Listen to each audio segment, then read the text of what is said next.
All members and witnesses will be participating via video conferencing. As part of our hearing, microphones will be set on mute for the purpose of eliminating inadvertent background noise. Members and witnesses, you will need to unmute your microphones each time you wish to speak. Additionally, members will need to be visible on screen in order to be recognized. Due to the anticipated length of this hearing, the committee will take a 15-minute recess around 3 o'clock to provide witnesses and members a restroom break. Finally, documents for the record can be sent to Ed Kazmarski and Joe Orlando at the email addresses we have provided to your staff. All documents will be entered into the record at the conclusion of the hearing. The chair will now recognize himself for 5 minutes. Our nation is drowning in disinformation driven by social media.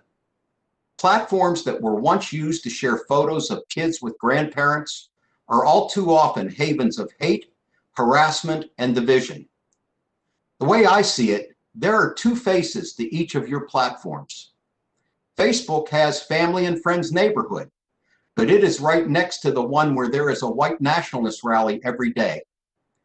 YouTube is a place where people share quirky videos, but down the street, anti-vaxxers, COVID deniers, QAnon supporters, and flat earthers are sharing videos.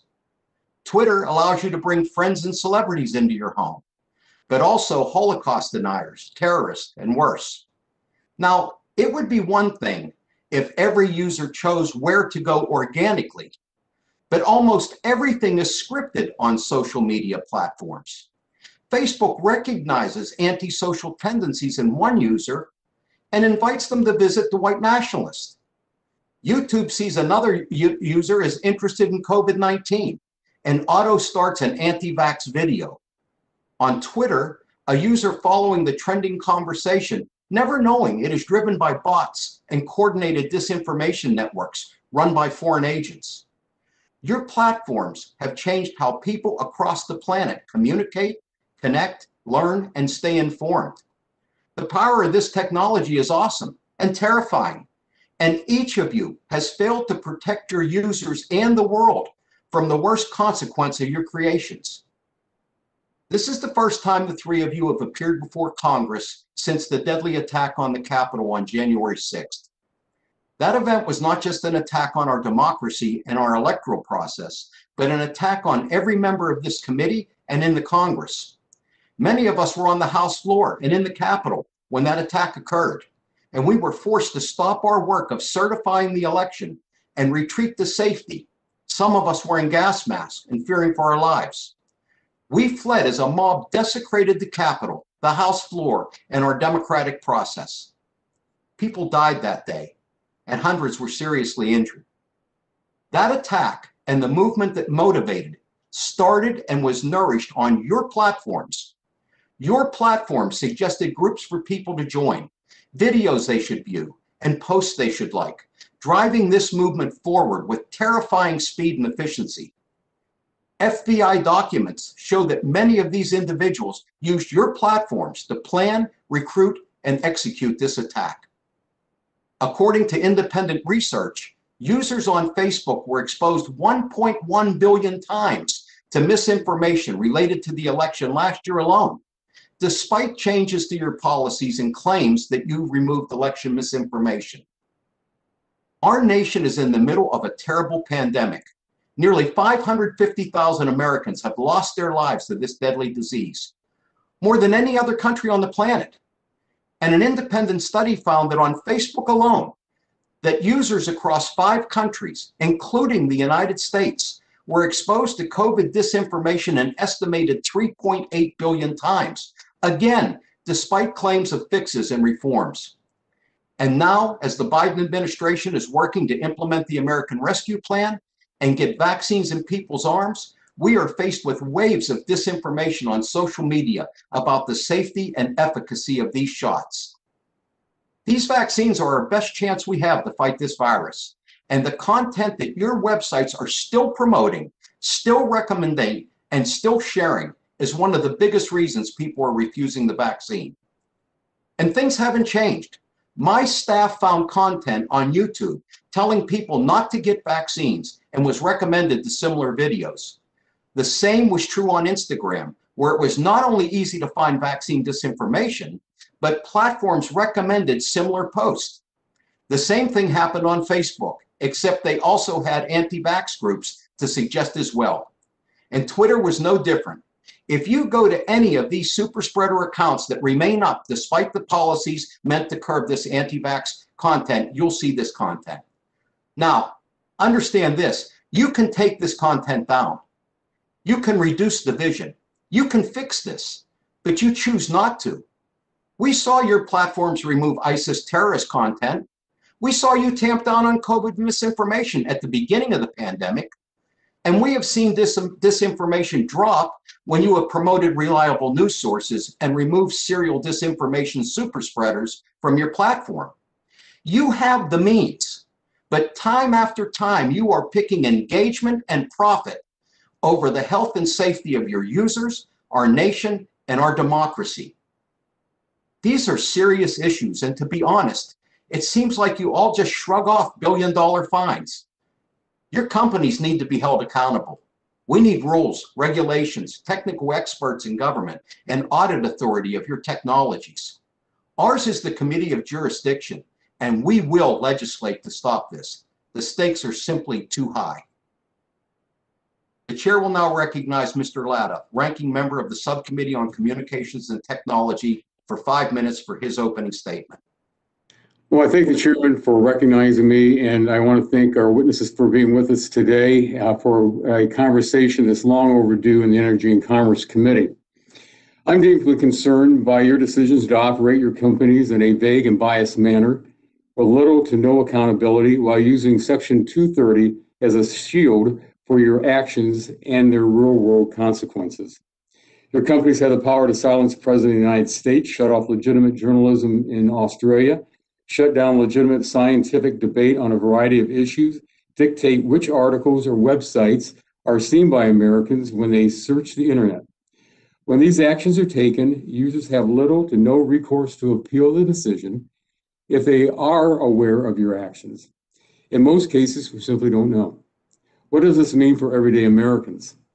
We are all aware of big tech's ever-increasing censorship of conservative voices and their commitment to serve the radical progressive agenda by influencing a generation of children and removing, shutting down, or canceling any news, books, and even now toys that aren't considered woke. This is fundamentally un-American.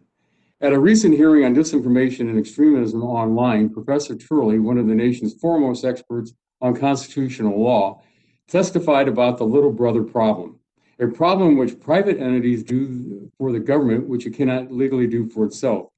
As of January of this year, Google has a greater than 92 market share in search. Facebook has over 2.7 billion monthly users, and Twitter has 187 million daily users. Your companies have enormous control over whose ideas are seen, read, or heard around the world. This gives you great power, and if misused, as we have seen in recent years, your actions have a ripple effect throughout the world that result in American voices being removed from the marketplace of ideas. While the little brother problem of censorship is frightening enough, other serious harms are occurring on these platforms that affect ordinary Americans. Young American children and teenagers are addicted to their devices and social media. This problem has been exacerbated by the pandemic and will only get worse if children continue to be separated from their peers and cannot learn from their teachers in a classroom. Your platforms are purposely designed to keep our children hooked to their screens. The use of social media has been linked to increased rates of depression, mental illness, cyberbullying, and suicide among America's youth. Illegal drugs continue to be sold online despite your previous commitments to solve these issues. Mr. Chairman, I do ask unanimous consent to submit a letter to the National Association of Boards of Pharmacy for the record. Without objection, thank you very much. Serious problems continue to persist, and I wonder how much you are truly dedicating to combating these actions. What actions are you taking to educate Americans about the dangers of using your site, especially the dangers for our kids? As ranking member of the Subcommittee on Communications and Technology, We have oversight of any change made to Section 230 of the Communications Decency Act. Section 230 provides you with liability protection for content moderation decisions made in good faith. Based on recent actions, however, it is clear that your definition of good faith moderation includes censoring viewpoints you disagree with and establishing full independent appeals process that doesn't make its content moderation decision based on American principles of free expression. I find that highly concerning. I look forward to today's hearing as an important step in reconsidering the extent to which big tech deserves to retain the significant liability protection. And with that, Mr. Chairman, I yield back the balance of my time. Thank you, gentleman. Yields back. The chair now recognizes Chair Schakowsky, chair of the Subcommittee on Consumer Protection and Commerce, for 5 minutes for her opening statement. Thank you. It's a pleasure to co-chair this meeting with you. I want to welcome our witnesses and thank them for coming. It is not an exaggeration to say that your companies have fundamentally and permanently transformed our very culture and our understanding of the world. Much of this is for good, but it is also true that our country, our democracy, even our understanding of what is truth has been harmed by the proliferation and dissemination of misinformation and extremism, all of which has deeply divided us.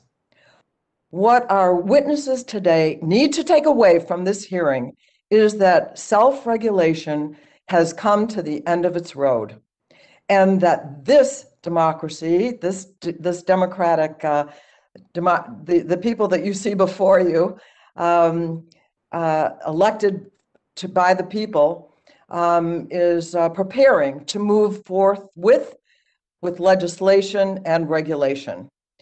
The regulation that we seek should not attempt to limit constitutionally protected freedom of speech, but it must hold platforms accountable when they are used to incite violence and hatred, or, as in the case of the COVID pandemic, spread misinformation that costs thousands of lives.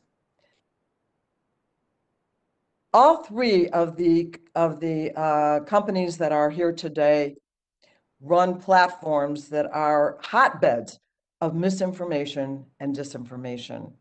And despite all the promises and new policies to match, disinformation was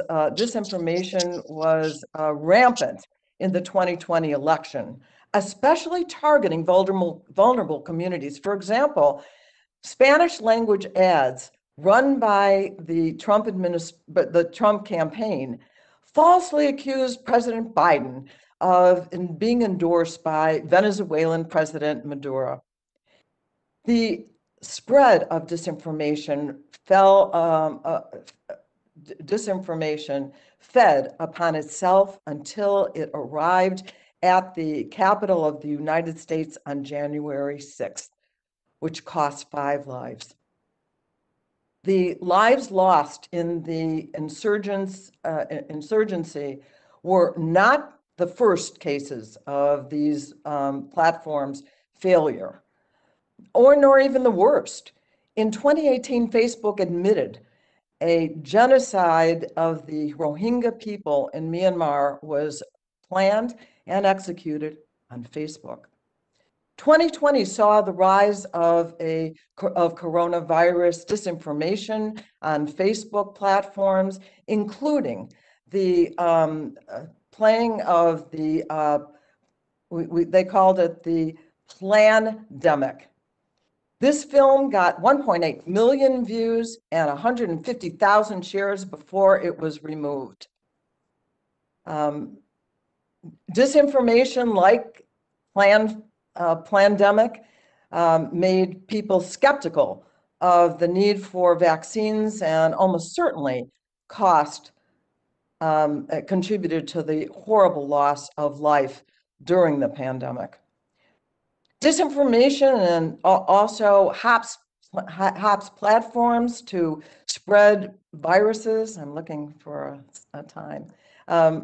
Disinformation also hops from platform to platform.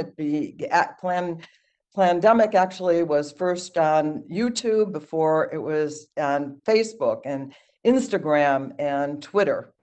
Misinformation regarding the election dropped 73% across social media platforms after Twitter permanently suspended Trump, as well as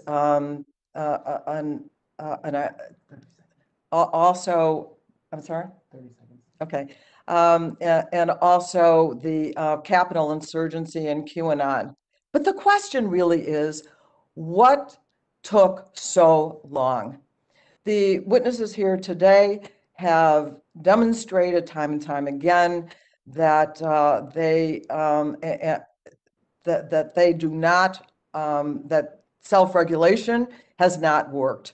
They must be held accountable for allowing disinformation and misinformation to spread. And that is why I'll be introducing the Online Consumer Protection Act, which I hope will earn bipartisan support. And thank you. I yield back. Gentlelady yields back. The chair now recognizes Mr. Bilirakis, ranking member for the Subcommittee on Consumer Protection and Commerce, for 5 minutes for his opening remarks. Thank you, Mr. Chairman. I appreciate it. Thank you for participating in today's hearing, all the witnesses and the members. I've been thinking about this hearing since our side first requested this hearing last year. My time in Congress has provided me enough knowledge about the history of the committee to know what the Telecommunications Act was, and importantly, what it wasn't. Components of that law have been struck down by the courts, while other provisions are interpreted and applied differently than first conceived. This is all a departure from congressional intent.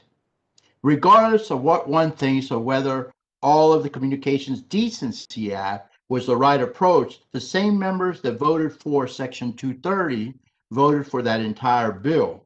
The statute was meant to protect our society, specifically our children. To our witnesses today, here lies the problem for you. You don't want the federal government telling you what parts of your company you're allowed to operate. So imagine things from our perspective when you pick and choose what parts of the law you want to follow. I really do admire your ingenuity. You have created something truly remarkable, in my opinion. But with that power, you must also be good Samaritans, and you have an obligation to be stewards of your platform. If your legal department doesn't believe you're bound to the intent of the law, I would hope your moral compasses will. Many of my colleagues will raise legitimate concerns about the attack on the Capitol from January, and other colleagues can point to what occurred in our cities last summer.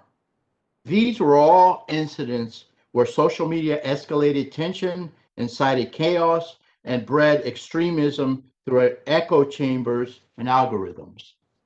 As the new Republican leader, quite an honor, on the Commerce Protection and Commerce Committee, so the Consumer Protection and Commerce Committee, I have been digging into how your companies operate. That led me to run a survey of my district following our big tech hearing announcement. The conclusion is my constituents simply don't trust you anymore. With thousands of responses, over 82% say they do not trust big tech to be good stewards of their platforms or consistently enforce their policies. That includes my constituent who told me we were providing information to local families on teen suicide risks on Facebook live stream.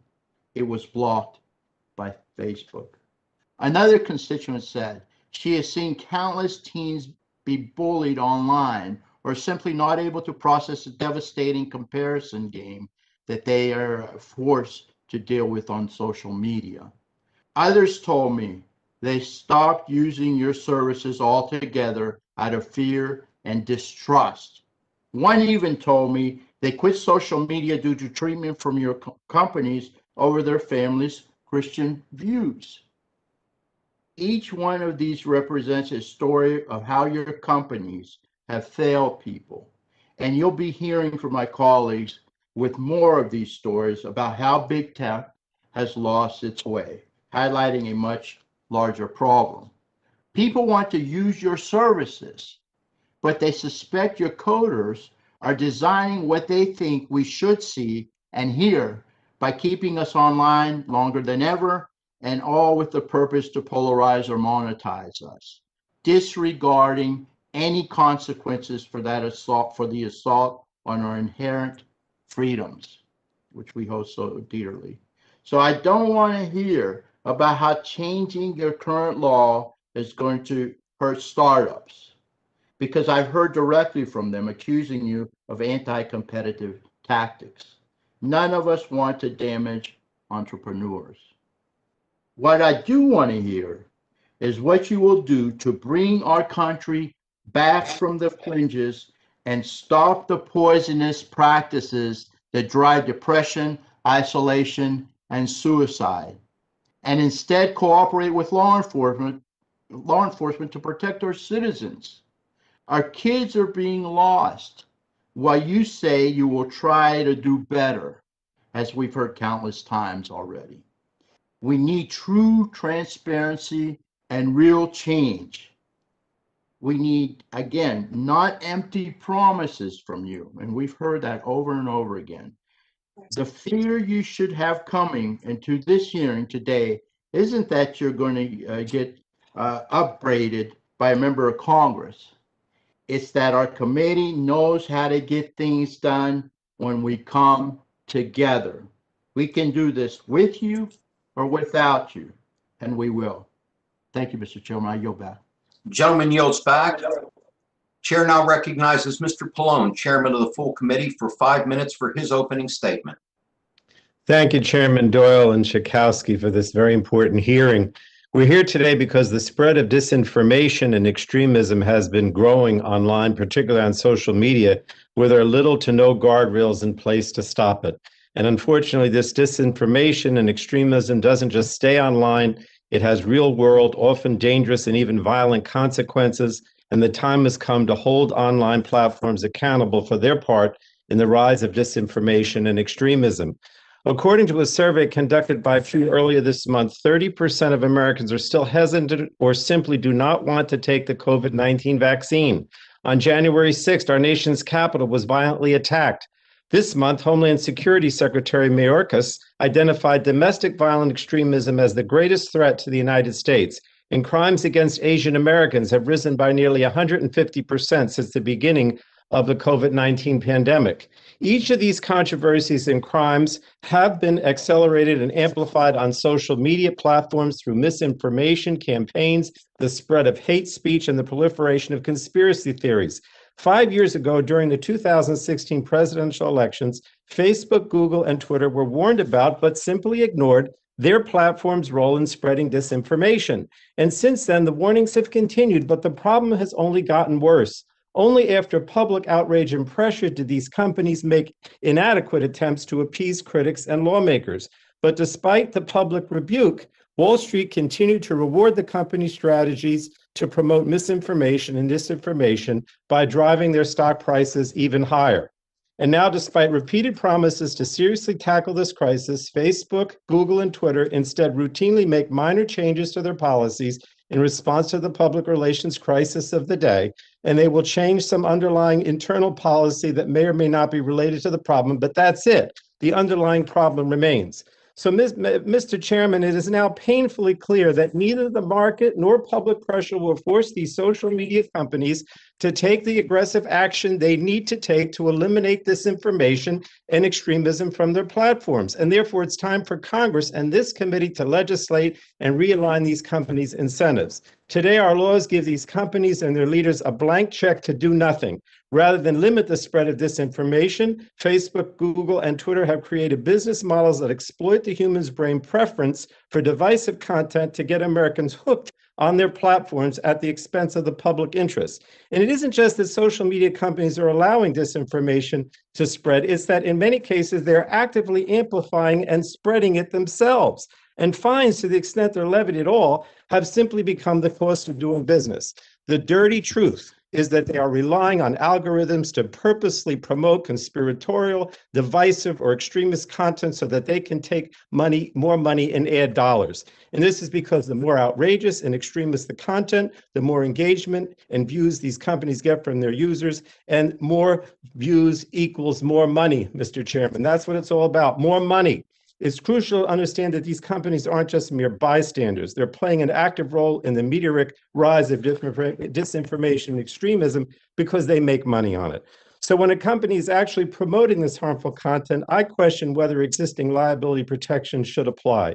Members on this committee have suggested legislative solutions and introduced bills. The committee is going to consider all these options so that we can finally align the interests of these companies with the interests of the public and hold the platforms and their CEOs accountable when they stray.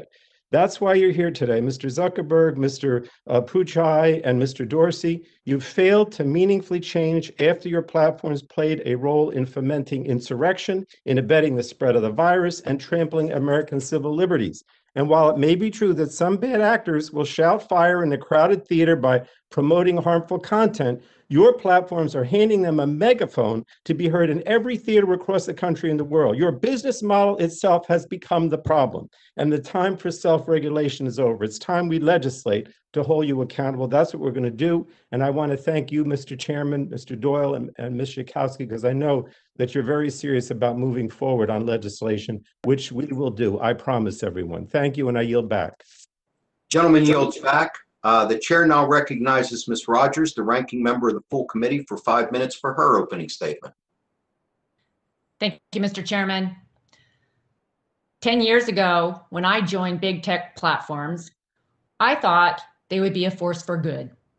I thought that they would help us build relationships and promote transparency in Congress. I can testify today, I was wrong. That is not what has transpired. You have broken my trust. Yes, because you failed to promote the battle of ideas and free speech. Yes, because you censor political viewpoints you disagree with. Those polarizing actions matter for democracy. But do you know what convinced me big tech is a destructive force? It's how you've abused your power to manipulate and harm our children. Your platforms are my biggest fear as a parent. I'm a mom of 3 school-aged kids, and my husband and I are fighting the big tech battles in our household every day. It's a battle for their development, a battle for their mental health, and ultimately, a battle for their safety. I've monitored your algorithms. I've monitored where your algorithms lead them. It's frightening. And I know that I'm not alone. After multiple teenage suicides in my community, I reached out to our schools and we started asking questions. What's going on with our kids? What's making them feel so alone, so empty, and in despair? And this is what I heard over and over again from parents, pediatricians, school administrators, and teachers. They're all raising the alarm about social media. A day doesn't go by that I don't talk to friends and other parents who tell me, their 14-year-old is depressed. She used to love soccer. Now they can't get her to do anything. She never gets off her device or leaves her room. I think about a mom who told me she can't leave her daughter alone ever because she harms herself. For the family who's recovering after almost losing their daughter to a predator she met online. These stories are not unique to me or Eastern Washington. I recently heard of a young college student who has lost 9 friends to suicide. This is unimaginable. The science on social media is becoming clearer. Between 2011 and 2018, rates of depression, self-harm, suicides, and suicide attempts exploded among American teens. During that time, rates of teen depression increased more than 60%, with a larger increase among young girls. Between 2009 and 15, emergency room admissions for self-harm among 10 to 14-year-olds tripled, and suicide substantially increased.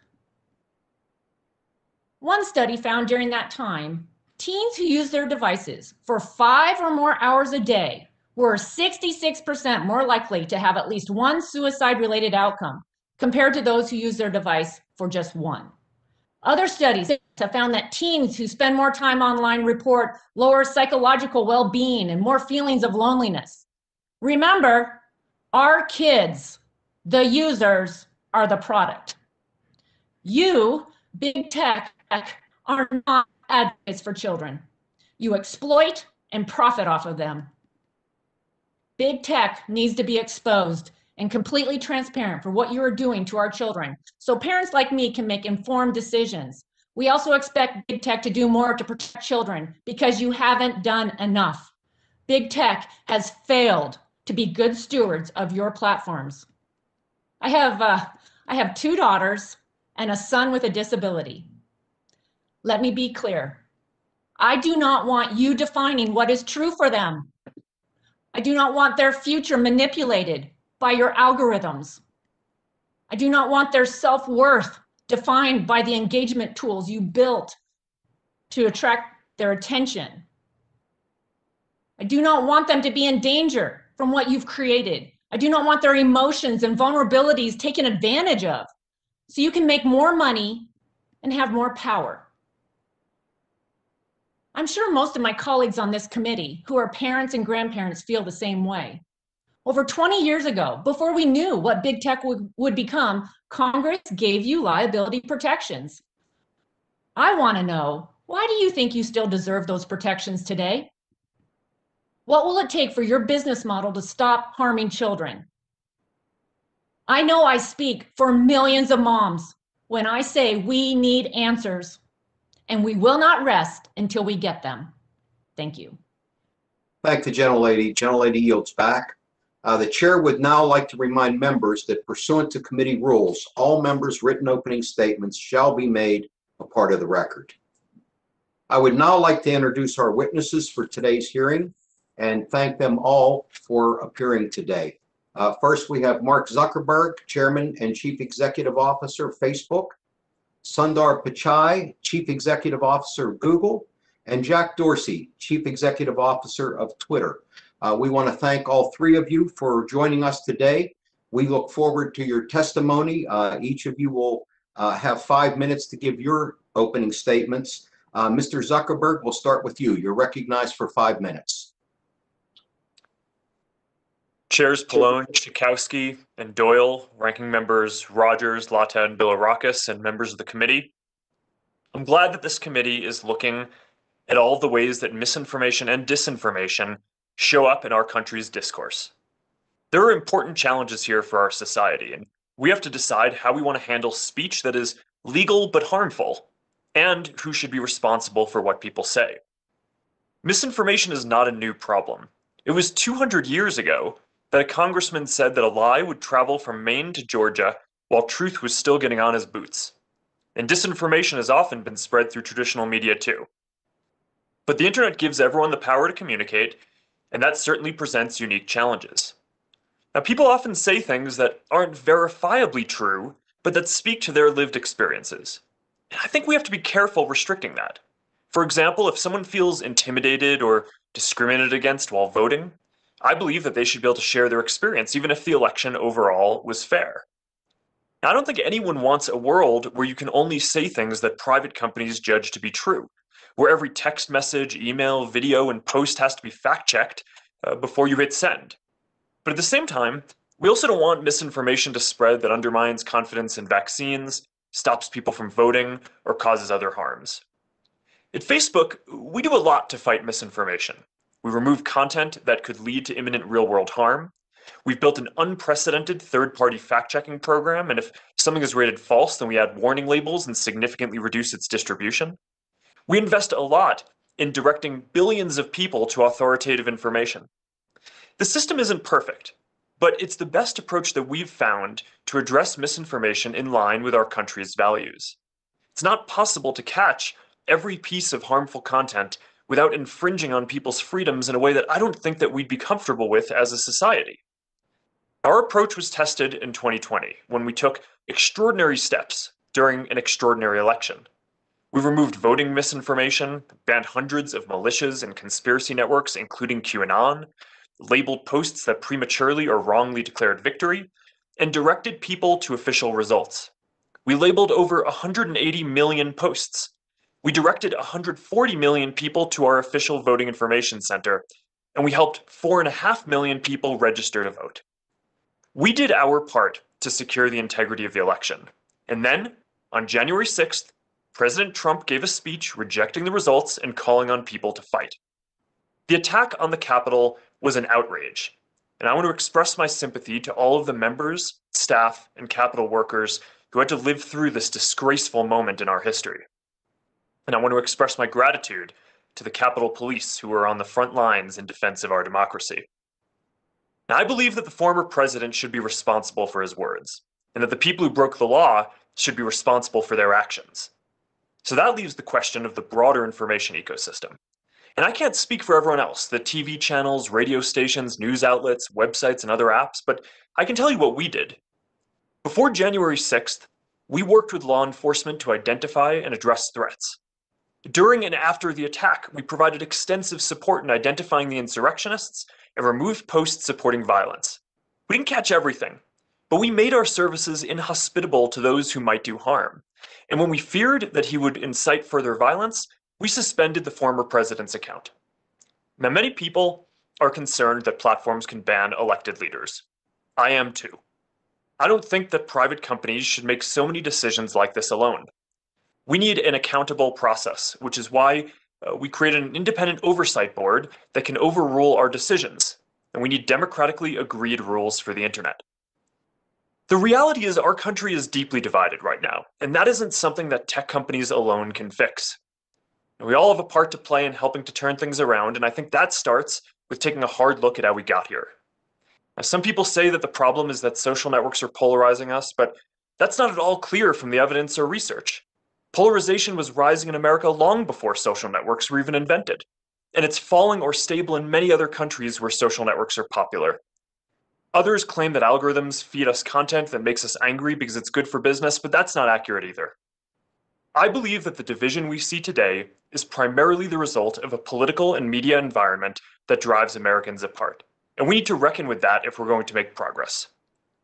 Now, I know that technology can help bring people together. We see it every day on our platforms. Facebook is successful because people have a deep desire to connect and share, not to stand apart and fight. And we believe that connectivity and togetherness are more powerful ideals than division and discord, and that technology can be part of the solution to the challenges our society is facing. And we are ready to work with you to move beyond hearings and get started on real reform. Thank you. Thank you, Mr. Zuckerberg. Now, Mr. Pichai, you are now recognized for 5 minutes.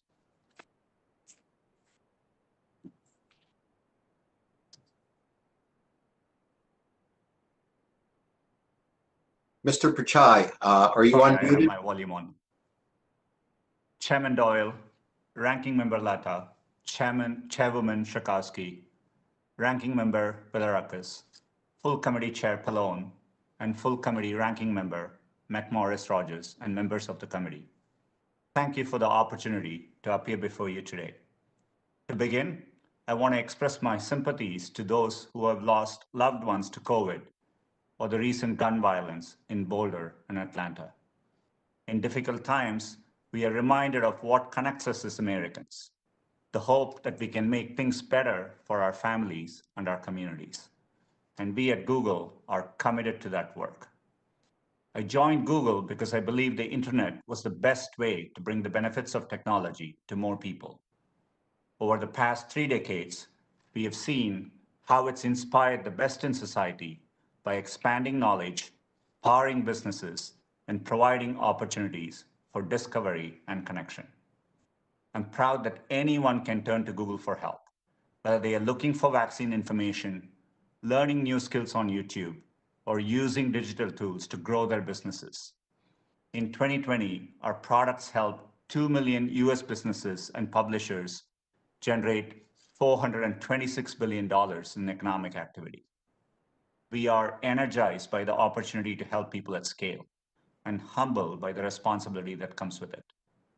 Thousands of people at Google are focused on everything from cyber attacks to privacy to today's topic, misinformation. Our mission is to organize the world's information and make it universally accessible and useful. Core to that is providing trustworthy content and opportunities for free expression while combating misinformation. It's a big challenge without easy answers. 500 plus hours of video are uploaded to YouTube every minute, and approximately 15% of Google searches each day are new to us. 18 months ago, no one had heard of COVID-19.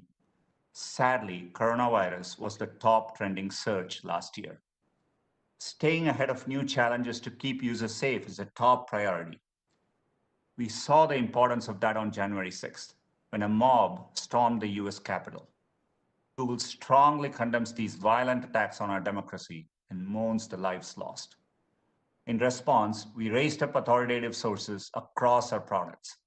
On YouTube, we removed live streams and videos that violated our incitement to violence policies and began issuing strikes to those in violation of our presidential elections policy.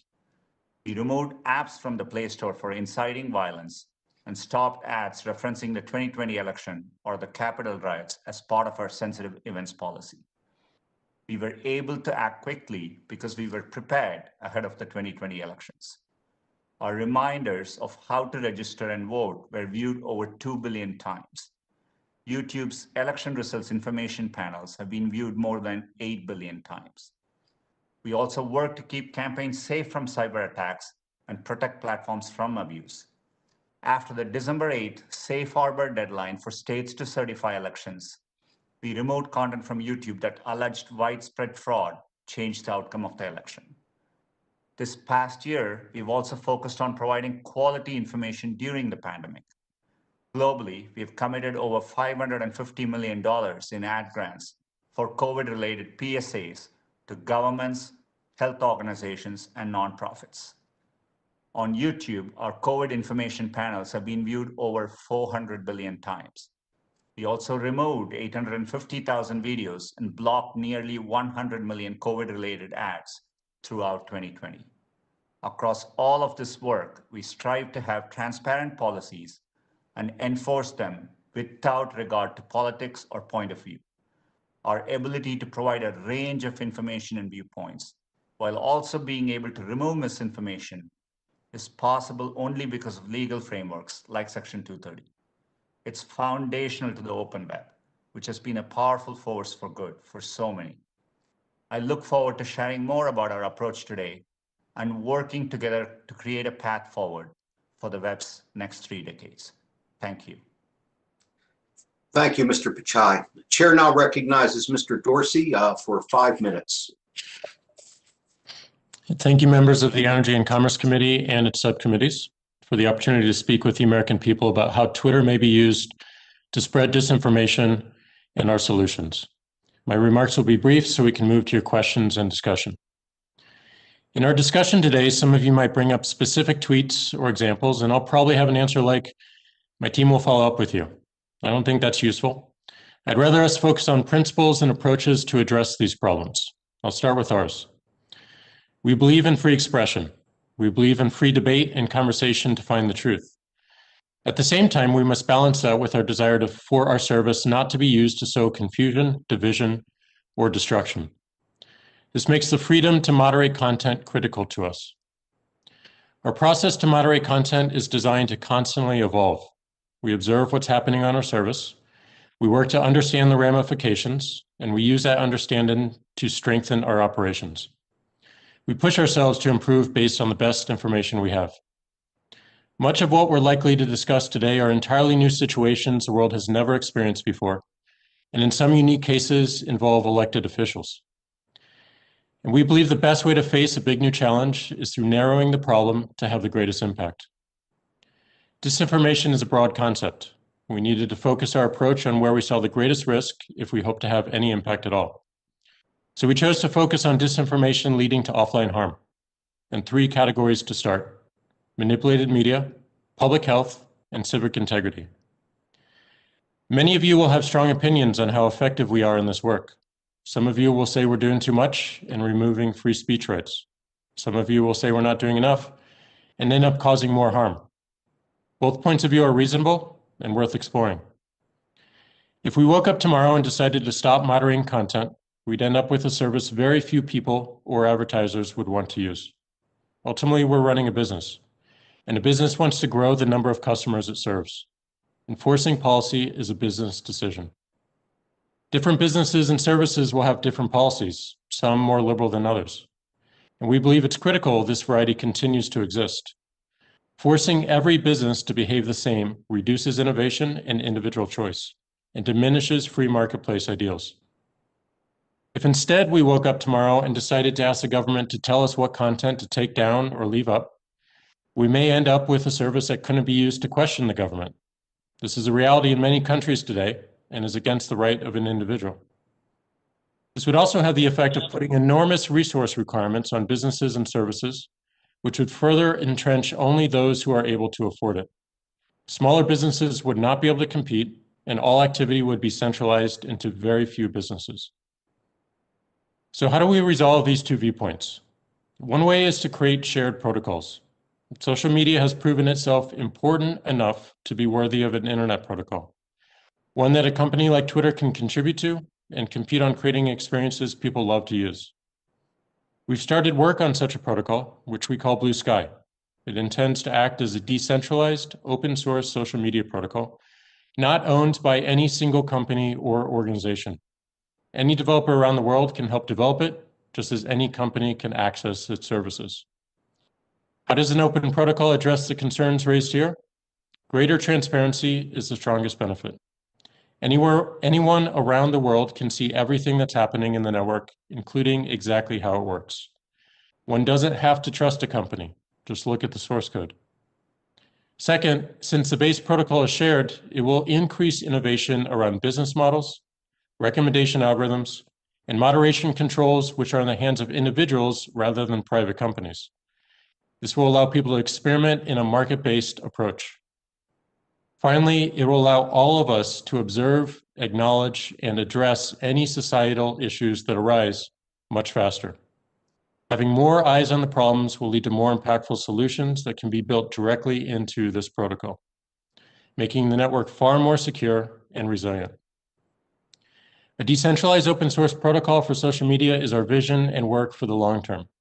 We continue the cycle mentioned earlier of constantly improving our approach to content moderation in the short term. I hope our discussion today will focus on more enduring solutions. One final note, we are a bunch of humans with a desire to make the world around us better for everyone living today and those that come after us. We make mistakes in prioritization and in execution. We commit to being open about these and doing our best to remedy what we control. We appreciate the enormous privilege we have in building technologies to host some of the world's most important conversations. And we honor the desire to create better outcomes for everyone who interacts with them. Thanks for your time, and I look forward to the discussion. Thank you, Mr. Dorsey. Well, we've concluded witness opening statements. At this time, we will move to member questions. I want to make sure that members are aware that our witnesses are being assisted by counsel, and during questions, our witnesses may briefly mute themselves to seek advice of counsel, which is permitted. Each member will have 5 minutes to start asking questions of our witnesses. I ask everyone to please adhere to that 5-minute rule, as we have many people that want to ask questions. I will start by recognizing myself for 5 minutes. Mr. Chairman, point of order. Gentlemen, who's speaking? Jeff Duncan, point of order. Yes, If sir. if the witnesses are advised by counsel and we're not swearing them in, why would they need counsel? In previous hearings, we've always permitted witnesses to have counsel. Sometimes you'll see them at a hearing just leaning back and talking to their counsel before a question. But it's allowed under our rules. And I just wanted to make members aware that they may mute themselves while that's going on. They should be sworn in, but I yield back. Thank you. Thank you. Okay. Gentlemen, my time is short, and I ask that you make your responses as brief and to the point as possible. If I ask you a yes or no question, I'm just looking for a yes or no, so please respond appropriately. I want to start by asking all three of you if your platform bears some responsibility for disseminating disinformation related to the election and the Stop the Steal movement that led to the attack on the Capitol. Just a yes or no answer. Mr. Zuckerberg. Chairman, I think our responsibility is to build systems that can help. Mr. Zuckerberg, I just want a yes or no answer, okay? Yes or no, do you bear some responsibility for what happened? Congressman, our responsibility is to make sure that we build effective systems to help fight the spread of this. Is not to answer the question. Mr. Pichai, yes or no? We always feel a deep sense of responsibility, but I think we worked hard. This election effort was one of our most substantive efforts. Is that a yes or a no? Congressman, it's a complex question. Okay, we'll move on. Mr. Dorsey. Yes, but you also have to take into consideration a broader ecosystem. It's not just about the technology platforms we use. Thank you. Thank you. And I agree with that. Mr. Zuckerberg, independent analysis has shown that despite all the things that Facebook did during the election, users still interacted with election misinformation roughly 1.1 billion times over the last year. The initial Stop the Steal group started on Facebook and gained over 350,000 followers in less than a day, faster than almost any other in your platform's history. And they were immediately calling for violence. In mid-December, you stopped promoting high-quality news outlets for election content at a time when the disinformation was at its height. And finally, the FBI has released numerous documents showing that many of the insurrectionists used Facebook to coordinate and plan the attack on January 6th. So my question is, how is it possible for you not to at least admit that Facebook played a central role or a leading role in facilitating the recruitment, planning, and execution of the attack on the Capitol? Chairman, my point is that I think that the responsibility here lies with the people who took the actions to break the law and do the insurrection. And secondarily, also the people who spread that content, including the president, but others as well, with repeated rhetoric over time, saying that the election was rigged and encouraging people to organize. I think that those people bear the primary responsibility as well. And that was the point that I was making. I understand that, but your platforms supercharged that. You took a thing and magnified in 12 hours. You got 350,000 people in your site. You gin this up. Your algorithms make it possible to supercharge these kinds of opinions. I think we're here because of what these platforms enable, how your choices, put our lives and our democracy at risk. And many of us just find it just unacceptable. I want to ask each of you another question. Do you think vaccines that have been approved for COVID-19 work? Just yes or no. Do you think the vaccines that have been approved work? Mr. Zuckerberg. Yes. Mr. Pichai. Yes, absolutely. Mr. Dorsey. Yes, but I don't think we're here to discuss our own personal opinions. I just want to know if you think the vaccines work. Yes? Yes, however. Thank you. Okay, so if you think the vaccines work, why have your companies allowed accounts that repeatedly offend your vaccine disinformation policies to remain up? I mean, according to report, just 12 accounts on Facebook, Twitter, and Instagram account for 65% of all the vaccine disinformation on your platforms. You're exposing tens of millions of users to this every day. I don't have the stats on YouTube, but my understanding is it's similar. So my question is, Why in the midst of a global pandemic that has killed over 500,000 Americans that you haven't taken these accounts down that are responsible for the preponderance of vaccine disinformation on your platforms? Will you all commit to taking these platforms down today, Mr. Zuckerberg? Congressman, yes, we do have a policy against allowing. Oh, I know you have a vaccine policy, but will disinformation. you take the sites down today? You still have 12 people up on your site doing this. Will you take them down? Congressman, I would need to look at and have our team look at the exact examples to make sure Look they at it violate today the policies, and but we get have a back to policy in us place tomorrow already. because those still exist. We found them as early as last night. Mr. Pichai, how about you? We have removed over 850,000 videos in If you remove 2020 them on all, do you COVID. still have people that are spreading disinformation on your platforms? There's about 12 super spreaders. We have clear policies and we take down content. Some of the content is allowed if it's people's personal experiences, but we definitely Okay, thank you. Mr. Dorsey, I see my time is getting expired. Mr. Dorsey, will you take these sites down? You got Yes. about 12 super spreaders. Will you take them down? Yes, we remove everything against our policy. Thank you. I see my time has expired. I will now yield to the ranking member, Mr. Latta, for his 5 minutes. I thank my friend for yielding. Amanda Todd was just 15 years old when she hung herself. Amanda met a man online who took inappropriate screenshots of Amanda and proceeded to follow her around the internet and harass her for years. He found her classmates on Facebook, and he would send them the picture he took of her. To cope with the anxiety, Amanda turned to drugs and alcohol, but it became too much for her. Mr. Zuckerberg, clearly, Ms. Todd was underage, so the photo that was shared to harass her was illegal. Do you believe that Facebook bears any responsibility for the role it played in her death, yes or no?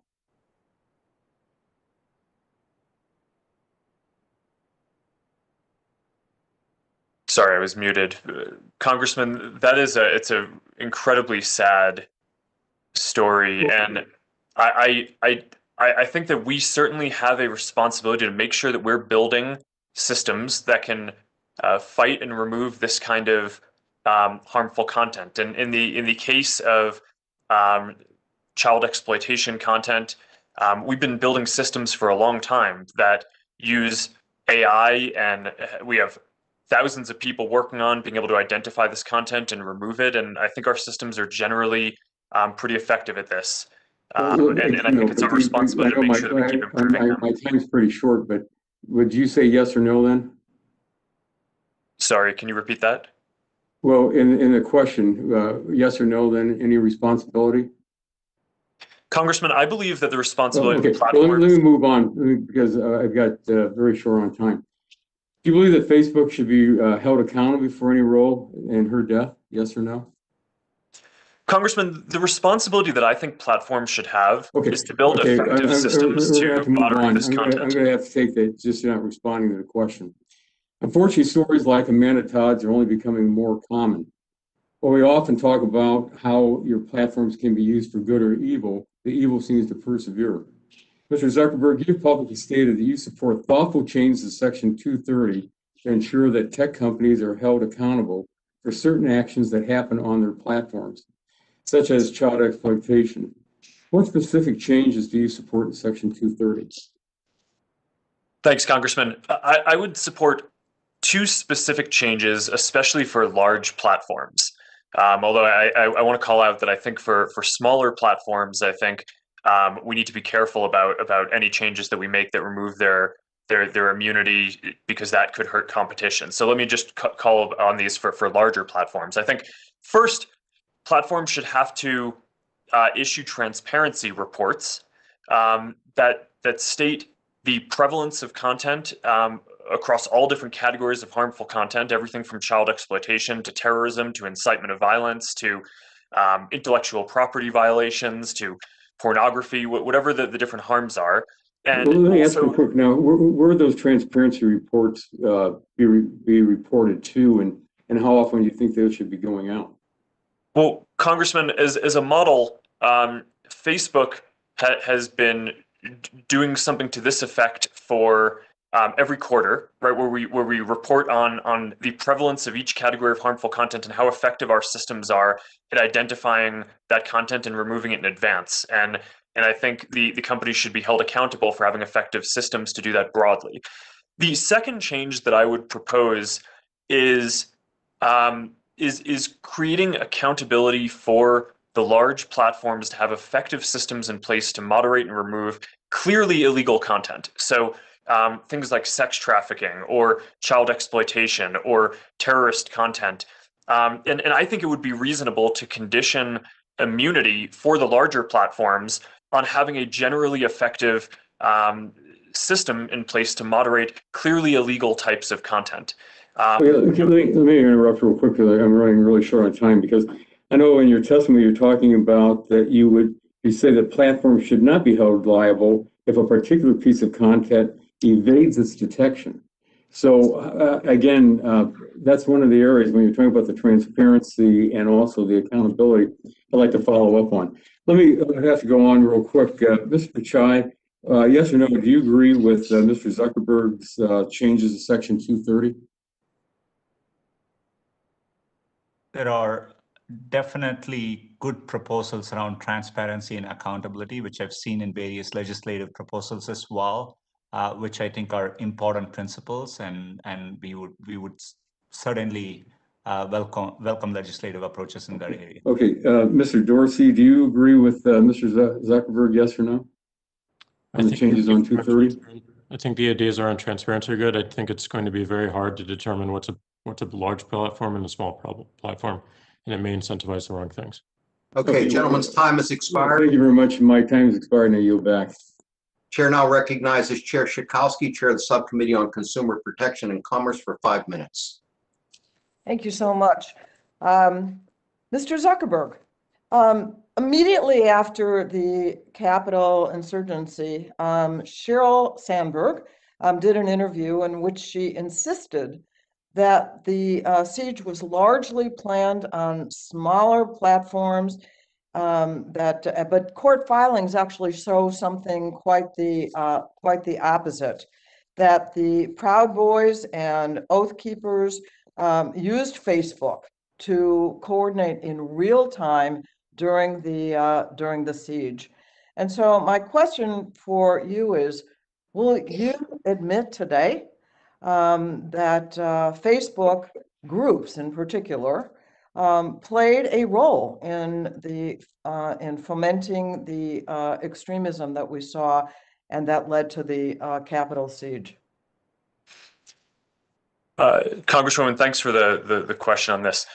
In the comment that Sheryl made, what I believe that we were trying to say was, and what I stand behind, is what was widely reported at the time, that after January 6th. I'm sorry to interrupt, as many of my colleagues have had to do, because we only have 5 minutes. But would you say that, and would you admit that Facebook played a role? Congresswoman, I think certainly there was content on our services, and from that perspective, I think that there's further work that we need to do to make our services and moderation more effective. I hear that. Okay, I'm going to ask Mr. Pichai a question. Many companies have used Section 230 as a shield to escape consumer protection laws. And I have a bill that would actually not protect companies that do that. And so, Mr. Pichai, would you agree that that would be a proper use to not allow liability protection for those who violate consumer protection laws? Congresswoman, consumer protection laws are very important in many areas, like we comply with COPPA and HIPAA. I think the right approach is to have legislation in applicable areas and have us. Okay, I'm going to have to interrupt again. Is that a yes? That if a law has been broken, a consumer protection law, that there would not be liability protection under Section 230 for you? We rely on the liability protections to actually take strong action in particularly new types of content. When the Christchurch shooting happens, within a few minutes, our teams have to make decisions about the content to take down. That certainty is what we rely on. But I agree with you that we should have strong consumer protection laws and be subject to it, and have agencies like the FTC have clear oversight over those laws and how we comply with them. Let me just ask a real yes or thank you, a real yes or no quickly. Do you think that when you take money to run advertisements that promote disinformation, that you are exempt from liability? Yes or no? Yes or no? Section 230. Mr. Zuckerberg, yes or no? Congresswoman, I don't know the legal answer to that, but we don't allow misinformation in our ads. And any ad that's been fact checked as false, we don't allow to run as an ad. Okay, and Mr. Dorsey? Again, I also would need to review the legal precedent for it, but we would not allow that. Okay, and Mr. Pichai? We are subject to FTC's deceptive ad practices, so there are statutes which apply to us. We removed over 3 billion bad ads last year alone. Okay, let me ask one more question. Do you think that Section 230 should be expanded to trade agreements that are being made, as happened in the U.S. trade agreement with Mexico and Canada? Yes or no?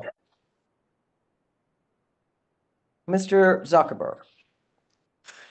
Congresswoman, my primary goal would be to help update Section 230 to reflect the kind of modern reality and what we've learned over 25 years. But that said, I do still think that Section 230 plays a foundational role in the development of the internet and new companies getting built. So I do think that we should support it. I'm talking now about trade agreements. Mr. Pichai? Congresswoman, I think there's value in it, but if there are evolution of Section 230, that should apply. And so in a flexible way, being able to do that would be good, I think. Mr. Dorsey? I don't fully understand the ramifications of what you're suggesting, so we have to review that. I'm saying to have a liability shield that would be international and ratified in trade agreements, and I think it's a bad idea. Okay, gentlelady's time has expired. Okay, thank you. I yield back.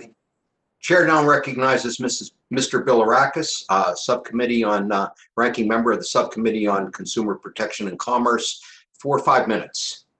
Thank you, Mr. Chairman. Appreciate it. Mr. Dorsey, you have heard briefly about what I'm hearing from, again, in my district, my opening remarks, you've heard them.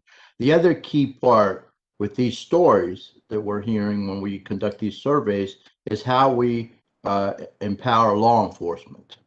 In a hearing last year, we received testimony that since 2016, Twitter has intentionally curtailed sharing threat data with law enforcement fusion centers.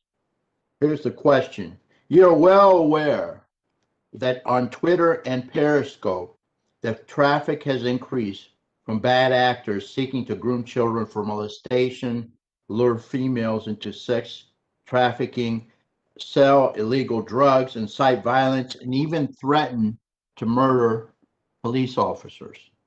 Are you willing to reinstate this cooperation, retain evidence, and provide law enforcement the tools to protect our most vulnerable? Yes or no? Well, first, child sexual exploitation has no place on our platform, and I don't believe that's true. We work with local law enforcement regularly. So you're saying that this is not true? What I'm telling you. Are you willing to reinstate? In other words, it's not going on now. Reinstate this cooperation with law enforcement to retain evidence and provide law enforcement the tools to protect our most vulnerable. We would love to work with you in more detail on what you're seeing, but we work with law enforcement regularly. We have a strong partnership. So you're saying that this is not true, what I'm telling you? I don't believe so, but we'd love to understand the specifics. will you commit to doing what I'm telling you you're not doing in the future, and work with me on this? We'll commit to continue doing what we are doing. And what is that? You're saying that Working so in other words, local law enforcement. okay. Well, let me go on to the next question, but I'm going to follow up with this to make sure you're doing this. I mean, our children's lives are in jeopardy here. Mr. Zuckerberg, we have heard you acknowledge mistakes about your products before. There are now media reports of an Instagram for under 13 being launched. My goodness. Between this and YouTube Kids, you and Mr. Pichai have obviously identified a business case for targeting this age bracket with content, and I find that very concerning, targeting this particular age bracket, 13 and under. Given these free services, how exactly will you be making money, or are you trying to monetize our children too and get them addicted early? And will you be allowing your own children to use this site with the default settings? We're talking about the site that apparently is being launched for children under 13 and under, or under 13 actually. Can you please answer that question for me? Congressman, we're early in thinking through how this service would work. There is clearly a large number of people under the age of 13 who would want to use a service like Instagram. We currently do not allow them to do that. I think what would be beneficial? What would be beneficial to our children to launch this kind of service? Well, Congressman, I think helping people stay connected with friends and learn about different content online is broadly positive. There are clearly issues that need to be thought through and worked out, including how parents can control the experience of kids, especially kids under the age of 13. And we haven't worked through all of that yet, so we haven't kind of formally announced the plans, but I think that something like this could be quite helpful for a lot of people. Excuse me. Okay, I'll reclaim my time. Mr. Pichai, your company has had failures curating content for kids. What advice would you offer your colleague here? Congressman, we've invested a lot in a one-of-a-kind product, YouTube Kids. The content there is, we work with trusted content partners. Think Sesame Street as an example of the type of channel you would find there. Science videos and cartoons, and we take great effort to make sure. I got to reclaim my time. I have one last question for Mr. Zuckerberg. Do you have concerns with what has appeared on your platform hosted by YouTube? With regard to your children, but in general, do you have concerns? Yes or no? Congressman, are you asking me about YouTube? Yes, I'm asking you about YouTube. Congressman, I use YouTube to watch educational videos with my children. Yeah. Do you have concerns personally for your children and your family personally? Do you have concerns? Congressman, my children are 5 and 3 years old. So when I watch content on YouTube with them, I'm doing it and supervising them. So in that context, no, I haven't particularly had concerns, but I think it's important that if anyone is building a service for kids under the age of 13 to use by themselves, that there are appropriate parental controls. Gentlemen's time has expired. I'm going to ask all members too to try to stick to our 5-minute rule so that we can get out of here before midnight. Chair will now recognize Mr. Pallone, the full committee chair, for 5 minutes. Thank you, Chairman Doyle. My questions are of Mr. Zuckerberg and Mr. Pichai, but I just want to say, after listening to the two of your testimony, you definitely give the impression that you don't think that you're actively in any way promoting this misinformation and extremism, and I totally disagree with that. You're not passive bystanders. You're not, nonprofits or religious organizations that are trying to do a good job for humanity. You're making money. And the point we're trying to make today, or at least I am, is that when you spread this information, actual misinformation, extremism, actively promote it and amplify it, you do it because you make more money. And so I kind of deny the basic premise of what you said. But let me get to the questions. Let me ask Mr. Zuckerberg, according to a May 2020 Wall Street Journal report, a Facebook researcher concluded that Facebook's own recommendation tools were tied to a significant rise in membership in extremist Facebook groups in Germany. I wrote to you last month requesting this research and related documents. I trust you'll fully cooperate with the committee's inquiry and provide all requested documents and information. But my question is, and please yes or no, were you aware of this research showing that 64% of the members in the extremist Facebook groups studied joined because of Facebook's own recommendations tools, joined these extremist groups in Germany? Were you aware of that, yes or no?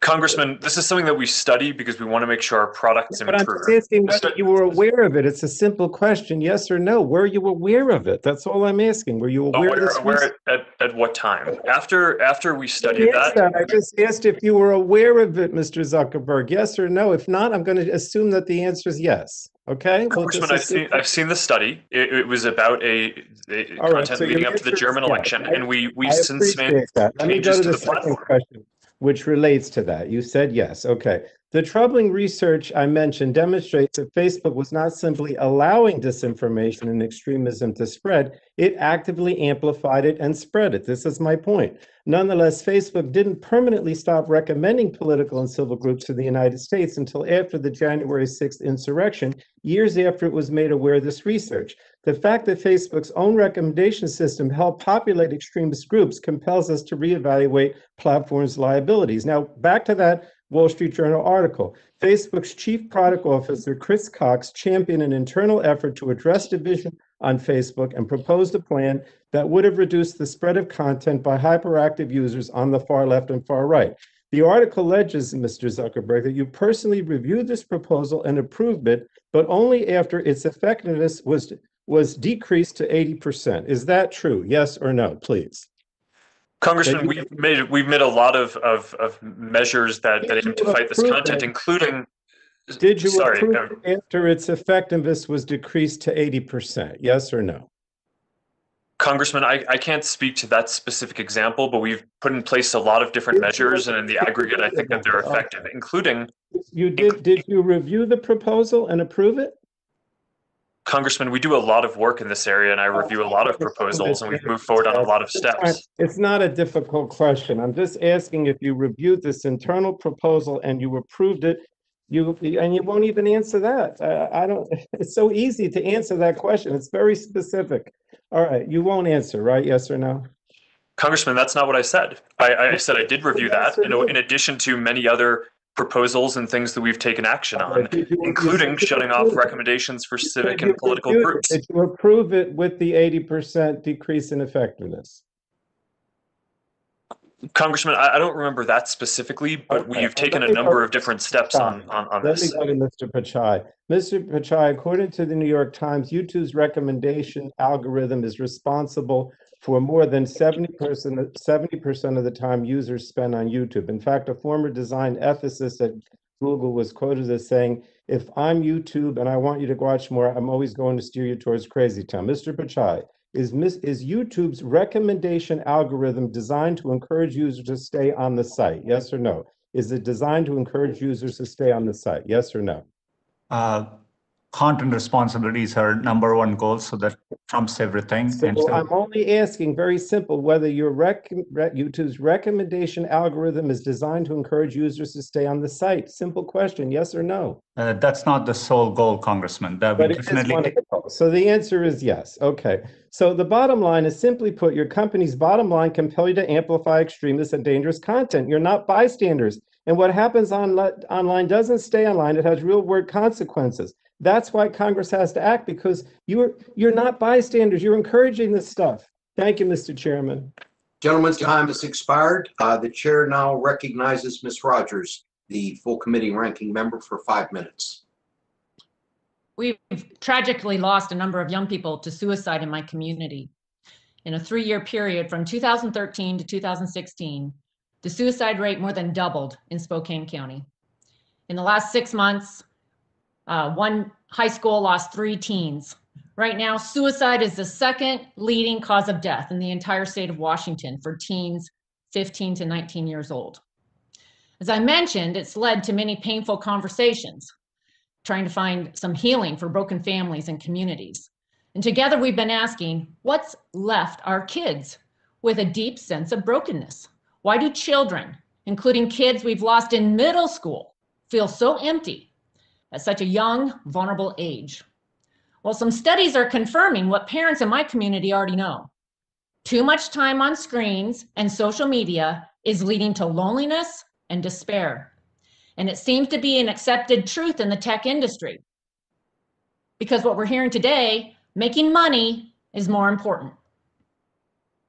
Bill Gates put a cap on screen time for his daughter.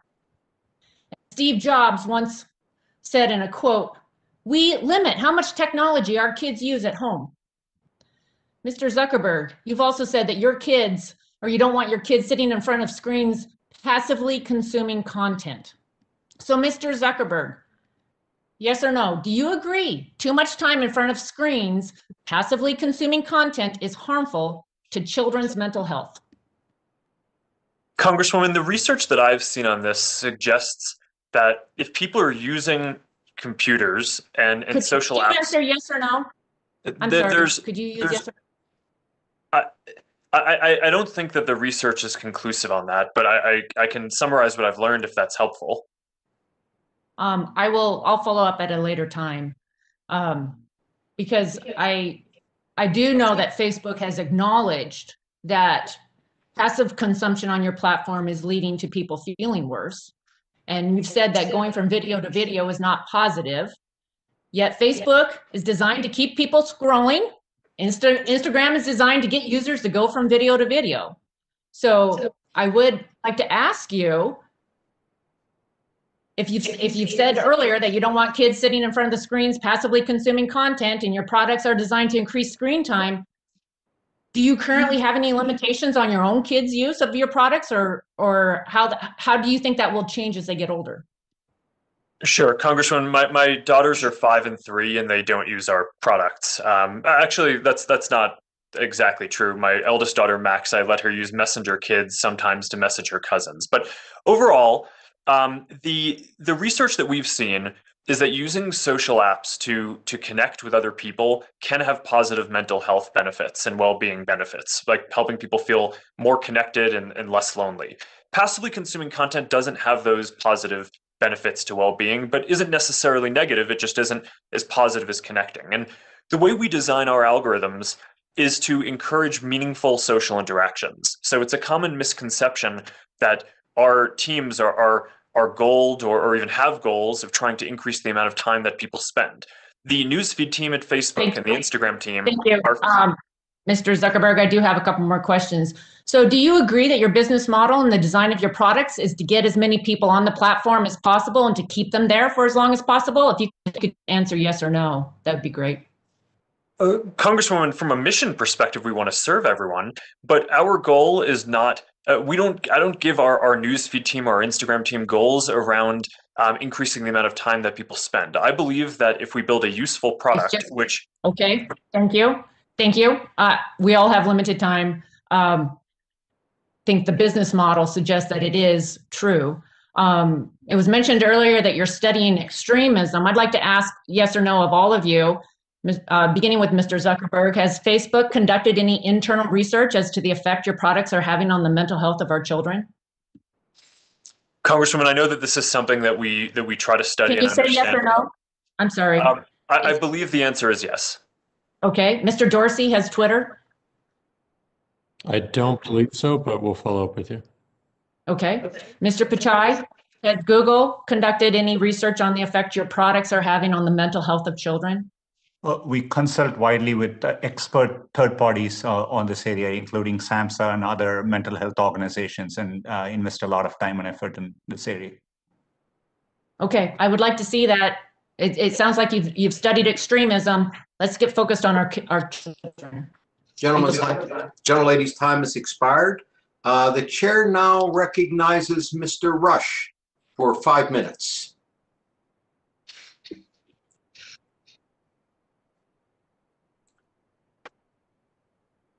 Bobby, you need to unmute. There you go. Nope, you're still muted. I want to thank you, Mr. Chairman. We all agree that social media sites should not be tools for stoking racial division or exacerbating racial injustices. However, there's a growing body of research that demonstrates the disproportionate effects of disinformation and white supremacist extremism on women and people of color, especially Black people. We have seen and continue to see that too often social media sites put their earnings before equality.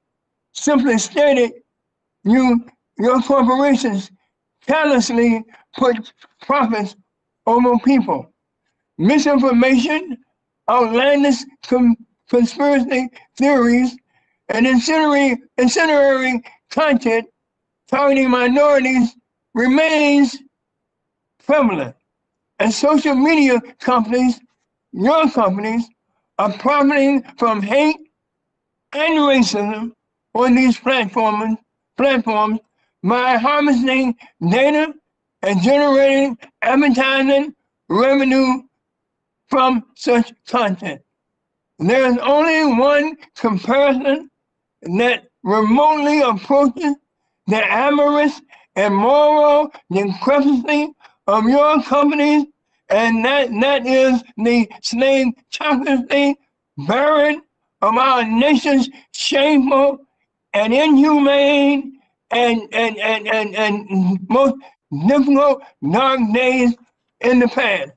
This is the very reason why I asked Mr. Dorsey. I remember you at our 2018 hearing to commit to commissioning an independent third-party civil rights audit of Twitter. This request at the hearing was followed up with my joint letter from Chairman Pallone and myself confirming that commitment. It is 3 years later, and I am still waiting, Mr. Dorsey, for the results of that audit. Where is that audit, Mr. Dorsey? Thank you. We've taken another approach, which is to work with civil rights orgs on a regular basis. We have regular conversations with civil rights orgs multiple times a year. Mr. Dorsey, where is the audit that members of Congress, including the chairman of the committee, where is the audit that we asked you and you agreed to forward? We don't have it. We thought a different approach. I don't have it either, and I thought that you were being very, very disingenuous. As a matter of fact, I thought that you had intentionally lied to the committee, and you should be condemned for that. And I can't wait until we come up with legislation that will deal with you and your cohorts in a very, very effective way. This was nothing but an empty promise that you made. You haven't taken this issue seriously. And Mr. Dorsey, I, as a Black man in America, my experiences are different from your experiences. This audit is very, very important to me and to those who are similarly situated just as I am.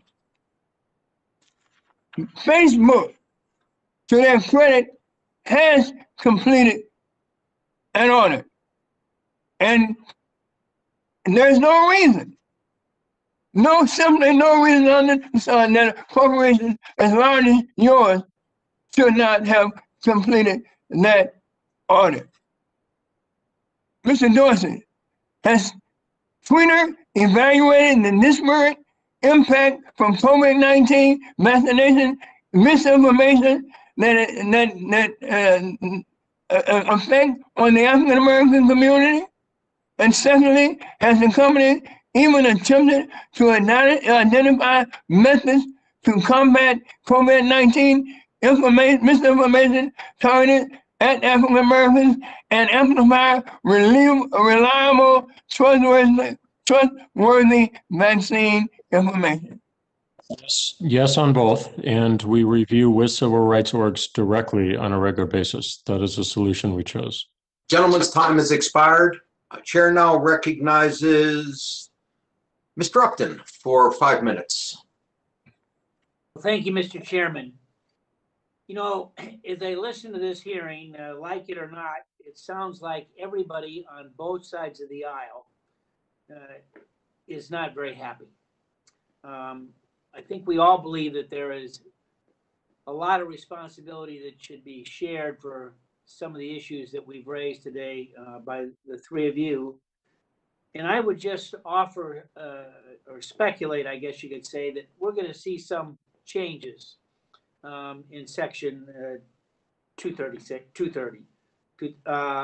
You know, the president, former President Trump, vetoed a pretty big bill, the defense bill, earlier last year over this very issue because he wanted the total repeal, and he didn't get it. But I know that the Senate now has got some legislation that's pending that's looking at a couple reforms, and my sense is that we may see something here in the near future as well. I serve on as one of only 2 House members on the Commission on Combating Synthetic Opioid Trafficking. It's a multi-federal agency. It's co-chaired by David Trone in the House and Tom Cotton in the Senate. And there is a lot of concern that we all have, not only as parents, but as community leaders across the country on opioids and the inability to remove illegal offers of opioids, steroids, even fake COVID-19 vaccines. Very troubling, I think, as we see some of these platforms push such content to a user in real search of it. So I guess my first question is to you, Mr. Zuckerberg. The sale of illegal drugs on your platform does violate your policy, yet it does remain a problem on your platforms. Can you explain the resources that you currently have devoted to addressing the issue and whether or not you plan to devote more? And this is an issue that I intend to raise with the commission as we look forward to this in the next number of months. Thanks, Congressman. I think this is an important area and a good question. We have more than 1,000 engineers who work on our what we call integrity systems, that basically are AI systems that try to help find content that violates our policies. You're right that content does violate our policies. And we also have more than 35,000 people who work in content review who basically are either responding to flags that they get from the community or checking things that our AI systems flag for them but aren't sure about. And this is an area, when we're talking about reforming Section 230, where I think it would be reasonable to expect that large platforms especially build effective systems to be able to combat and fight this kind of clearly illegal content. I think that there will be a lot of ongoing debate about how to handle content which people find distasteful or maybe harmful but is legal. But in this case, when the content is illegal, I think it is pretty reasonable to expect that large platforms build effective systems for moderating this. So we saw earlier this week, of course, we don't know all the facts on this terrible shooting in Boulder, Colorado. It appears, at least some of the initial reports, that the alleged shooter was in fact bullied. And I think I saw some press reports that some of it had happened online as well. What process do you have that it would allow parents or families to be able to pursue anti-bullying efforts that might be on your platforms? Thanks, Congressman. I think bullying is a really important case to consider for Section 230 because, first of all, it's horrible and we need to fight it, and we have policies that are against it. But it also is often the case that that bullying content is not clearly illegal. So when we talk about needing the ability under something like Section 230 to be able to moderate content, which is not only clearly illegal content but broader, one of the primary examples that we have in mind is making sure that we can stop people from bullying children. And here we work with a number of advocacy groups. We work with law enforcement to help fight this. This is a huge effort and part of what we do, and I think it's extremely important. And other than taking the approach that you don't want to see any changes to 230, what suggestions might you have for us as we examine this issue? Sorry, Congressman, I'm not saying that I don't think that there should be changes. I'm saying that I think 230 still broadly is important, so I wouldn't repeal the whole thing. But the three changes that I've basically suggested are, one is around transparency, that large platforms should have to report on a regular cadence for each category of harmful content, how much of that harmful content they're finding, and how effective their systems are at dealing with it. The second thing I think that we should do is hold large platforms to a standard where they should have effective systems for handling clearly illegal content like opioids or child exploitation or things like that. And the third thing that I think is an important principle is that these policies really do need to apply more to large platforms. And I think we need to find a way to exempt small platforms so that way, when I was getting started with Facebook, if we'd gotten hit with a lot of lawsuits around content, it might have been prohibitive for me to get started. And I think none of us here want to see the next set of platforms from being stopped from kind of being able to get started and grow. Gentleman's time has expired. Chair now recognizes Ms. Eshu. Am I unmuted? Thank you, Mr. Chairman, and good morning. Well, it's still, we're Californian, so it's good morning for us. I want to start by saying that content moderation, like removing posts or banning accounts, is about treating symptoms. And I think that we need to treat symptoms, but I also think that we need to address two underlying diseases. The first is that your products amplify extremism. The second is that your business models of targeted ads enable misinformation to thrive because you chase user engagement at great costs to our society. So to Mr. Pichai, last month, the Anti-Defamation League found that YouTube amplifies extremism. Scores of journalists and researchers agree. And here's what they say happens. A user watching an extremist video is often recommended more such videos, slowly radicalizing the user. YouTube is not doing enough to address recommendations, and it's why Representative Melankowski and myself introduced the Protecting Americans from Dangerous Algorithms Act to narrowly amend Section 230 so courts can examine the role of algorithmic amplification that leads to violence. And it's also why I, along with 40 of my House colleagues, wrote to each of you about this issue. And Mr. Chairman, I ask that those letters be placed into the record. So my question to you, Mr. Pichai, is, are you willing to overhaul YouTube's core recommendation engine to correct this issue? Yes or no? Congresswoman, we have overhauled our recommendation systems, and I know you've engaged on these issues before, pretty substantially in pretty much any area. But Mr. Pichai, yes or no? Because we still have a huge problem. And I outlined what are you saying that the Anti-Defamation League doesn't know what they're talking about? All these journalists and researchers, there is a lot more to address. And that's why I'm asking you if you're willing to overhaul YouTube's core recommendation engine to correct this. It's serious, it's dangerous. What more can I say about it? Yes or no? Congresswoman, if I may explain, we have I don't have time to explain. So, let me just say this to to the witnesses, we don't do filibuster in the House. That's something that's done in the Senate. So filibuster doesn't work with us. To Mr. Zuckerberg, your algorithms use unseemly amounts of data to keep users on your platform because that leads to more ad revenue. Now, businesses are in business to make money. We all understand that.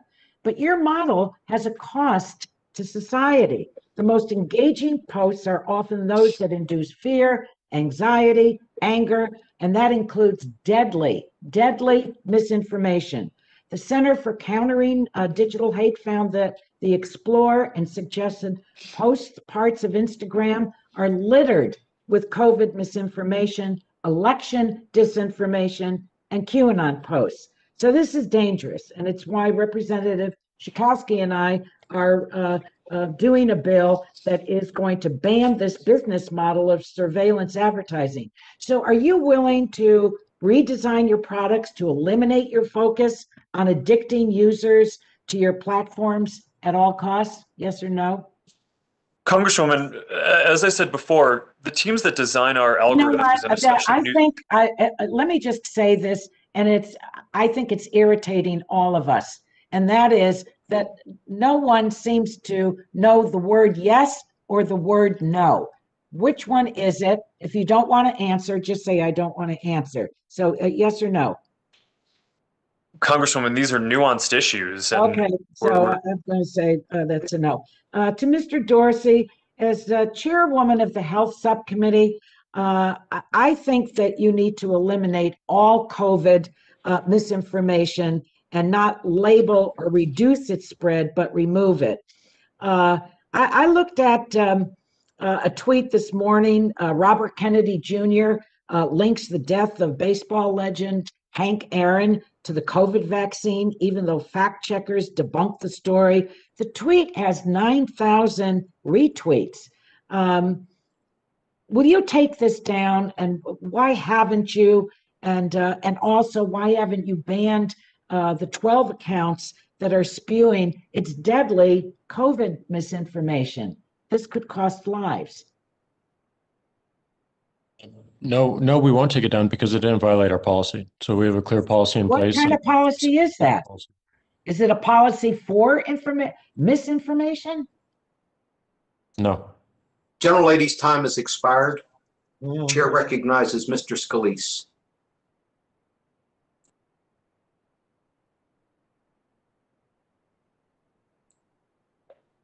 Is Mr. Scalise here? Thank you. There we go. Thank you, Mr. Chairman. I want to thank you for having this here. I want to thank our three witnesses for coming as well. Clearly, you're seeing a lot of concern being expressed by members on both sides, both Republican and Democrat, about the way that your social media platforms are run, and especially as it relates to the fairness and equal treatment of people. I know I've had a lot of concerns, shared it with some of you individually over the last few years about whether it's algorithms that seem to be designed sometimes to have an anti-bias against conservatives. But look, we all agree that whether it's illegal activity, bullying, those things ought not be permeated through social media. But there's a big difference between stopping bullying and violent type of social media posts versus actual censorship of political views that you disagree with. And I think I want to ask my first question to Mr. Dorsey, because there have been a lot of concerns expressed recently about that unequal treatment. And I'll just start with the New York Post article. I think a lot of people have seen this. This article was censored by Twitter when it was originally sent out. This is the New York Post, which is a newspaper that goes back to 1801, founded by Alexander Hamilton. And for weeks, this very credibly sourced article right before an election about Hunter Biden was banned by Twitter. And then when you contrast that, you have this Washington Post article that was designed to misportray a conversation between President Trump and the Georgia Secretary of State. Since parts of this have been debunked, and yet this article can still be tweeted out. I want to ask Mr. Dorsey, first of all, do you recognize that there is this real concern that there's an anti-conservative bias on Twitter's behalf? And would you recognize that this has to stop. If this is going to be, Twitter is going to be viewed by both sides as a place where everybody's going to get a fair treatment. Yeah, we made a total mistake with the New York Post. We corrected that within 24 hours. It was not to do with the content. It was to do with a hacked materials policy. We had an incorrect interpretation. We don't write policy according to any particular political leaning. If we find any of it, we route it out. So regarding the Washington Post, we will make mistakes, and our goal is to correct them as quickly as possible. And in that case, we did. Mm-hmm. And I appreciate you recognizing that was a mistake. However, the New York Post's entire Twitter account was blocked for about 2 weeks, where they couldn't send anything out, not just that article. And to censor, we've got a First Amendment too. It just seems like to censor a newspaper that's as highly respected as the New York Post, again, 1801, founded by Alexander Hamilton, for their entire account to be blocked for 2 weeks by a mistake, seems like a really big mistake. Was anyone held accountable in your censoring department for that mistake? Well, we don't have a censoring department, but I agree. Who made the decision then to block their account for 2 weeks? We didn't block their account for 2 weeks. We required them to delete the tweet, and then they could tweet it again. They didn't take that action, so we corrected it for them. Even though the tweet was accurate. I mean, are you now, look, you've seen the conversations on both sides about Section 230, and there's going to be more discussion about it, but you're acting as a publisher. If you're telling a newspaper that they've got to delete something in order for them to be able to participate in your account, I mean, don't you recognize that you're no longer hosting a town square? You're acting as a publisher when you do that. It was literally just a process error. This was not against them in any particular way. We require, if we remove a violation, we require people to correct it. We change that based on they're not wanting to delete that tweet, which I completely agree with. I see it, but it is something we learn. Learn. Okay, well, let me go to the New York. Now let me go to the Washington Post article, because this article can still be tweeted. I don't know if it was ever taken down. It contains false information. Even the Washington Post acknowledges that it contains false information. Yet their tweets today on your service that still mischaracterize it in a way where even the Washington Post admitted it's wrong. Yet those mischaracterizations can still be retweeted. Will you address that and start taking those down to reflect what even the Washington Post themselves has admitted as false information? Our misleading information policies are focused on manipulated media, public health, and civic integrity. That's it.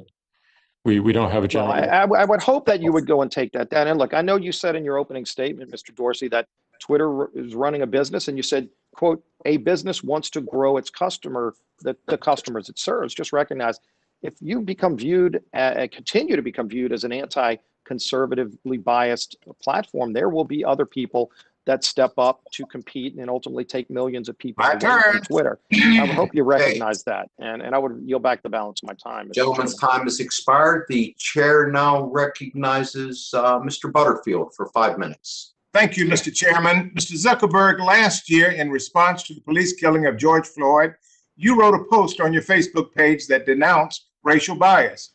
It proclaimed Black Lives Matter. You also announced that the company would donate $10 million to racial justice organizations. And Mr. Dorsey, Twitter changed its official bio to a Black Lives Matter tribute, and you pledged $3 million to an anti-racism organization started by Colin Kaepernick. And Mr. Pichai, your company held a company-wide moment of silence to honor George Floyd, and you announced $12 million in grants to racial justice organizations. The CEO of Google subsidiary YouTube wrote in a blog post, quote, "We believe Black Lives Matter and we all need to do more to dismantle systemic racism," end of quote. YouTube also announced it would start a $100 million fund for Black creators. Now, all of this sounds nice, but these pronouncements, gentlemen, these pronouncements and money donations do not address the way your company's own products, Facebook, Twitter, and YouTube, have been successfully weaponized by racists and are being used to undermine social justice movements, to suppress voting in communities of color, and spread racist content and lies. And so, gentlemen, in my view, your companies have contributed to the spread of race-based extremism and voter suppression. As the New York Times noted last year, It's as if the heads of McDonald's, Burger King, and Taco Bell all got together to fight obesity by donating to a vegan food co-op rather than lowering their calories, end of quote. Gentlemen, you could have made meaningful changes within your organizations to address the racial biases built into your products and donated to these organizations. But instead, we are left with platitudes and another round of passing the buck. America is watching you today. This is a moment that begins a transformation of the way you do business, and you must understand that. Perhaps a lack of diversity within your organizations has contributed to these failures. The Congressional Black Caucus's Tech 2025 initiative has been working for years to increase diversity and equity in tech companies at all levels, and you know that because we have visited with you in California. We founded this initiative in 2015 with the hope that by now the tech workforce would reflect the diversity of our country. Here we are, 2021. I acknowledge that you've made some modest advancements, but not enough. There must be meaningful representation in your companies to design your products and services in ways that work for all Americans. And that requires public accountability. History has shown that you have talked the talk, but have failed to walk the walk. It appears now that Congress will have to compel you, perhaps with penalties, to make meaningful changes. And I'm going to try the yes or no answer, and hopefully I will have better results than my colleagues. Mr. Zuckerberg, I'll start with you, and please be brief, yes or no. Would you oppose legislation that would require technology companies to publicly report on workforce diversity at all levels? Congressman, I don't think so, but I need to understand it in more detail. Well, we have talked about that, and I hope that if we introduce this legislation, you will not oppose it. What about you, Mr. Dorsey? Would you oppose a law that made workforce diversity reporting a requirement? No, I wouldn't oppose it. It does come with some complications in that we don't always have all the demographic data for our employees. Well, thank you for that. And we talked with you in your office some years ago, and you made a commitment to work with us, but we need more. What about you, Mr. Pichai? Are you willing to support? Well, would you be willing to commit would you oppose a law that made workforce diversity reporting a requirement? Would you oppose it? Congressman, we were the first company to publish transparency reports. We publish it annually, and so happy to share that with you and take any feedback. But we do today provide in the U.S. Detailed demographic information on our workforce, and we are committed to doing better. Well, gentlemen, for the last 6 years, the Congressional Black Caucus has said to you over and over again, we need greater diversity among your workforce from the top to the bottom, and we need for you to publish the data so the world can see it. That's the only way we're going to deal with diversity and equity. Thank you so very much, Mr. Chairman. I heard you at the beginning of the committee gavel, and I yield back the 10 seconds that I have. Gentleman deserves commendation for doing that, and I hope others follow his example. Chair now recognizes Mr. Guthrie for 5 minutes. Thank you, Mr. Chair, and thanks to the witnesses for being here. And you know, big tech decisions have real impact on people, and that's why I ask my constituents using your platforms to share their experiences on your platforms with me as their representative, and I'm here to advocate on their behalf. I received 450 responses, and one major thing that I heard from my constituents was the experience they've had with sites taking down religious content, which is important because there's a lot of religious organizations are now streaming their services due to COVID.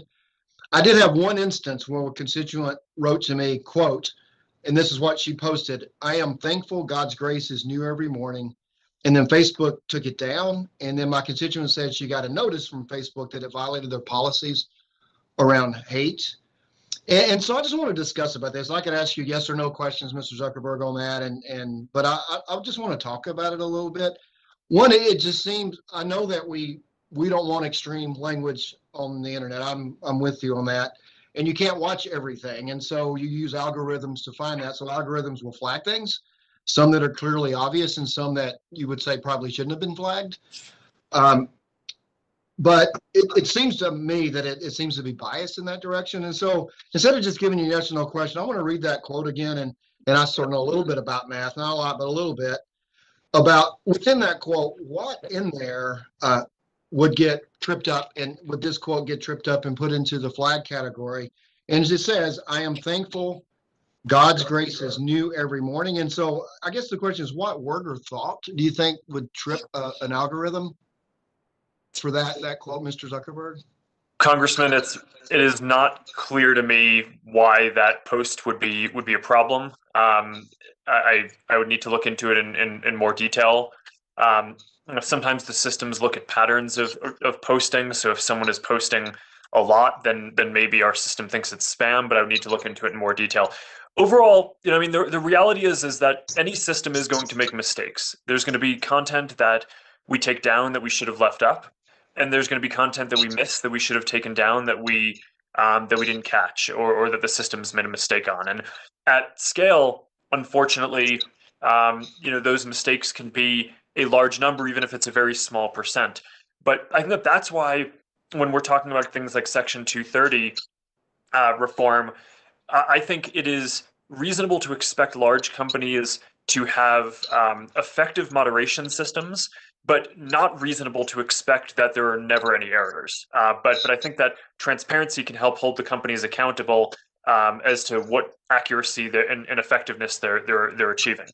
Okay, well, to your spam comment, I think they did receive a notification that was for the hate policy. So, and I understand there's going to be gray areas, whatever, but that quote, I don't see where the gray area is, how it could get caught up in that. But I want to move on. Thanks for your answer with that. I want to move on. So, Mr. Dorsey, I want to talk about the RFK Jr. I didn't see that quote, but you said that didn't violate your policy. And just in the context of that, I know CDC just recently updated its school guidance to make clear science says you can be 3 feet away and still be safe in schools. The issue, things are changing every day because we're learning more and more about this virus. So how did the RFK comment not violate your policy? And RFK Jr. and how did we have a RFK 3 that we all JPK 3 I guess we all like, and as a former colleague, but RFK Jr. and the policy towards that, and then how do you keep up with what's changing so quickly, Mr. Dorsey? Yeah, we can follow up with you on the exact reasoning, but we have to recognize that our policies evolve constantly, and they have to evolve constantly. So, as has been said earlier in this testimony, we observe what's happening as a result of our policy. We try to understand the ramifications, and we improve it. And it's a constant cycle. We're always looking to improve our policies and our enforcement. So, Mr. Zuckerberg, Mr. Pichai, just on all the continuously evolving information on COVID, because we're learning more and more about it, and how do you keep up? Well, only about 30 seconds, so if you could, quick answers for each of you, if you can. Mr. Pichai, maybe, since you haven't answered the question. On COVID, we've been really taking guidance from CDC and other health experts, proactively removing information. One thing we get to do in YouTube is to recommend higher quality content. We have shown over 400 billion information panels on COVID alone last year, including a lot from CDC and other health organizations. Okay, thank you. And I'll yield back 4 seconds, Mr. Chair. Thank you, Mr. Guthrie. Chair now recognizes Ms. Matsui for 5 minutes. Thank you very much, Mr. Chairman, for having this hearing today. Today, we have another opportunity to hear from the leaders of Facebook, Twitter, and Google. In what has become a concerning pattern, the members of this committee are here to demand answers to questions about social media's role in escalating misinformation, extremism, and violence. Last week, I testified at a House Judiciary Committee hearing about the rise in discrimination and violence against Asian Americans. Horrifically, that hearing came on the heels of a violent attack in Atlanta that left 8 people, 6 of whom were Asian women, dead. The issues we are discussing here are not abstract. They have real-world consequences and implications that are too often measured in human lives. I'm worried, as are many watching this hearing, that the companies before us today are not doing enough to prevent the spread of hate, especially when it's targeted against minority communities. Clearly, the current approach is not working, and I believe Congress must revisit Section 230. A recent study from the University of San Francisco examined nearly 700,000 tweets in the week before and after President Trump tweeted the phrase Chinese virus. The results showed 2 alarming trends. there was a significantly greater increase in hate speech the week after the president's tweet, and that half of the tweets using the hashtag China virus showed an anti-Asian sentiment compared to just 1/5 of the tweets using the hashtag COVID-19. This empirical evidence backs up what the World Health Organization already knew in 2015, saying disease names really do matter.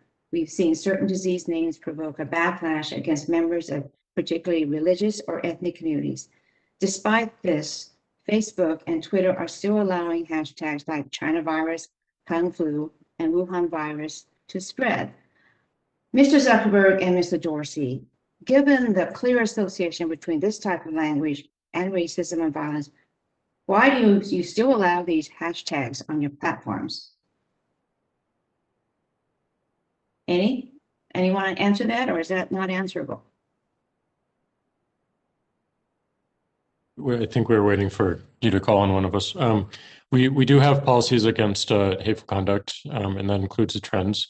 So when we see it associated with any hateful conduct, we will take action on it. It's useful to remember that a lot of these hashtags, though, do contain counter speech, and people on the other side of it do own them and show why this is so terrible and why it needs to stop. Could I just take my time back? The fact of the matter is I think you know how to develop algorithms to kind of get rid of this and examine this further. Mr. Zuckerberg, any comment here?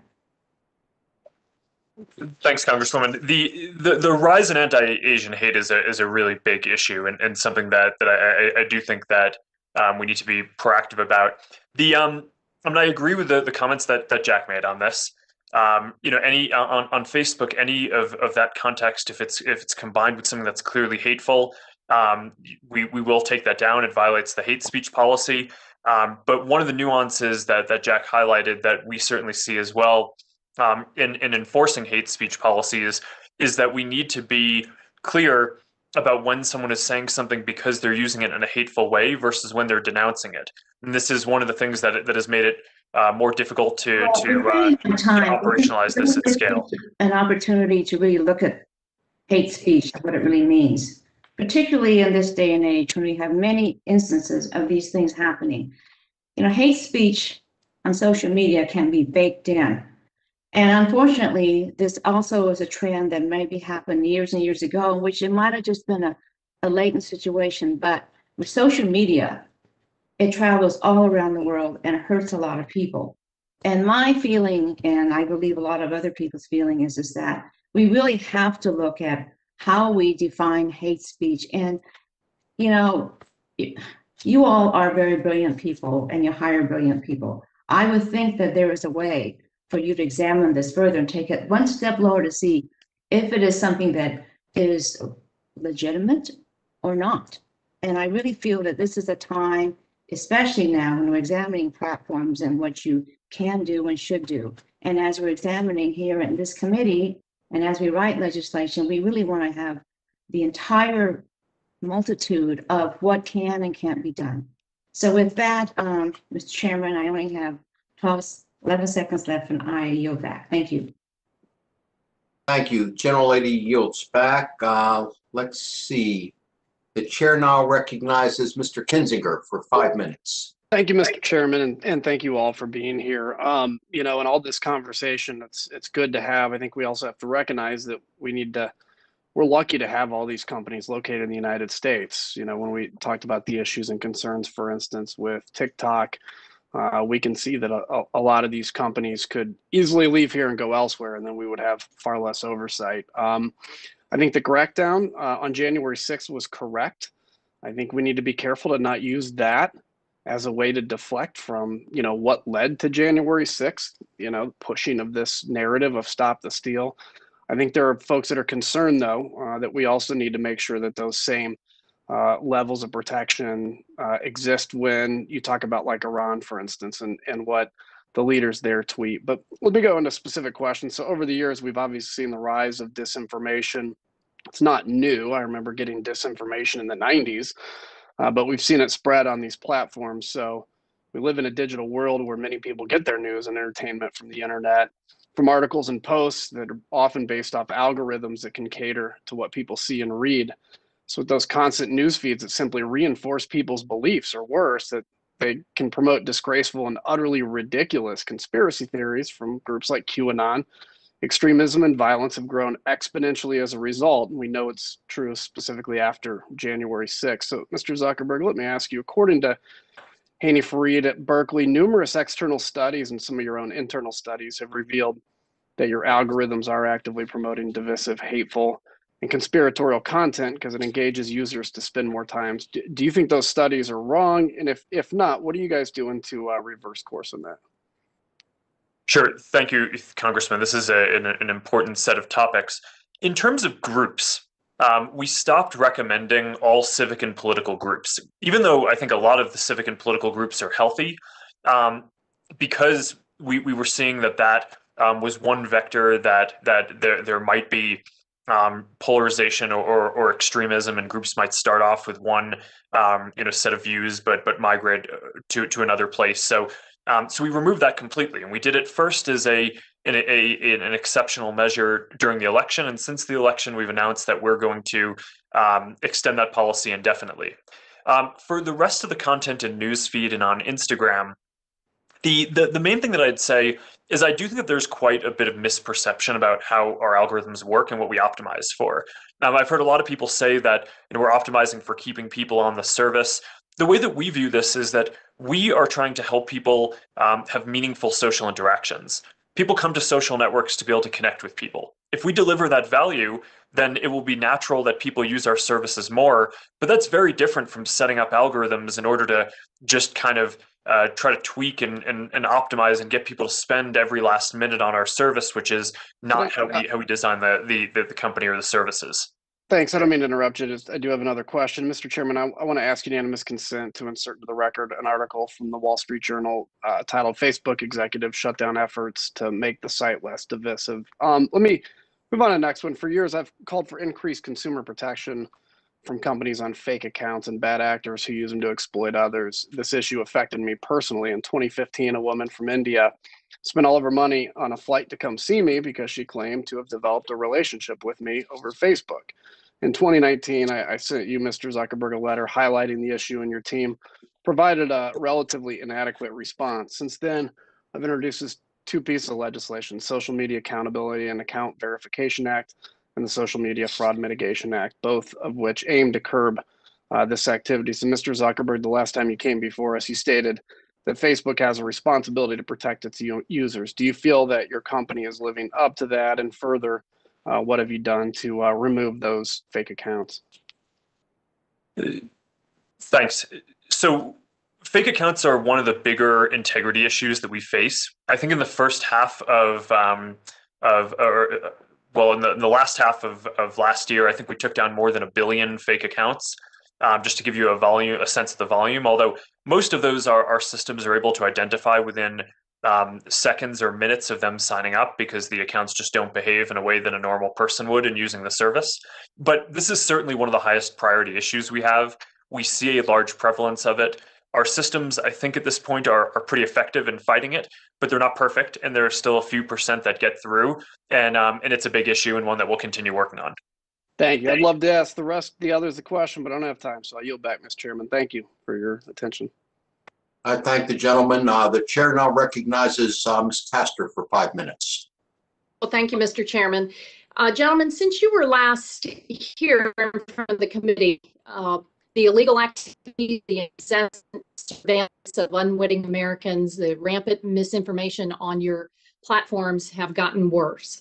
Part of the reason for this toxic stew is that you employ manipulative methods to keep people cemented to the platform, often amplifying discord, and it boosts your bottom line.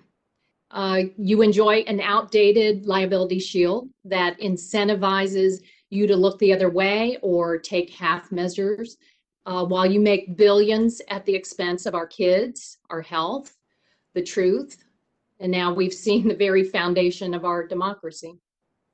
I've been working for over a year with advocates and other members on an update to the children's protections online.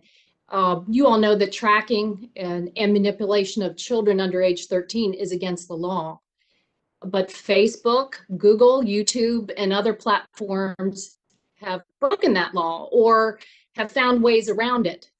Many have been sanctioned for knowingly and illegally harvesting personal information of children and profiting from it. I have a question for each of you. It's a quick yes or no. Did you all watch The Social Dilemma, where former employees of yours or other big tech platforms say they do not allow their kids on social media? Mr. Zuckerberg? Congresswoman, I haven't seen it, Yes. but I'm obviously familiar with it. Yes, sir. Okay. Mr. Pichai, yes or no? Yes, I've seen the movie. And No. okay, well, Mr. Zuckerberg, there's a good reason that they have the former execs say that. Are you aware of the 2019 Journal of the American Medical Association Pediatric study that the risk of depression for adolescents rises with each daily hour spent on social media? And I'm not talking screen time. I'm not talking about FaceTime or sending text messages to friends. But are you aware of that research? Congresswoman, I'm not aware of that research. All right. What about the 2019 HHS research that suicide rates among kids aged 10 to 14 increased by 56% between 2007 and 2017 and tripled for kids between the age of 10 and 14? Yes or no? Congresswoman, I'm aware of the issues. So yes, certainly you are also aware of the research that indicates a correlation between the rise in hospital admissions for self-harm and the prevalence of social media on phones and the apps on platforms that are designed to be addictive and keep kids hooked. Yes? Well, how about you, Mr. Pichai? Are you aware of the JAMA Pediatric September 2020 study where they tested hundreds of apps used by children age 5 and under, many of which were in the Google Play Store's family section? The study found 67% of the apps tested showed transmission of identifying info to third parties in violation of the COPPA law. Are you familiar? Extensively spent time on this area. We introduced a curated set of apps for kids on the Play Store. We give digital well-being tools so that people can take a break, set time, parents can set time limits for children. Let me ask you this then, Mr. Pichai, how much are you making in advertising revenue from children under the age 13? Most of our products, other than a specific product designed for kids in YouTube, most of our products are not eligible for children under the age of 13. So you're not going to provide that. Mr. Zuckerberg, how much advertising revenue does Facebook, do you make from behavioral surveillance advertising targeted towards kids under age 13? Congresswoman, it should be none of it. We don't allow children under the age of 13 on any of the services that run advertising. Oh, are you saying that there are no kids on Instagram under the age of 13 right now? Congresswoman, children under the age of 13 are not allowed on Instagram. Well, when we find out that they're there, we remove them. It's, of course, every parent knows that there are kids under the age of 13 on Instagram. And the problem is that you know it, and you know that the brain and social development of our kids is still evolving at a young age. There are reasons in the law that we set that cutoff at 13. But now, because these platforms have ignored it, they've profited off of it, we're going to strengthen the law. And I encourage all of my colleagues to join in this effort. I've heard a lot of bipartisan support here today. We also need to hold the corporate executives accountable and give parents the tools that they need to take care and protect their kids. Thank you, Mr. Lady, time is expired. Chair recognizes Mr. Johnson for 5 minutes. Thanks, Mr. Chairman. You know, over a decade ago, Americans watched Facebook, Twitter, and Google emerge from humble beginnings. We were curious to see how these new innovative companies would improve our lives. The results are in, and they're deeply concerning. We've seen a surge in cyberbullying, child porn, radical extremism, human trafficking, suicides, and screen addiction, all of which have been linked to the use of social media. Our nation's political discourse has never been uglier. and we haven't been this divided since the Civil War. Yet, big tech marches on uninhibited. What's their newest target? Children under the age of 13. News outlets this week have reported that Facebook is planning to create an Instagram app designed for children under the age of 13. We've talked about it here already today. Elementary and middle school students. By allowing big tech to operate under Section 230 as is, we'll be allowing these companies to get our children hooked on their destructive products for their own profit. Big tech is essentially handing our children a lit cigarette and hoping they stay addicted for life. You know, in 1994, Democratic Congressman Henry Waxman chaired a hearing with the CEOs of our nation's largest tobacco companies. During his opening statement, he stated, and I quote, "Sadly, this deadly habit begins with our kids. In many cases, they become hooked quickly and develop a lifelong addiction that is nearly impossible to break." So, Mr. Zuckerberg and Mr. Dorsey, you profit from your companies hooking users to your platforms by capitalizing on their time. So, yes or no?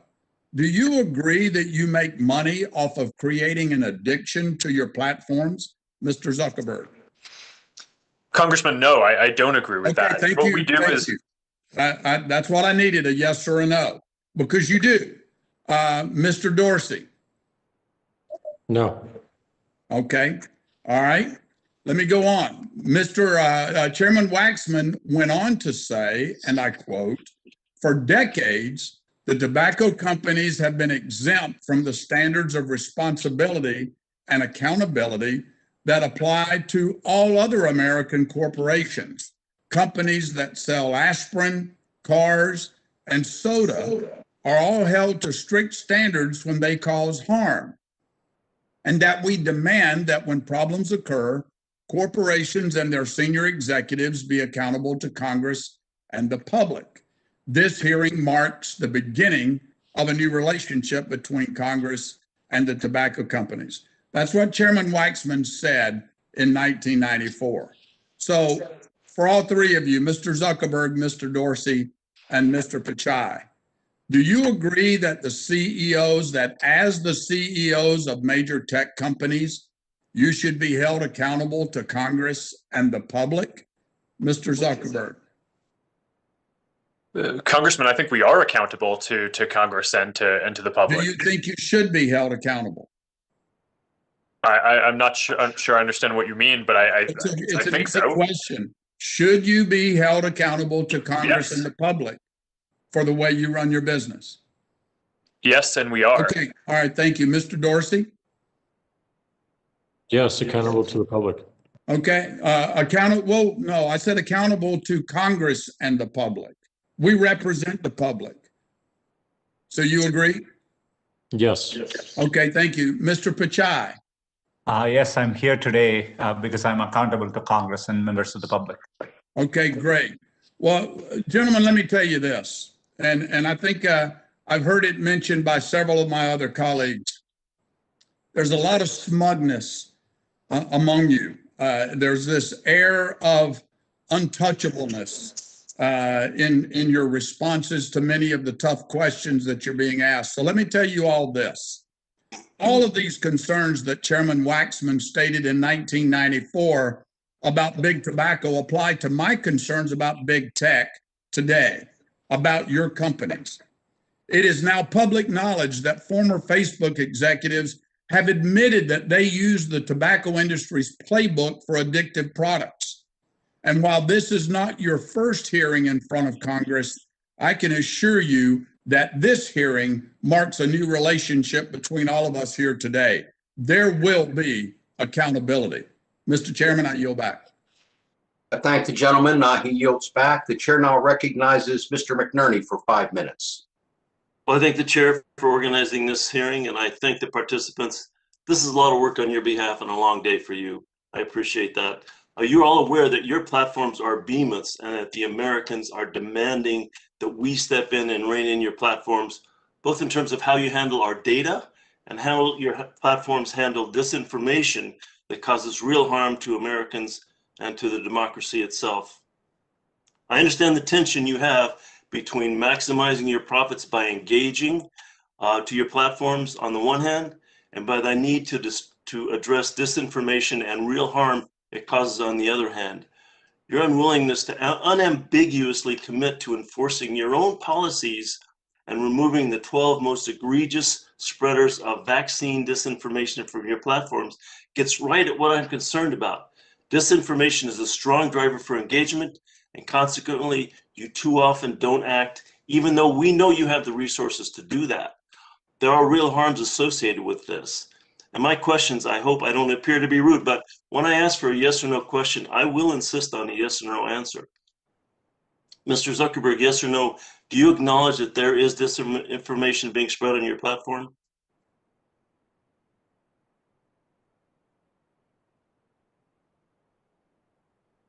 Sorry, I was muted. Yes, there is, and we take steps to fight it. Thank you. Yes or no, do you agree that your company has profited from the spread of disinformation? Congressman, I don't agree with that. People don't want to see disinformation on our services, and when we do, So I let's think it note hurts that. our long-term You business. You said you don't agree with that. I appreciate your forthrightness on that. But we all know this is happening. Profits are being generated from COVID-19 and vaccine disinformation, election disinformation, QAnon conspiracy theories, just to name a few things. And it's baffling that you have a negative answer to that question.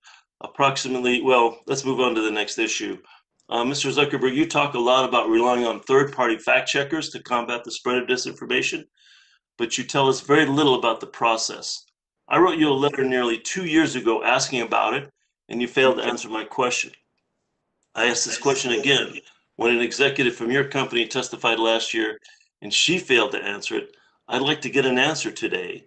On average, from the time content is posted to Facebook's platform, how long does it take Facebook to flag suspicious content to third-party fact checkers, for third-party fact checkers to review the content, and for Facebook to take remedial action after this review is completed? How long does this entire process take? I'm just looking for a quick number.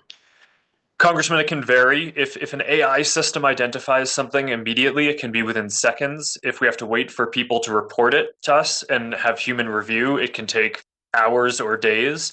The fact checkers take as much time as they need to review things, but as soon as we get an answer back from them, we should operationalize that and attach a label if the content is rated false and reduce the I understand what you're saying, but what I do know is that this process isn't happening quickly enough, and I'm very concerned that you aren't motivated to speak things up, because most problematic content is what gets the most views, and the longer the content stays up, the more this helps maximize your bottom line and the more harm that it can cause.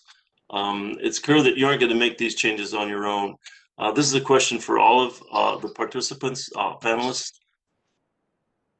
Would you oppose legislation that prohibits placing ads next to what you know to be or should know to be false or misleading information, including ads that are placed in videos, promoted content, and ads that are placed above, below, or on the side of a piece of content? Mr. Zuckerberg, would you answer with a yes or no first, please? Congressman, that's very nuanced. I think the questions to determine whether something is misinformation is a process that I think would need to be spelled out well in a law like that. Well, okay, I appreciate that. Mr. Dorsey? Yes, I would oppose it until we see the actual requirements and what the ramifications are. We need to understand that. Okay, Mr. Pichai, would you oppose the prohibition like this? The principle makes sense. In fact, advertisers don't want anywhere near to be content like that. And so we already have incentives. You can imagine reputable advertisers like consumer products advertisers do not want any ads to appear next to information that could turn off their consumers. So we have natural incentives to do the right thing here. Okay, you all say you want a safe and open platform for everyone. You say it's not in your company's interest to have disinformation on your platform, so you shouldn't oppose efforts that would prevent harming American people. I yield back. Gentleman's time has expired. Gentleman yields back. Chair now recognizes Mr. Long for 5 minutes. Thank you, Mr. Chairman. Mr. Pichai, I'm going to ask you a yes or no question. And just tell me if you know the difference in these two words. Yes and no. Yes. Mr. Zuckerberg, same question for you. Do you know the difference in yes and no? Yes, Congressman. And Mr. Dorsey, same question for you. Do you know the difference in two words, yes or no? Yes. I'm sorry? Yes. Yes, I didn't hear. I know the difference. Okay, thank you. I won a steak dinner there from one of my colleagues. They didn't think I could get you all to answer, all three of you to answer yes or no question. I did it. Mr. Zuckerberg, let me ask you, how do you ascertain if a user is under 13 years old? Congressman, on services like Facebook, we have people put in a birthday when they register. That's handy. So a 13-year-old would never, an 11-year-old would never put in the wrong birthday by 2 years and say they were 13. Is that kind of your policy? Congressman, it's more nuanced than that, but I think you're getting at a real point, which is that people lie.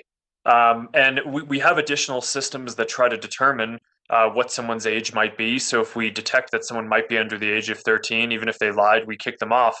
But this is part of the reason why we're exploring having a service for Instagram that allows under 13s on, because we worry that kids may find ways to try to lie and evade some of our systems. But if we create a safe system where that has appropriate parent controls, then we might be able to get people into using that instead. We're still early in figuring this out, but that's a big part of the theory and what we're hoping to do here.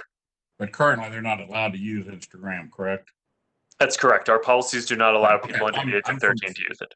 I'm from Missouri, the show me state, and just to say that no one under 13 could get on, to me, doesn't pass the Missouri smell test of show me. So sticking with you, Mr. Zuckerberg, you created the Facebook Oversight Board as a way to help hold Facebook accountable. They are currently looking at Facebook's decision to remove President Trump's Facebook account.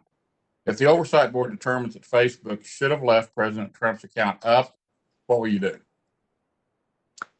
Congressman, we will respect the decision of the Oversight Board, and if they tell us that former President Trump's account should be reinstated, then we will honor that. I don't know why people call Attorney General Ashcroft Attorney General, but when they speak of President Trump, they just call him former president. But I guess I'll leave that for another day. Sticking with you again, Mr. Zuckerberg. It's my understanding is that Facebook Oversight Board is comprised of members from all over the world. As you're well aware, the United States has the strictest protections on free speech than any other country. Since the decisions of the board are being made by a panel rather than the U.S. Court of Law, how can you assure members of this committee and the American people that the Oversight Board will uphold free speech and make their decisions based on American laws and principles? Congressman, the members of the Oversight Board were selected because of their views on free expression and strong support of it.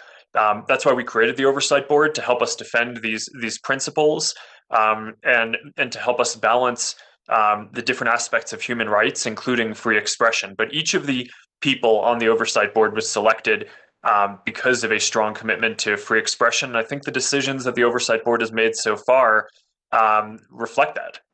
Okay, let me move on to Mr. Dorsey. Mr. Dorsey, I know you're from the Show Me State also. Have you been vaccinated against COVID-19? Not yet. Mr. Pichai, have you been vaccinated against COVID-19? Sorry, I missed the question, Congressman. Have you? I know I bore a lot of people. Have you been vaccinated against COVID-19? Congressman, I was very fortunate to have received it last week. So you have one shot, you have another one to go, or is it just Johnson & Johnson, or you just need one? I still have one more shot to go. And Mr. Zuckerberg, same question. Have you been vaccinated against COVID-19? I have not yet, but hope to as soon as possible. Okay, it's not a personal preference not to get vaccinated, you just haven't got to your age group, or? That's correct. Okay, thank you. And I just cannot believe Robert Kennedy Jr. is out there with his anti-vax stuff, and it's allowed to stay up on Twitter. With that, I yield back. Gentleman yields back. Let's see who's next. I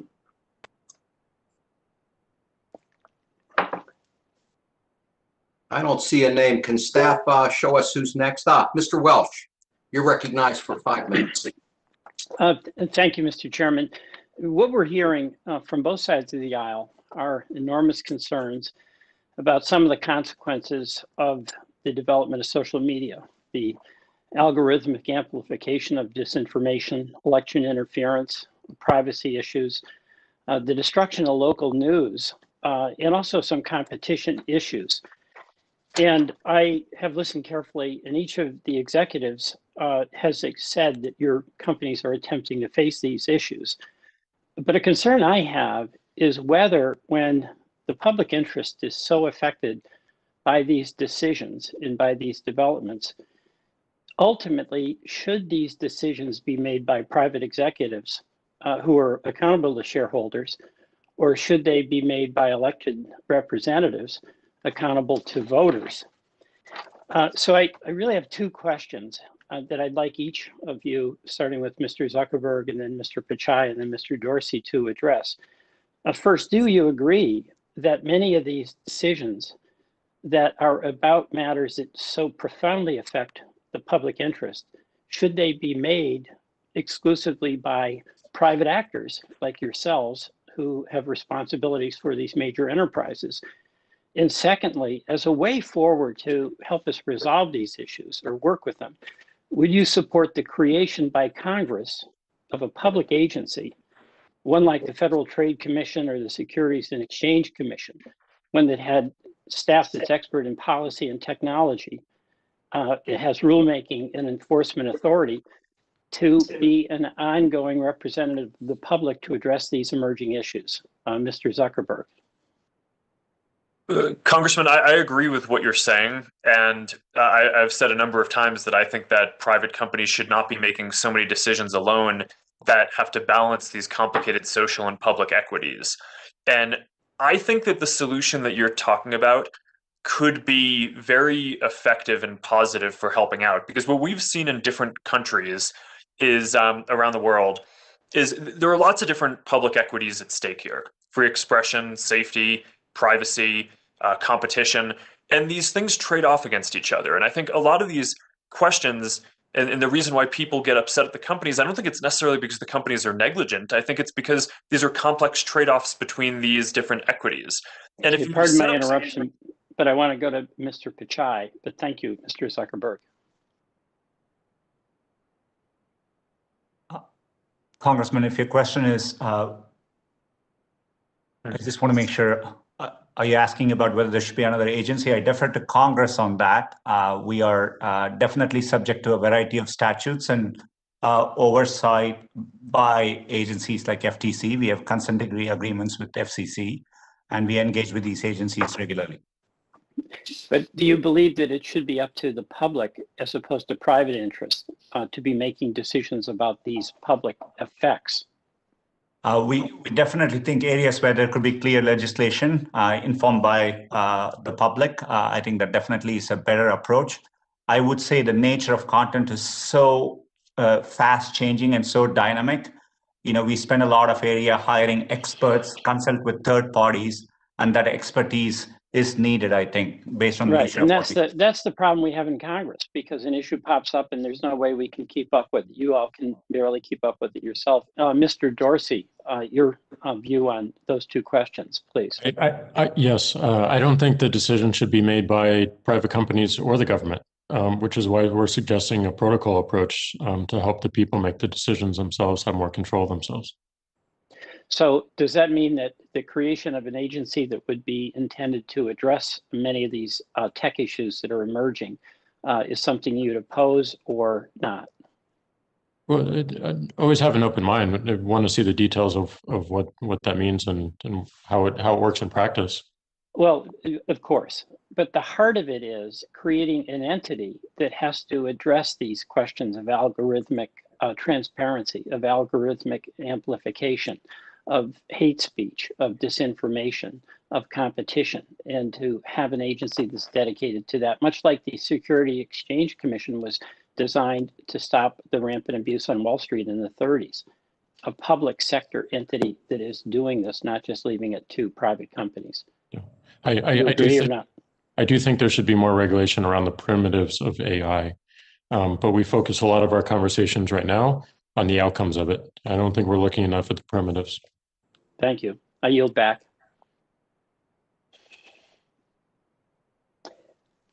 Gentleman yields back. Chair recognizes Mr. Bashan for 5 minutes. Thank you, Mr. Chairman. And first of all, I want to thank the witnesses for being here today. It's going to be a long day, and appreciate your testimony and your answering questions. I do think it's important to understand history, excuse me, when you look at these situations. And, you know, when it comes to the political side, when Thomas Jefferson wanted to get out an anti-Adams message, even though he was his own vice president, he started his own newspaper because it was pretty clear that the newspapers that were being published weren't going to change their view because there was no competitive reason to do that. And I think we're looking at potentially a similar situation here.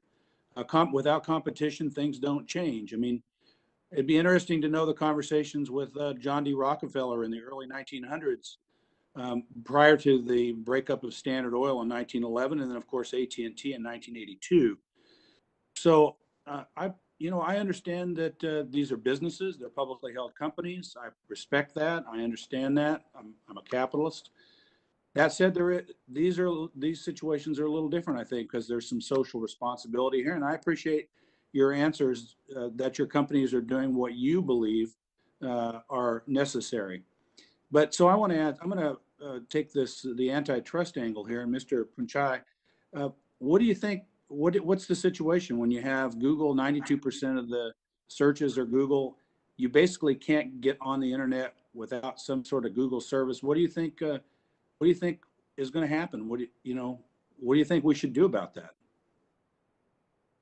Congressman, we definitely are engaged with conversations as well as lawsuits in certain cases. We understand there will be scrutiny here. We are a popular general purpose search engine, but we compete vigorously in many of the markets we operate in. For example, majority of our revenue comes from product searches, and 1 in 2 product searches originate with Amazon today in the US. So we definitely see a lot of competition by category. There are many areas as a company, we are an emerging player, be it making phones or when we are trying to provide enterprise software, we compete with other larger players as well. And if you look at last year and look at all the new entrants in the market, new companies that have gone public and emerged strongly, in tech shows that the market is vibrant and dynamic.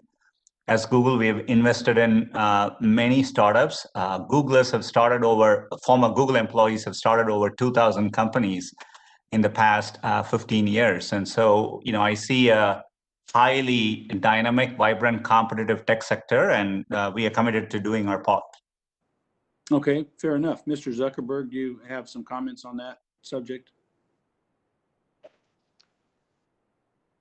Congressman, I would echo Sundar's comments. I think that this is a highly competitive market. I mean, if this is a meeting about social media, not only do you have the different companies that are here today that all offer very big services that compete with each other, but you have new entrants that are growing very quickly, like TikTok, which is reaching a scale of hundreds of millions or billions of people around the world, and I think is growing faster than any of our services of the companies that are up here today, and certainly competitive with us. And that's just naming a few. Right? I mean, obviously there's Snapchat and a bunch of other services as well. So it's a very competitive marketplace.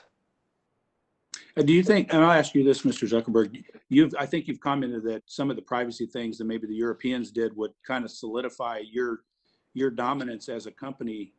So what should we do in the United States on this? Because it's a different subject, but similar, to not do something that would stymie innovation, competition, and further, in my view, further create a monopolistic, or at least a perceived monopolistic environment.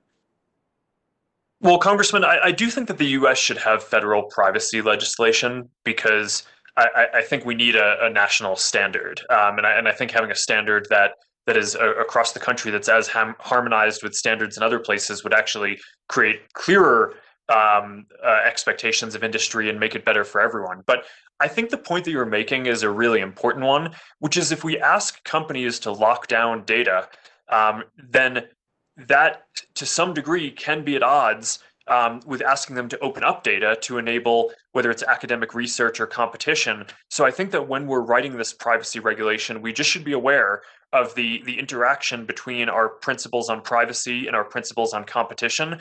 And that's why I think a more holistic view, like what Congressman Welch was just proposing, I think is perhaps a good way to go about this. Okay, quickly, Mr. Dorsey, do you have any comments on that? One of the reasons we're suggesting more of a protocol approach is to enable as many new entrants as possible. Okay. We want to be a client on that. I want to thank you. Time has expired. With that, I'll yield back. Chair recognizes Ms. Clark for 5 minutes. Thank you, Mr. Chairman. I thank you, the chairs and the ranking members for today's hearing. I also thank our witnesses for appearing. In January, I called for a public comment for the discussion draft of my bill, the Civil Rights Modernization Act of 2021, a narrowly focused proposal to protect historically marginalized communities from the harms of targeted advertising practices. These harms can and have infringed on the civil rights of protected classes, and I'm proud to formally introduce this bill next week to diminish inequities in the digital world. For time's sake, I ask our witnesses to please answer the questions as succinctly as possible. The first question goes to Mr. Zuckerberg. Facebook currently provides their advertisers with insight on how to get their ads in front of people who are most likely to find their ads relevant by utilizing tools to use criteria like consumers' personal interests, geography, to fine-tune the targeting. This is often used code that target or avoid specific races or other protected classes of people. Let me add that I'm aware of the updates to your special ad audience. However, why does Facebook continue to allow for discrimination in the placement of advertisements that can violate civil rights laws? Congresswoman, we've taken a number of steps to eliminate ways that people can target different groups based on racial affinity and different ways that they might discriminate, because this is a very important area. And we have active conversations going on with civil rights experts as to the best ways to continue improving these systems, and we'll continue doing that. Mr. Dorsey, Twitter allows advertisers to use demographic targeting to reach people based on location, language, device, age, and gender. In July, your company made changes to your ad targeting policy to advise advertisers to, quote, not wrongfully discriminate against legally protected categories of users, end quote. What did Twitter mean by the phrase wrongfully discriminate? Are some kinds of discriminatory advertising permitted on Twitter? If so, would you please explain? No, not at all. I'm sorry, I didn't get that answer. No, none at all. Okay, and so can you explain what you meant by wrongfully discriminate? We mean that you shouldn't just use our ad systems to discriminate. Oh, okay. Mr. Pichai, Google has recently announced a new approach in their targeting system called FLoC, or Federal Learning of Cohorts. Excuse me, Federated Learning of Cohorts, to allow an ad targeting to groups of people with similar characteristics. The new system will utilize machine learning to create these cohorts for the consumer's visits to websites. Given the potentially biased and disparate impact of machine learning algorithms, how has Google addressed the potential discriminatory impact of this new FLoC system? Congresswoman, it's an important area. We recently announced a joint collaboration with HUD to ban ads that would target age, gender, family status, zip code, in addition to race, which we've long disallowed. So we'll bring similar provisions, particularly when we are using machine learning. And by the way, Flock is early. We haven't implemented it yet. We will be publishing more technical proposals on it. And they will be held to our AI principles, which prohibit discrimination based on sensitive categories, including race. And we will be happy to consult and explain our work there.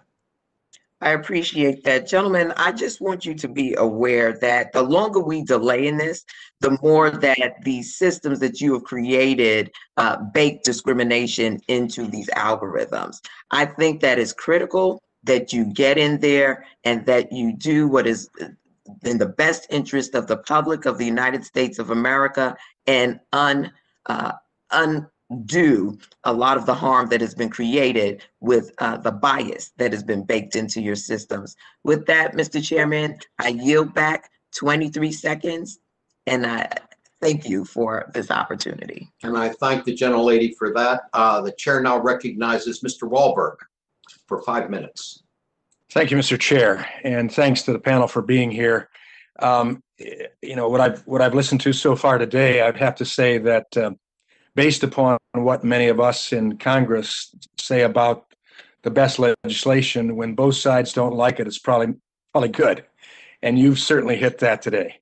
I think from both sides, you have been attacked for various reasons. But I have to say the platforms that you've developed are amazing, and they have huge potential. And they indeed have enabled us to go directions, information, communications, relationships that can be very positive and are amazing in what's been accomplished. I think we get down to how that is controlled and who controls it.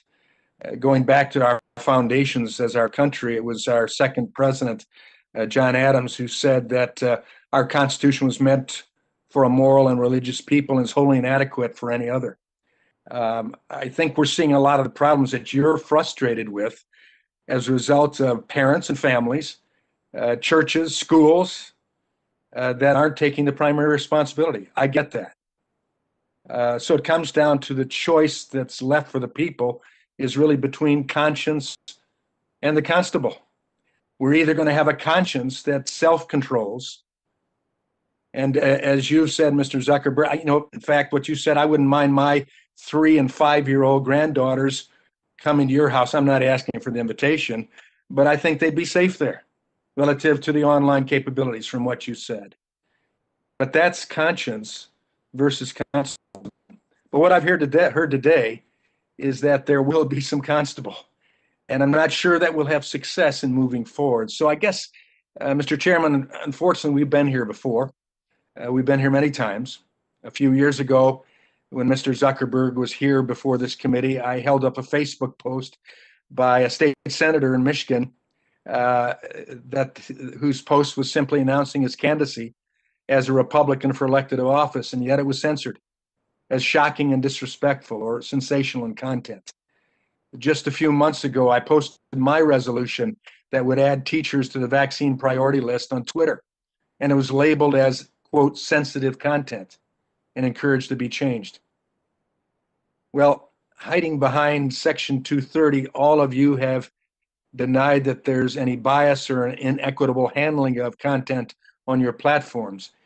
And yet Pew Research Center found that, and this is where I have my problem, not so much with the platform or even the extent of what's on the platform, but they found that 72% of the public thinks it's likely that social media platforms actively censor political views that big tech companies find objectionable. Further, and I quote, by a 4-to-1 margin, respondents were more likely to say big tech supports the views of liberals over conservatives than vice versa, probably equaled only by higher education. That was my statement. And yet every time this happens, you fall back on blaming glitches in the algorithms. It was former Greg Coppola, former Google insider, who said before he was suspended by Google, he said, algorithms don't write themselves. We write them to do what we want them to do. That's my concern. whether it's censoring pro-life groups like Live Action or pro-Second Amendment groups like the Well-Armed Women. Their platforms continually shut down law-abiding citizens and constitutional discussions and commerce that don't align with big tech views and the worldview. And this includes the First and Second Amendments that causes me to be concerned that you don't share the same freedom and constitutional concerns. It's not often I find myself agreeing with Bernie Sanders, but in an interview earlier this week, and I quote, he said, "If you're asking me, do I feel particularly comfortable that the President of the United States should not express his views on Twitter? I don't feel comfortable about that." He went on to say, because yesterday was Donald Trump who was blamed and tomorrow it could be somebody else. Mr. Zuckerberg and Mr. Dorsey, do you think the laws should allow you to be the arbiters of truth as they have under Section 230? Mr. Zuckerberg first. Congressman, I think that it is good to have a law that allows platforms to moderate content. But as I've said today, I think that that we'd benefit from more transparency and accountability. Mr. Dorsey? I don't think we should be the arbiters of truth, and I don't think the government should be either. Gentleman's time has expired. I agree. Go back. Chair now recognizes Mr. Cardenas for 5 minutes. Thank you very much, Mr. Chairman and ranking members, for having this important hearing. I'd like to submit to the record a National Hispanic Media Coalition letter against Spanish language disinformation on social media. And if we could submit that for the record, I'd appreciate that. And also, my first question is to you, Mr. Zuckerberg. In 2020, Facebook brought in approximately $86 billion of revenue in 2020. Is that about right, give or take? Congressman, I think that's about right. Okay, thank you. Good. How much of that revenue did Facebook invest in identifying misinformation, disinformation in that portion of your business? Congressman, I don't know the exact answer, but we invest billions of dollars in our integrity programs, including having more than 1,000 engineers working on this and 35,000 people doing content review across the company. Okay, and how many people do you have full-time equivalents in your company overall? Congressman, I don't know the exact number, but I think it's around 60,000. Okay, so you're saying over half of the people in your company are doing the portion of content review, et cetera, which is the main subject we seem to be talking about today? No, Congressman, because you asked about full-time employees, and some of the content reviewers are contractors. Oh, okay. All right. Well, there seems to be a disparity between the different languages that are used on your platform in America. And as, for example, there was a study published in April by Avaz, and over 100 items of misinformation on Facebook in 6 different languages was found that 70% of the Spanish language content analyzed had not been labeled by Facebook, as compared to 30% of the English language misinformation that had not been labeled. So there seems to be a disparity there. What kind of investment is Facebook making on the different languages to make sure that we have more of an accuracy of flagging the disinformation and misinformation? Congressman, thanks. We have an international fact-checking program where we work with fact checkers in more than 80 countries and in a bunch of different languages. In the US specifically, we have Spanish-speaking fact checkers as well as English-speaking fact checkers. So that's on the misinformation side. But also, when we create resources with authoritative information, whether it's around COVID information or election information, we translate those hubs so that way they can be available in both English and Spanish. And we make it so that people can see the content in whatever language they prefer. Thank you. So basically you're saying it's extensive. Congressman, this is certainly something that we invest a lot in, and it will be something that we continue to invest more in. Okay, I like the last portion. I do believe and would love to see you invest more. My 70-plus-year-old mother-in-law, who is primarily a Spanish speaker, commented to me the other day that her friends who communicate mainly in Spanish, and they do use the internet, they do use some of your platforms, gentlemen, that they were worried about the vaccine and that somebody's going to put a chip in their arm. For God's sakes, I mean, that to me just was unbelievable that they would comment on that. But they got most of that information on the internet, on various platforms. Clearly, Spanish language disinformation is an issue, and I'd like to make sure that we see all of your platforms address these issues, not only in English, but in all languages. I think it's important for us to understand that a lot of hate is being spewed on the internet, and a lot of it is coming through many of your platforms. For example, there are 23 people dead in El Paso because somebody filled this person's head with a lot of hateful nonsense, and he drove to specifically kill Mexicans along the Texas-Mexican border.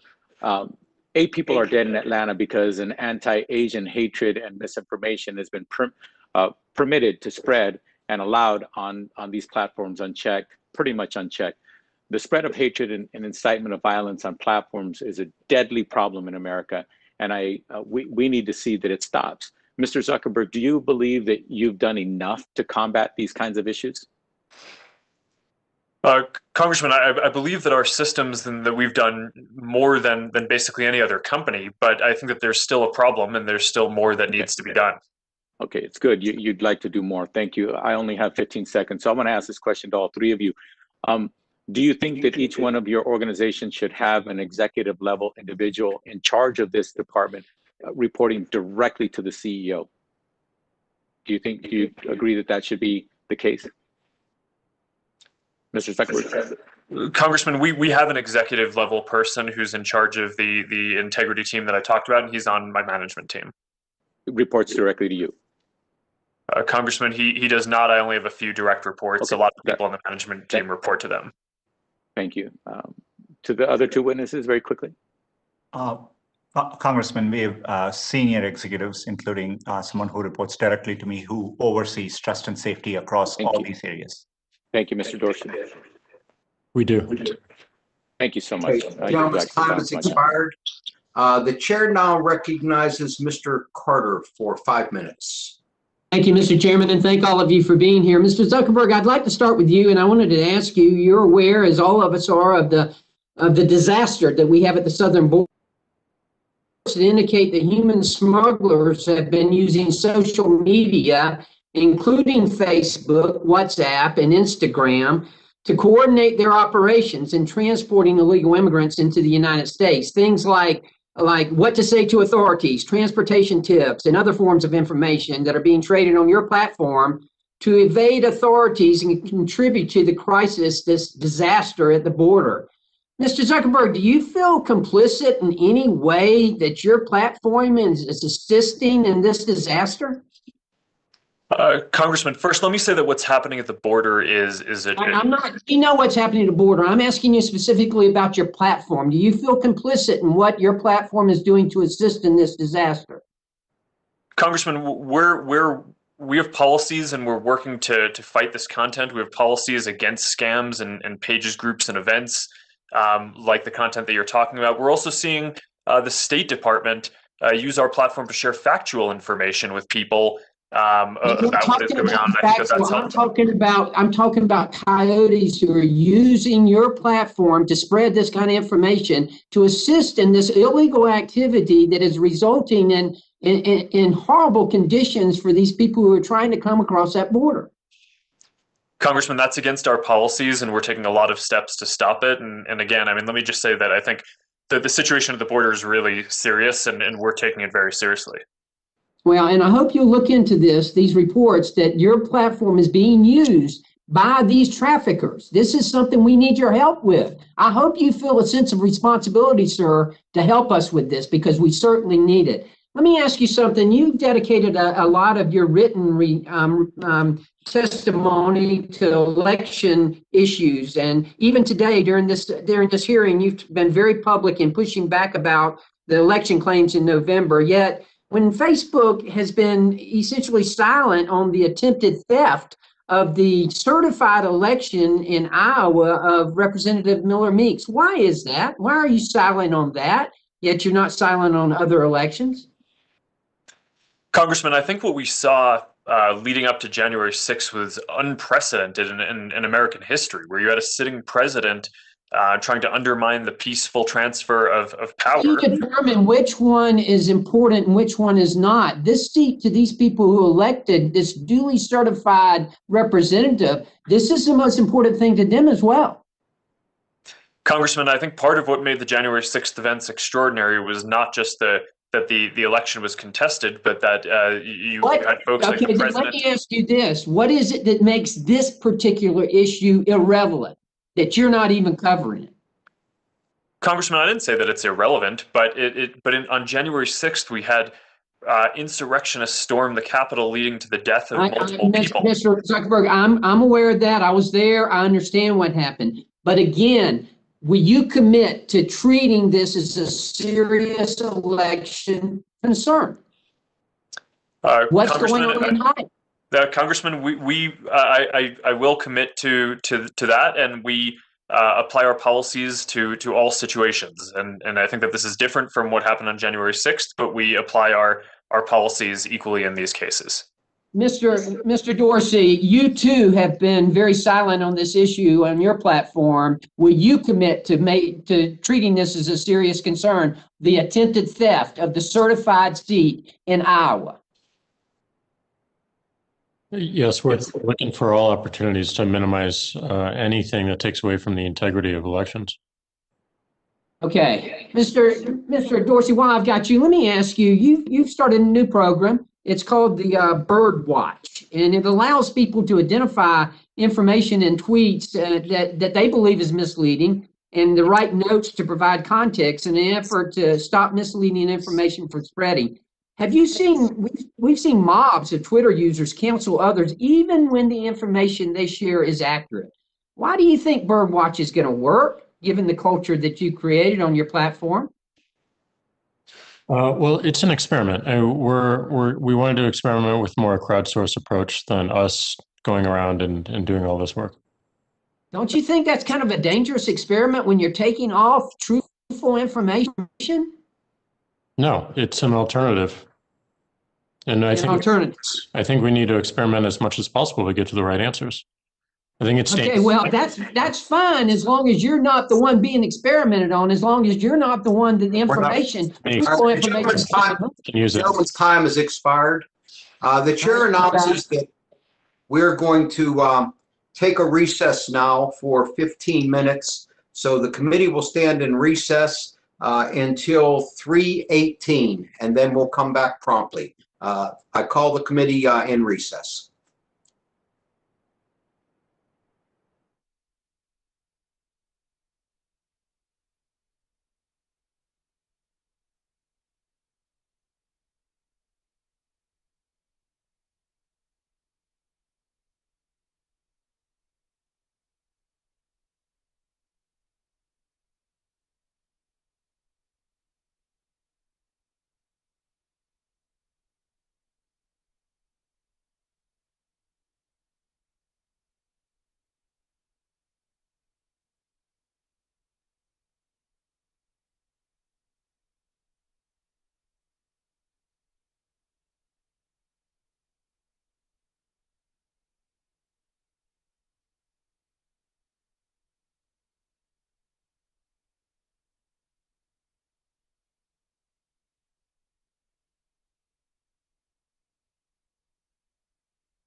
and ask all members and witnesses to come back online.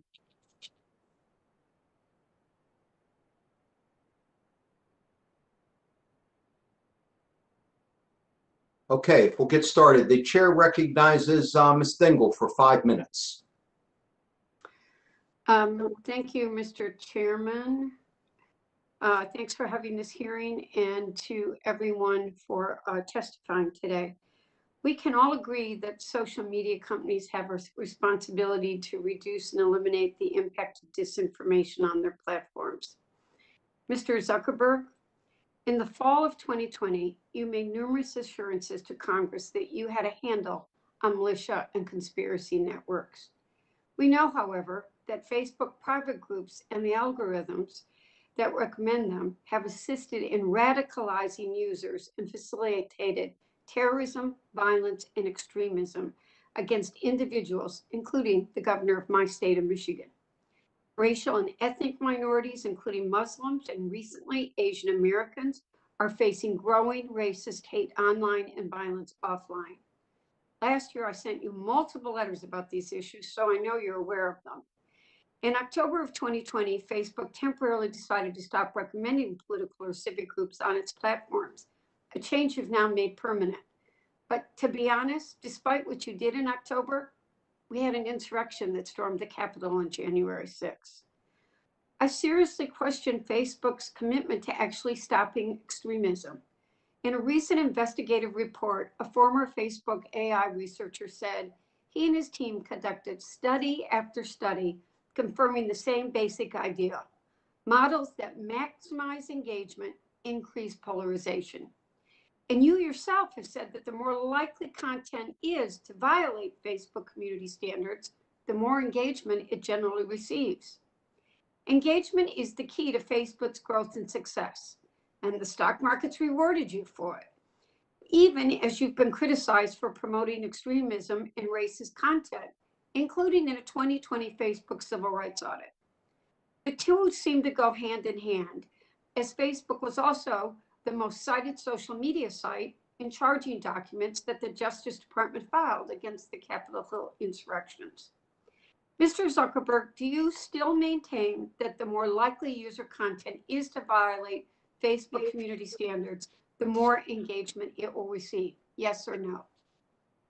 Congresswoman, thanks for raising this, because I think that there's been a bunch of inaccurate things about this shared today. Okay, There seems to be a belief. Yes or no?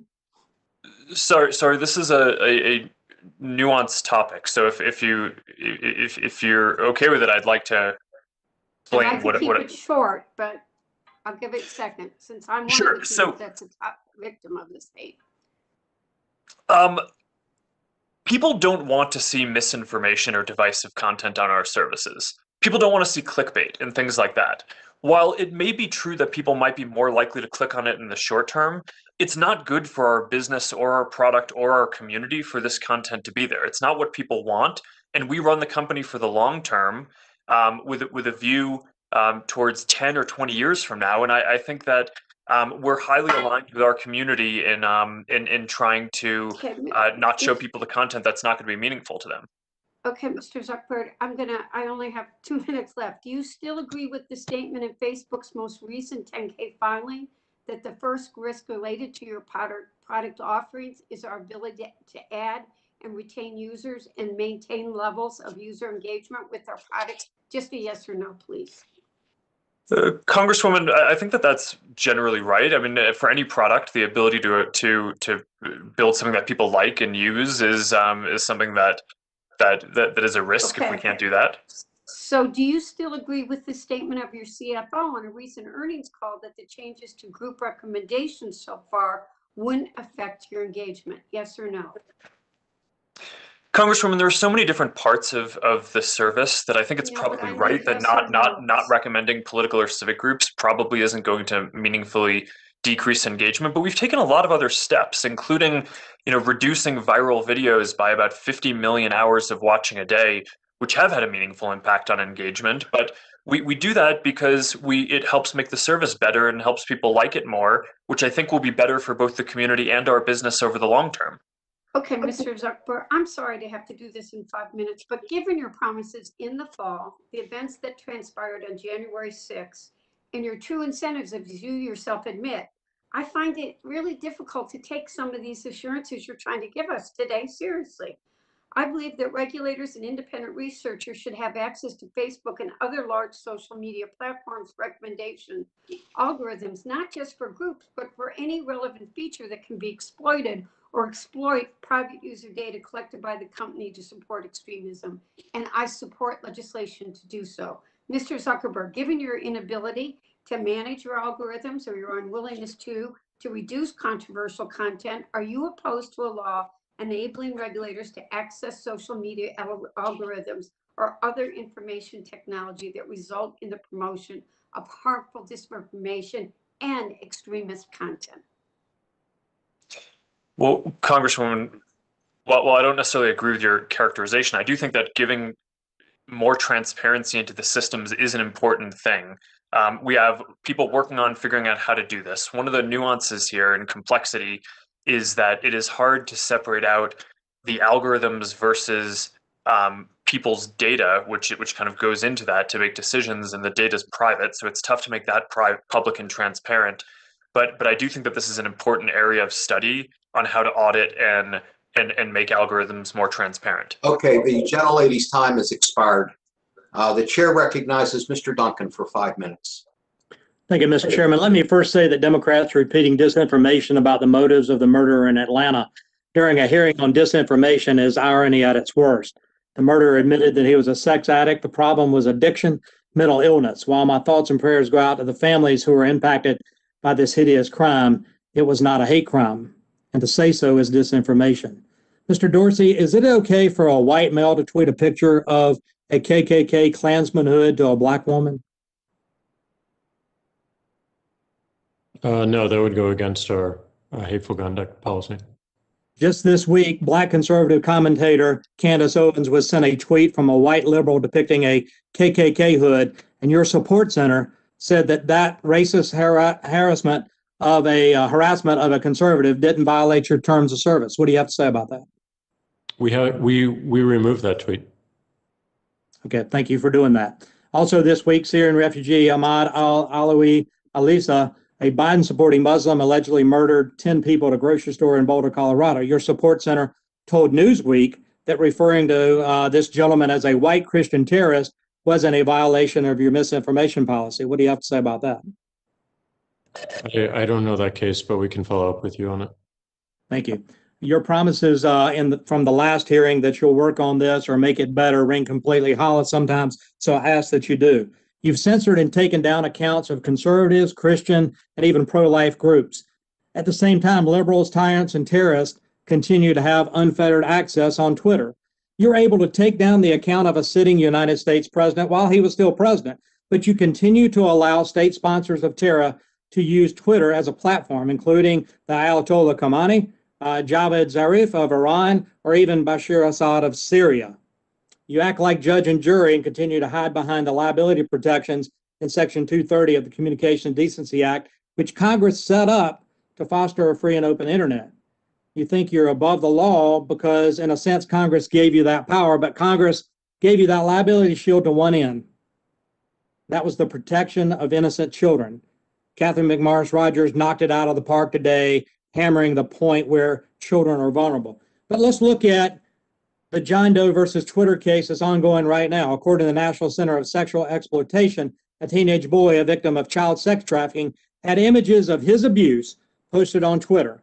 One of those videos went viral and he became the target of bullying to the point of being suicidal. He contacted you to alert you that his sex abuse images were on your platform. You failed to take them down. His mother contacted you to alert you, and again, you failed to take them down. They called the police and they followed up with you with a police report. Your support center told the family that after review, the illegal video was not a violation of your terms of service. In the meantime, the illegal video accrued over 167,000 views. It took a threat from Homeland Security agent to get Twitter to take down the video. Even then, you took no action against the accounts that were sharing it and continue to share sexually explicit videos of minors in clear violation of the law and in clear violation of your duties under Section 230 of the Communications Decency Act as they were passed. So in the eyes of Twitter, it's better to be a pedophile pornographer, a woke racist, or a state sponsor of terror than it is to be a conservative, even a conservative president. You've abused Section 230 liability shield we gave you to protect children and used it to silence conservatives instead. As we've heard today, your abuses of your privilege are far too numerous to be explained away and far too serious to ignore. So it's time for your liability shield to be removed. Your immunity shield and the immunity shield of other woke companies who choose to score political points with their immunity shields rather than protect children. My colleagues have been asking you if you deserve to continue to receive immunity under Section 230. Let me answer the question for you. No, you don't. Y'all think you do, but you don't, because you continue to do a disservice to that law and its intent. The United States Constitution has the First Amendment, and that should be your guide, protecting the speech of users of your platform instead of treating them like hostages and forcing things through algorithms to lead them down a path. The American people really are tired of you abusing your rights, abandoning their values. So one of the Christian leaders that you banned, Mr. Dorsey, had as her last post a scripture verse that you took down, and I want to leave it with you here today. Psalm 34:14. Depart from evil and do good. Seek peace and pursue it. Rather than silence that wise advice, I strongly suggest that you follow it. Now, I've heard a lot of stuff on this hearing today about 230 protections. I challenge my colleagues to really get serious about doing something about this liability shield so that we do have a fair and free internet and people aren't censored. With that, Mr. Chairman, I yield back. Gentleman's time has expired. The chair recognizes Ms. Kelly for 5 minutes. Thank you, Mr. Chair. Thank you to the witnesses for testifying today. The business model for your platforms is quite simple. Keep users engaged. The more time people spend on social media, the more data harvested and targeted ads sold. To build that engagement, social media platforms amplify content that gets attention. That can be cat videos or vacation pictures, but too often it means content that's incendiary, contains conspiracy theories or violence. Algorithms and your platforms can actively funnel users from the mainstream to the fringe, subjecting users to more extreme content, all to maintain user engagement. This is a fundamental flaw in your business model that mere warning labels on posts, temporary suspension of some accounts, and even content moderation cannot address. And your company's insatiable desire to maintain user engagement will continue to give such content a safe haven if doing so improves your bottom line. I'd like to ask my first question of all the witnesses. Do each of you acknowledge that your company has profited off harmful misinformation, conspiracy theories, and violent content on your platform? Just a yes or no. Starting with Mr. Dorsey, yes or no? No, that's not our business. Mr. Zuckerberg? No, Congresswoman, I don't think we profit from it. I think it hurts our service. Mr. Pichai? Congresswoman, certainly not our intent, and we definitely do not want such content, and we have clear policies against it. Since you all said no, can you please provide to me in writing how you managed to avoid collecting revenue from ads either targeted by or served on such content? So I will be expecting that. There's a difference between a conversation in a living room and one being pumped out to millions of followers, from discouraging voting and COVID-19 misinformation to encouraging hate crimes and violence. The harms are real and disproportionate. Do you acknowledge that such content is having especially harmful effects on minority and communities of color? Yes or no again? I don't have a lot of time, so yes or no? Mr. Dorsey? Yes. Mr. Pichai? Yes. Mr. Zuckerberg? Yes, I think that's right. Thank you. If your financial incentives and human psychology lead to the creation of a system that promotes emotionally charged content that is often harmful, do you believe that you can address the ones, or do you believe that you will always need to play more of a whack-a-mole on different topics? Mr. Zuckerberg.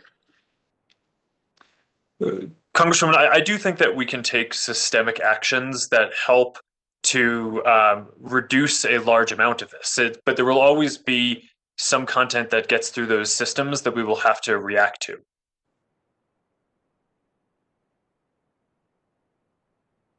Mr. Dorsey. It's not our incentive, but I agree with Mark. Our model is to constantly iterate. We're going to miss some things, and we'll go too far in some cases. Mr. Pichai.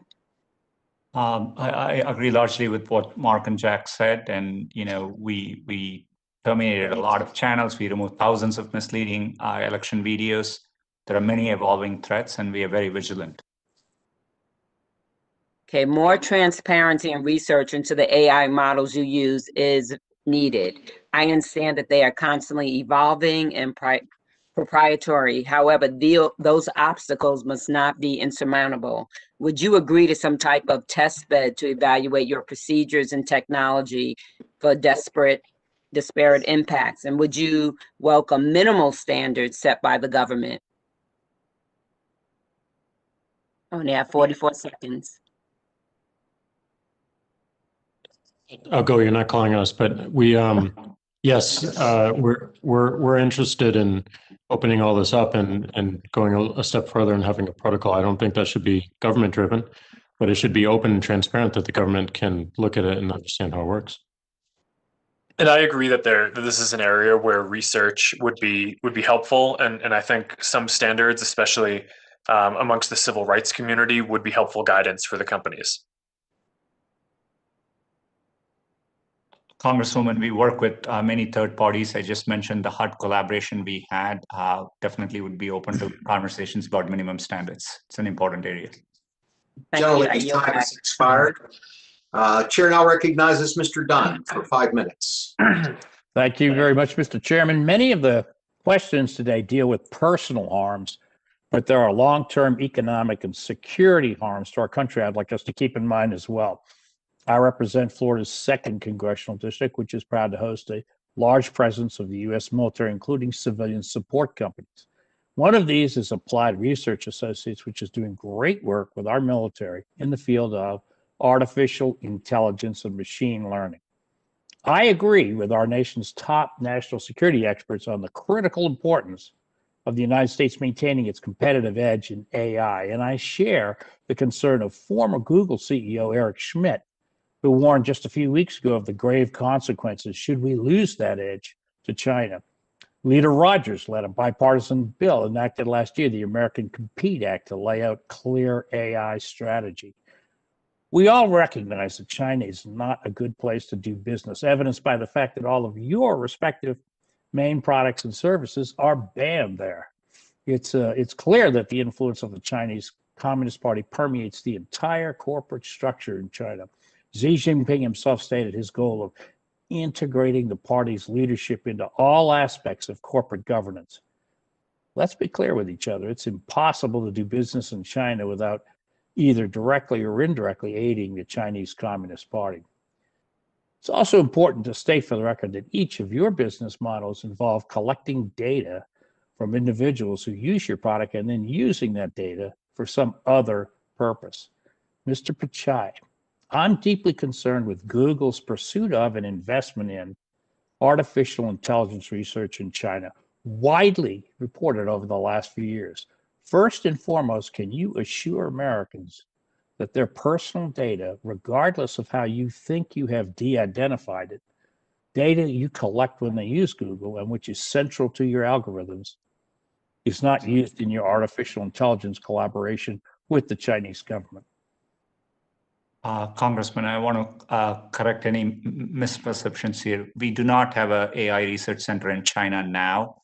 We had a limited presence working on open source projects, primarily on open source projects and around K through 12 education, a handful of employees.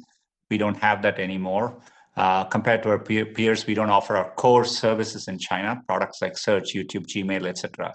So yeah, I'm going to have to reclaim my time because it's limited. But I want your team to follow up with me because I'm honestly somewhat skeptical of that. I think you had 3 centers there in China, and I want to know more about what they're doing and also what material they're using. And I want to be clear, I'm not just suggesting that simply doing business in a country means that you endorse all their policies.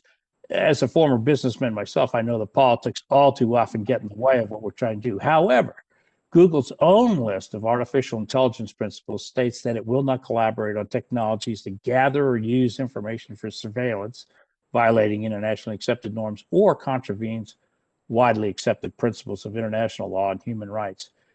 But we know that the Chinese Communist Party is using artificial intelligence technology to spread misinformation and suppress the pro-democracy movement in Hong Kong, as well as using that technology in its genocidal crimes against the Uyghurs, including murdering them for their organ harvesting. Once again, can you be sure that none of the work you're doing in collaboration with Chinese government is not aiding them in this ability? Congressman, happy to follow up and clarify the limited work on AI we undertake. It's primarily around open source projects, and very happy to engage and very specifically follow up on what we do.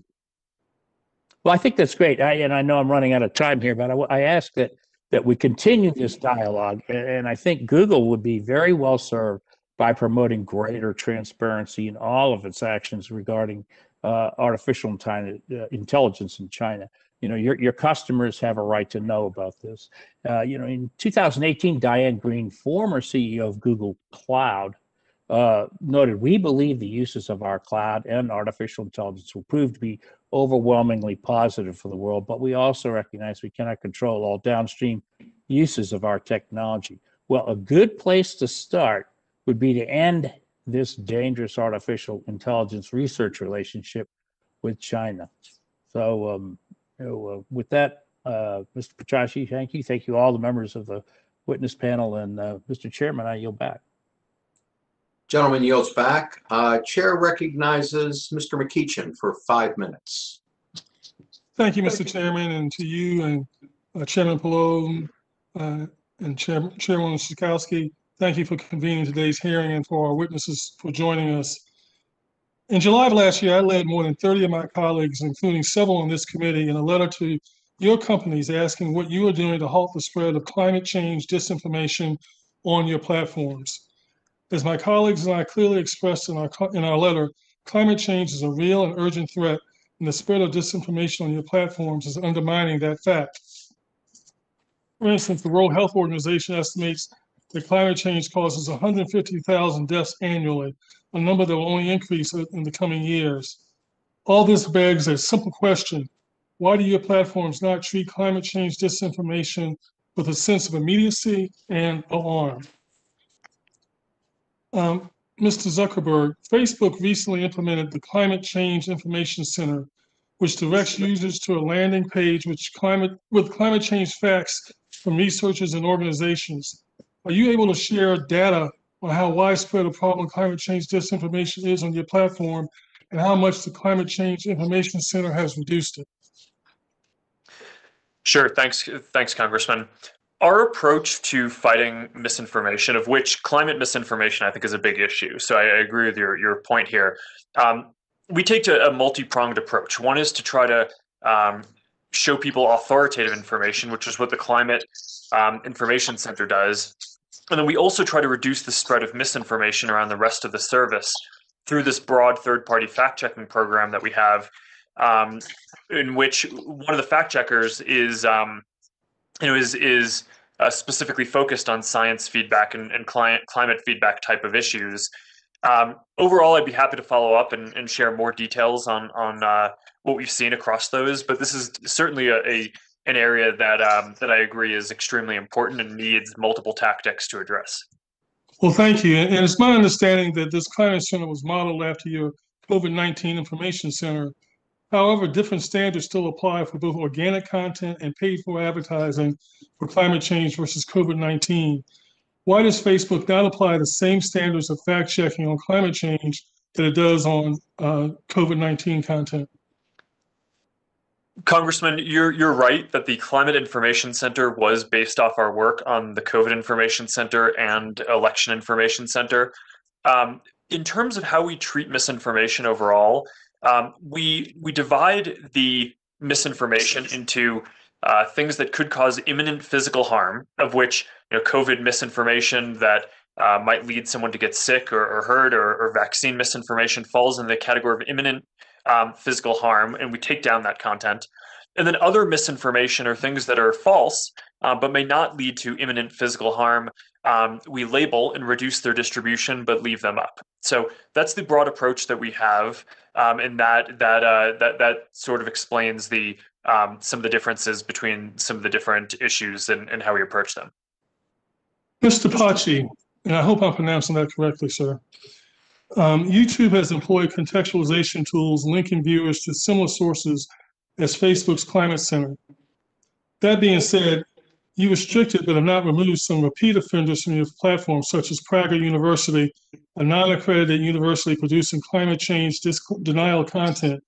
Are you not concerned that by restricting those videos and not removing repeat offenders, that people who are determined to find those videos to validate their views will indeed find them and share them with others?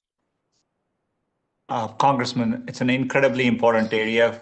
In general, in these areas, we rely on raising authoritative information, both by showing information panels, as well as raising scientific content, academic content, and journalistic content. So our algorithms rank those types of content higher for an area like climate change, similar to election integrity and COVID. And obviously, it's an area where there is a range of opinions people can express. We have clear policies, and if it's violative, we remove. If it is not violative, but if it is not deemed to be of high quality, we don't recommend the content, and that's how we approach it. And we're committed to this area. As a company, we lead in sustainability. We have committed to operating 24/7 on a carbon-free basis by 2030, and it's an area where we are investing significantly. Well, thank you. I've run out of time, Mr. Dorsey. I apologize to you. Perhaps we'll have an opportunity to have a conversation. Mr. Chairman, I give you my 2 seconds. I thank the gentleman. Gentleman yields back. Chair now recognizes Mr. Curtis for 5 minutes. Thank you, Mr. Chairman, and thank you to our witnesses. My first comment is to point out that in her 2019 presidential campaign, Senator Elizabeth Warren, Democrat, called for the breaking up of your companies. Several weeks ago, in his speech at CPAC, Senator Josh Hawley, Republican, also said that big tech companies should be broken up. I don't think I need to point out the irony of Josh Hawley validating Elizabeth Warren at CPAC. There seems to be a train wreck coming. Unfortunately, the very few tools that we have in our tool bag are regulation and breaking up. Mr. Zuckerberg, I read through your terms of service, including the dense community standards document. In your terms of service, you state that you cannot control and do not take responsibility for content posted on your platform. The community standards document, which is frequently cited as why content is or is not censored, says you sometimes make content moderation decisions based off what's considered best for the public interest or public discourse. I know in your testimony you said that companies need to earn their liability protections. That's great, but that doesn't address the concerns people understandably share about your past or current views on what is or is not acceptable. How do you claim you cannot take responsibility and therefore should maintain your liability protections for content posted on your site, but at the same time state that your platform will monitor content based off what's in the public's best interest? That appears to be two-sided. Congressman, thanks. People use our services to share and send messages billions of times a day. And it would be impossible for us to scan or understand everything that was going on. And I don't think that our society would want us to take the steps that would be necessary to monitor every single thing. I think that we would think that would infringe on our freedoms. So broadly, I think it's impossible to ask companies to take responsibility for every single piece of content that someone posts. And that, I think, is the wisdom of 230. At the same time, I do think that we should expect large platforms to have effective systems for being able to handle, broadly speaking, categories of content that are clearly illegal. So we've talked today about child exploitation and opioids and sex trafficking and things like that. And I think it's reasonable that to expect that companies have systems that are broadly effective, even if they're not going to be exactly perfect, and there are still going to be some pieces of content that inevitably get through, just like no police department in a city is going to be able to eliminate all crime. I've got to jump in only because we're out of time. I would love to spend more time on that with you. Let me also ask you, Utah is known for Silicon Slopes, our startup community. You've called for government regulation, but some view this with skepticism because larger companies tend to deal with regulation much better than small companies.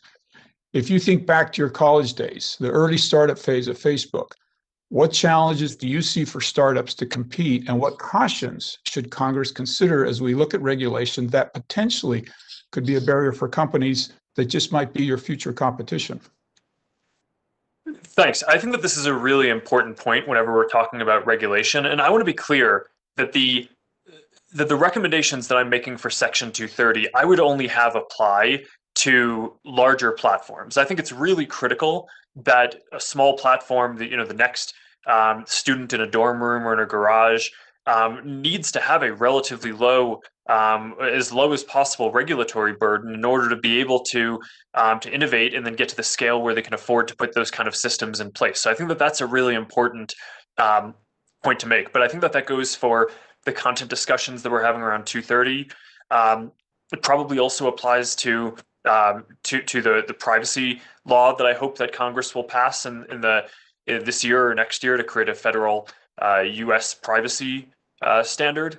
And I also think that we should be exploring proactively requiring things like data portability that would make it easier for people to take data from one service to another. Thank you. I've got just a few seconds left. And Mr. Pichai, this is a little bit off topic, so I'm simply going to ask this question and submit it for the record and not ask for a response. Almost a decade ago, your company started Google Fiber. You introduced gig speed and free internet to all the residents of my home city, Provo, Utah. Sadly, it seems like your efforts to do this across the country were slowed down or even stopped by excessive government regulations. I'd love you to share off the record, and I'll submit it for the record, why government is making it so hard to expand internet across the country. Thank you, Mr. Chairman, and I yield my time. Gentleman yields back. The chair recognizes Mr. Soto for 5 minutes. Thank you, Mr. Chairman. When television, radio, traditional newspapers, political blogs, and even private citizens spread lies, they can be sued and held liable for damages or FCC fines. But pursuant to 230, you all can't be sued. You have immunity. But it ain't 1996 anymore, is it? Meanwhile, lies are spreading like wildfire through platforms.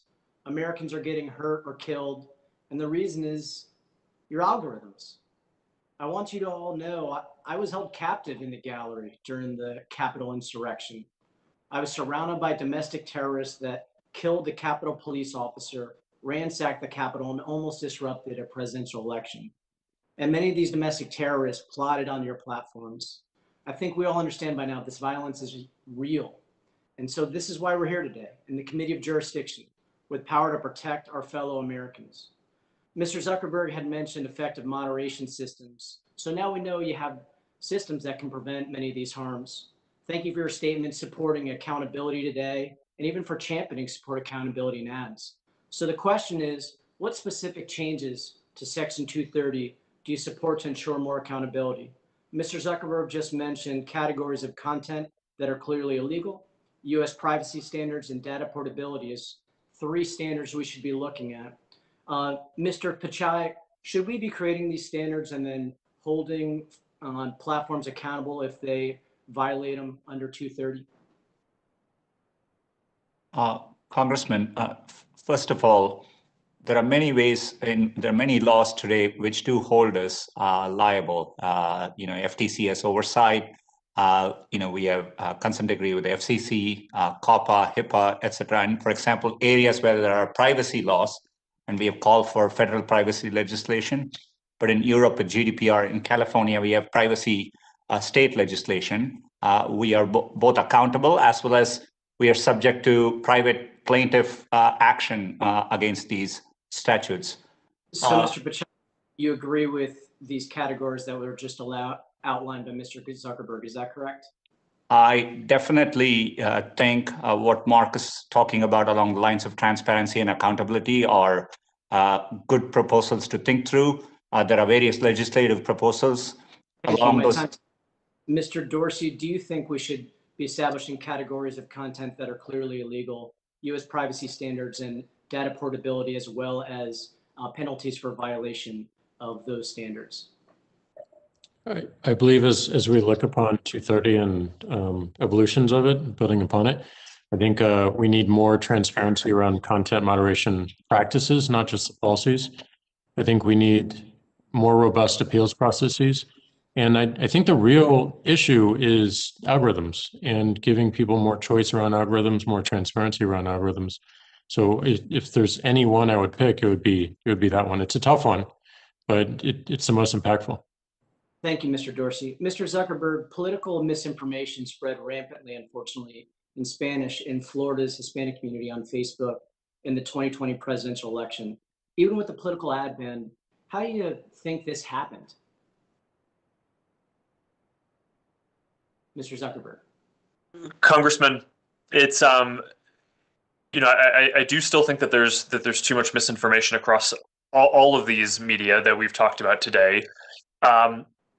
How did it happen? I mean, it's, you know, I think we've talked a lot today about algorithms. I actually think a lot of this stuff happens in what we refer to as deterministic products, like messaging, right? Someone sends a text message to someone else. There's no algorithm there determining whether that gets delivered. People can just send that to someone else. A lot of the stuff, I think, unfortunately, was amplified on TV and in traditional news as well. There was certainly some of this content on Facebook, and it's our responsibility to make sure that we're building effective systems that can reduce the spread of that. I think a lot of those systems performed well during this election cycle, but it's an iterative process, and there are always going to be new things that we will need to do to keep up with the different threats that we face. Mr. Zuckerberg, will you commit to boosting Spanish language moderators and systems on Facebook, especially during election season, to help prevent this from happening again in Spanish language? Congressman, this is already something that we focus on. We already beefed up and added more capacity to Spanish language fact checking and Spanish language authoritative information resources. And that's certainly something that we hope to build on in the future. So the answer to your question is yes. Gentlemen's time has expired. The chair now recognizes Ms. Lesko for 5 minutes. Thank you, Mr. Chair, and thank you to the witnesses. I represent constituents in the great state of Arizona, and most of my constituents just want to be treated fairly, equitably, impartially, and they want to make sure that their private information stays private. Mr. Pichai, does Wikipedia influence Google's search results? We do index and Wikipedia is in our index, and for certain queries, if an answer from Wikipedia rises to the top of our ranking, yes, we do rely on it. Thank you. Mr. Dorsey, did you personally decide to ban President Trump from your platform? We have a process that we go through to get there, and that came after a warning. And did you make the final decision? Ultimately, I have final responsibility. Thank you. And Mr. Pichai, in July 2018, the Wall Street Journal reported that Google let hundreds of outside developers scan the inboxes of millions of Gmail users. Mr. Pichai, do Google employees review and analyze Gmail users' content? Congresswoman, I mean, we take privacy very seriously. We don't use the data from Gmail for advertising, and our employees generally do not access it, only in narrow cases, either to troubleshoot with the right consent and permissions. There are provisions with enough checks and balances. So I think what you're saying is occasionally your Google employees do review and analyze. I have another question regarding that. Does Google share Gmail users' emails or analysis of your emails with third parties? we do not sell any data. I think what you're referring to is users could give API access to third-party developers. For example, there were applications which could give travel-related information. So this is a user choice, and it's an API on top of the platforms. We have done numerous steps to make sure users have to go through multiple steps before they would give consent to a third party.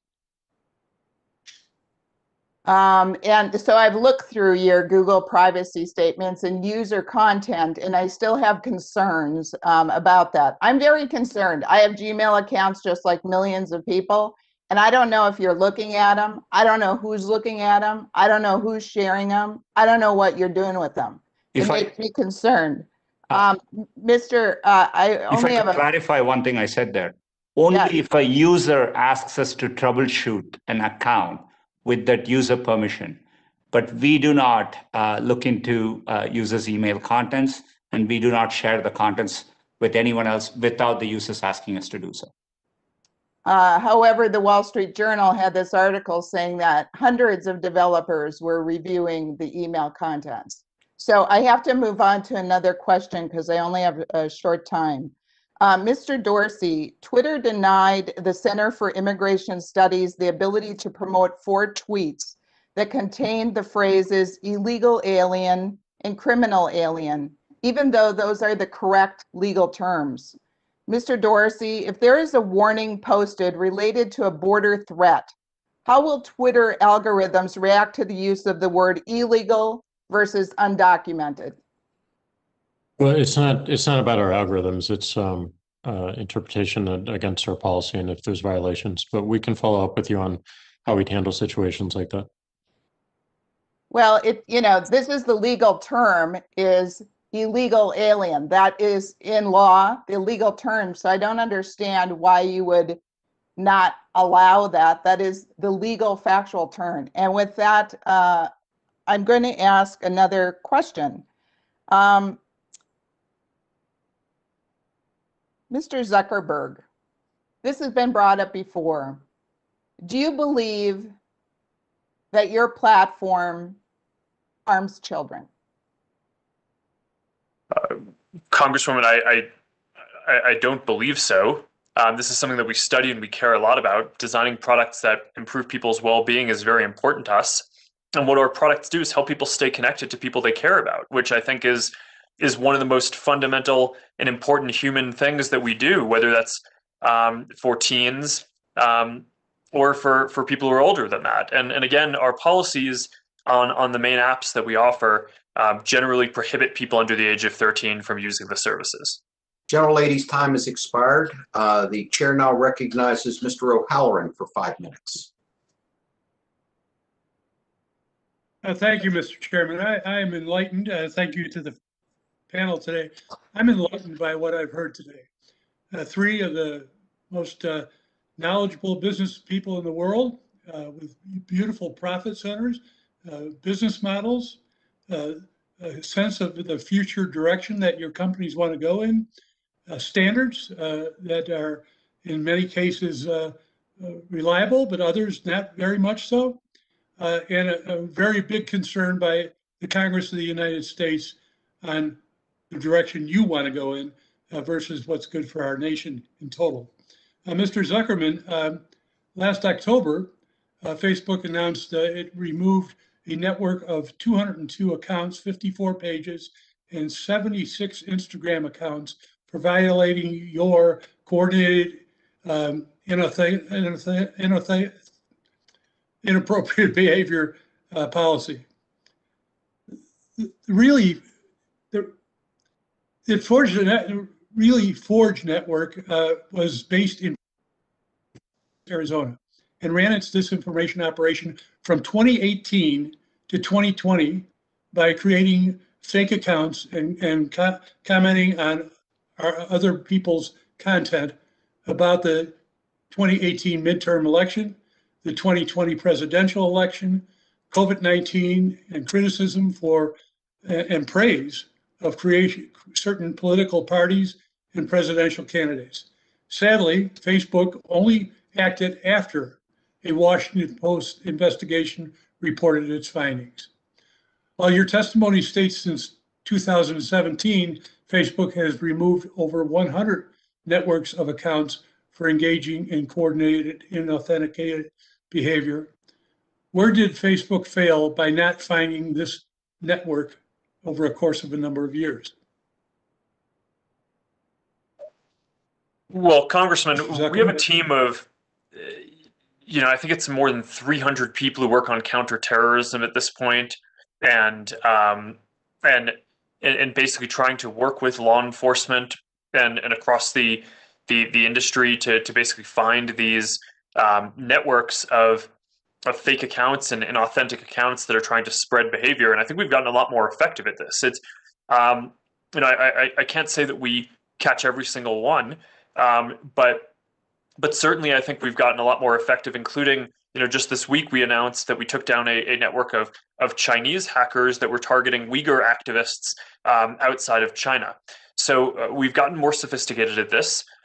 Sometimes when we start finding a lead, we need to wait to kind of see the full extent of the network so we can take down the whole network. So that's a trade-off that, sometimes we're able to discuss with law enforcement and other times not, in terms of how we do enforcement. But overall, I think this effort has gotten a lot more sophisticated over the last 4 years. So you're happy with the amount of personnel that you have working on these issues? Congressman, I think we have one of the leading teams in this area. We went from more than Are you 4 happy years with, ago. the question was, are you happy with the amount of people you have working and the capacity that you have to take care of these issues? Congressman, I think that the team is well-staffed and well-funded. We spend billions of dollars a year on these kind of content and integrity and security issues across the company.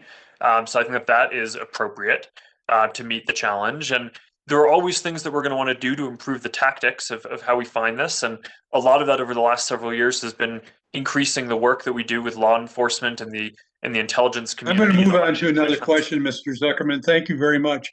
And I do want to say that, again, you're a bright, intelligent CEO. You know in advance what you want.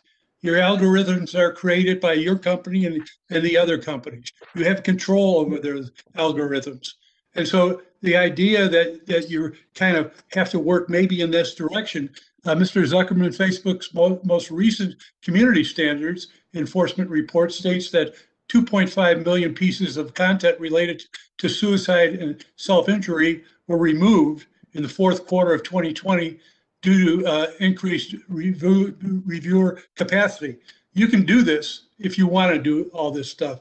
Very briefly explain what policies Facebook put in place to increase reviewer capacity, not just on that issue, but across the perspective. How much over time has this occurred that you continue to increase reviewer capacity?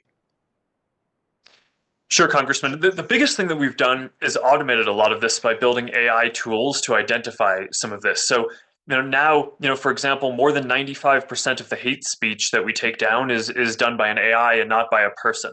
I think it's 98 or 99% of the terrorist content that we take down is identified by an AI and not a person. And you mentioned the suicide content as well, which, I think a high 90s% is identified by AI. Mr. Zuckerman, I'm over my time. I want to thank the chair, and I also want to state very briefly that you have a lot of work to do, and you and your other cohorts on this panel. Thank you. Gentleman's time has expired. Chair recognizes Mr. Pence for 5 minutes. Thank you, Chairs Doyle and Chakowski and Ranking Members Latta and Bilirakis for holding this joint subcommittee hearing. And thank you to the witnesses for appearing before us today. The extent to which your platforms engulf our lives is reminiscent to the all-encompassing entities we've seen over the past century. In the early 1900s, Standard Oil had a monopoly over 90% of our country's refining business. By the 1970s, if you used a telephone, it was going to be Ma Bell System. In each instant, you could choose not to use either product, but participation in society demanded that you use both. In a similar sense, it is difficult, if not impossible, to participate in society today without coming across your platforms and using them. We could choose not to use them, but like oil and telecommunications, it's considered essential, and so many other people do use them. Even the government has become an equal contributor. Each member of Congress and every senator is all but required to use your platforms to communicate with their constituents while we're in Washington, D.C. I know you understand that your platforms have a responsibility to act in good faith for Hoosiers and all Americans. Unfortunately, regularly, my Facebook and Twitter accounts, like many of my peers and other people I know, are littered with hateful, nasty arguments between constituents that stand in complete opposition to the ideas of civil discourse that your platforms claim to uphold and that you've referenced today. I'm sure you are aware that official government accounts have restrictions that significantly limit our ability to maintain a platform that is a productive resource of information to the public. They have essentially become a micro town hall without a moderator on social media. I agree with all your testimonies that a trust deficit has been growing over the past several years. And as some of you have suggested, we need to do something about it now. The way in which you manage your platforms in an inconsistent manner, however, has deepened this mistrust and devolves the public conversation. My constituents in Southeast Indiana have told me they are increasingly mistrustful of your platforms given how you selectively enforce your policies. Here's just a few examples of how this has occurred. Members of the Chinese Communist Party have verified Twitter accounts to regularly peddle false and misleading claims surrounding the human rights violations we know are occurring in northern China. Twitter gives the supreme leader of Iran a megaphone to proclaim derogatory statements endorsing violence against the U.S. and Western culture. Twitter accounts associated with the supreme leader have called Israel a cancerous tumor and call for the eradication of the Zionist regime. This happens as he also bans the service for his own people to restrict their free expression. Mr. Dorsey, clearly you need to do more to address content that violates your policies. I have two questions for you. Why is the Chinese Communist Party allowed to continue the use of your platform after pushing propaganda to cover up human rights abuses against Muslims in northern China? And two, why does the supreme leader of Iran still have a platform to make threats against Israel and America? So first and foremost, we do label those Chinese accounts so that people have context as to where they're coming from. That's on every single tweet, so people understands the source. We think that's important. We are reviewing our world leaders policy. We're actually taking public comment review right now.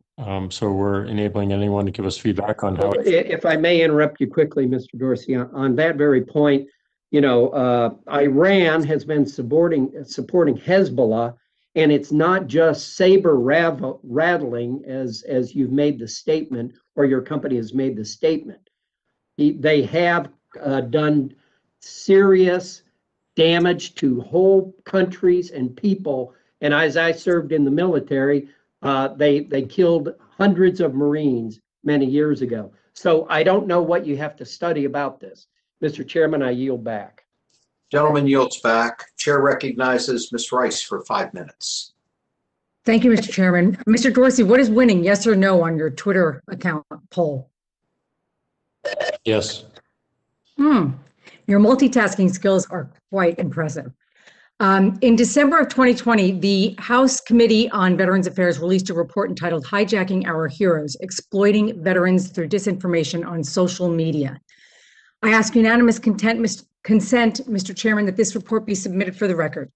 So ordered. Thank you. I bring up the report today because it's very deeply disturbing, the involvement of our veterans and military service members in the violence that took place on January 6th. It's estimated that 1 in 5 people charged in connection with the attack have served or are currently serving in the U.S. military. It should come as no surprise to those testifying today that for years, nefarious actors have learned how to harness the algorithms on all of your platforms to introduce content to veterans and military service members that they did not actively seek out for themselves. Veterans and military service members are particularly targeted by malicious actors online in order to misappropriate their voices, authority, and credibility for the dissemination of political propaganda. We have to do better for those who have served our country. Mr. Zuckerberg, do you believe that veterans hold a special status in our communities and have military training, making them prime targets for domestic terrorists and our adversaries seeking to foment insurrection? Congresswoman, I certainly believe that veterans hold a special place in our society. I haven't seen much research. Did you see on the National Mall and at the Capitol, there were rioters who arrived in combat gear who were armed with tactical equipment? Did you see those images, yes or no? Yes.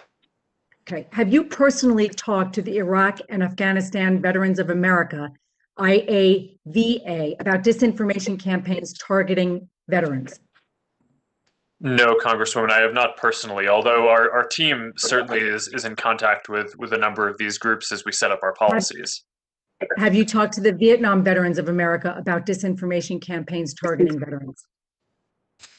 Congresswoman, I can get back to you on whether our team has consulted with them specifically, but broadly Please when our do. teams... Do you believe that veterans and military service members are just like other Americans in that they are susceptible to the impulses in human psychology that Facebook exploits to drive engagement?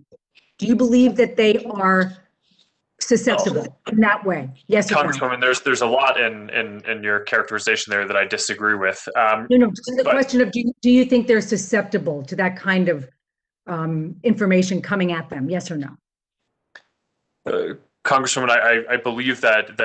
Okay, so given your answers, I'm not convinced that you have the appropriate resources devoted to the problem of mitigating the real world effects of content that is designed to mislead and radicalize your users, especially those who are veterans and military service members. Would you support legislation that would require you to create an Office of Veterans Affairs that reports to the CEO and works with outside veterans service organizations to ensure our enemies don't gain ground trying to radicalize our brave men and women who serve in our military? Would you support that legislation?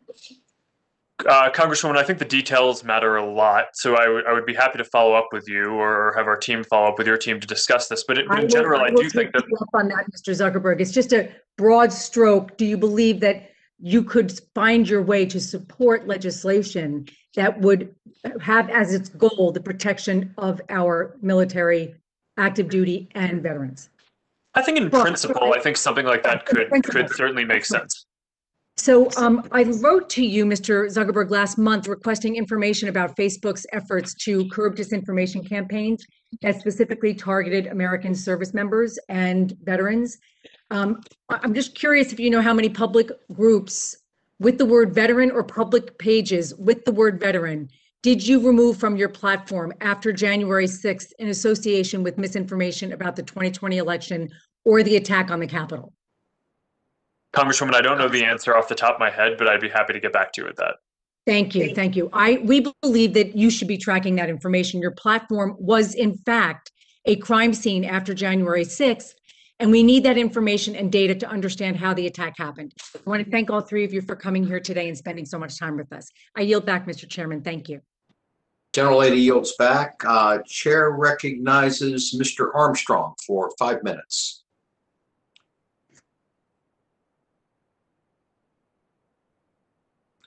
Is Mr. Armstrong here?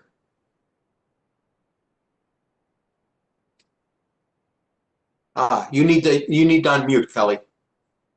All right, sorry about that. Can you hear me? Yes, we can hear you.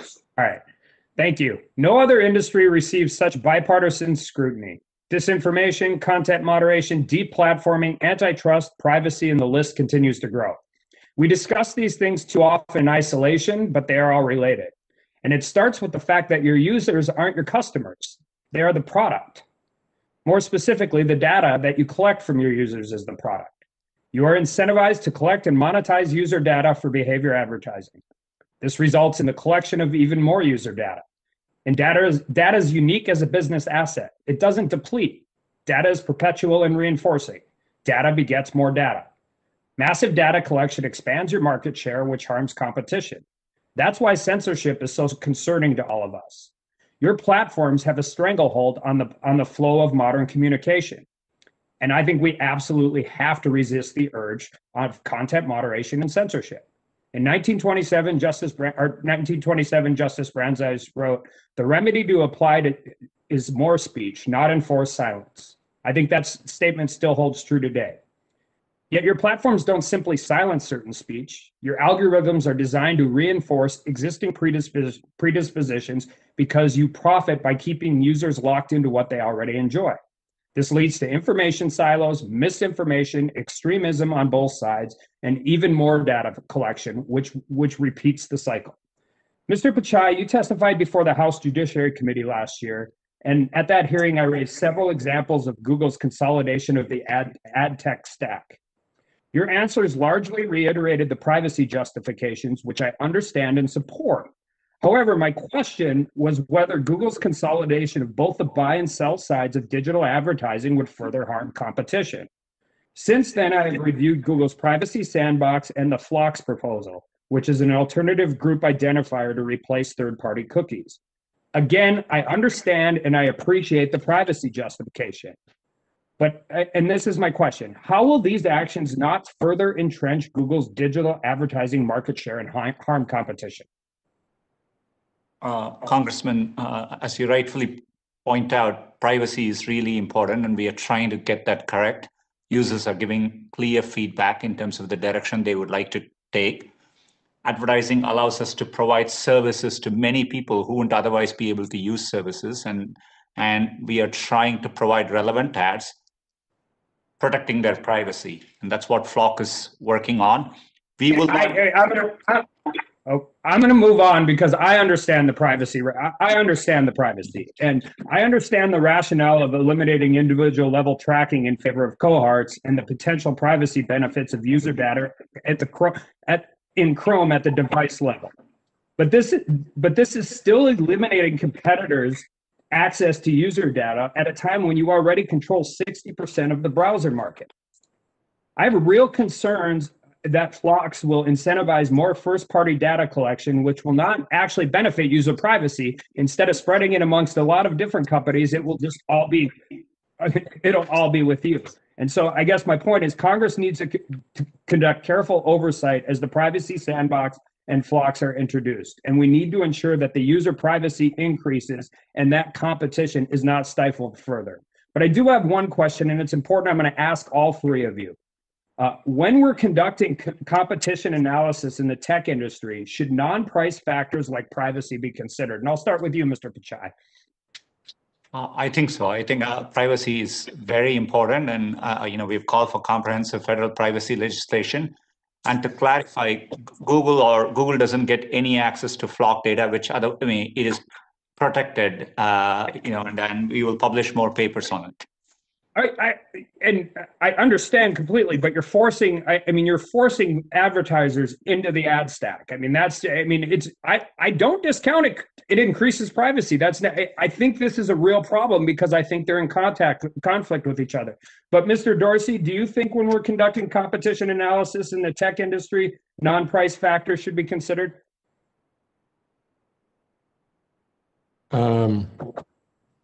Not sure exactly what you mean, but open to a further discussion on it. All right. How about you, Mr. Zuckerberg? Yes, Congressman.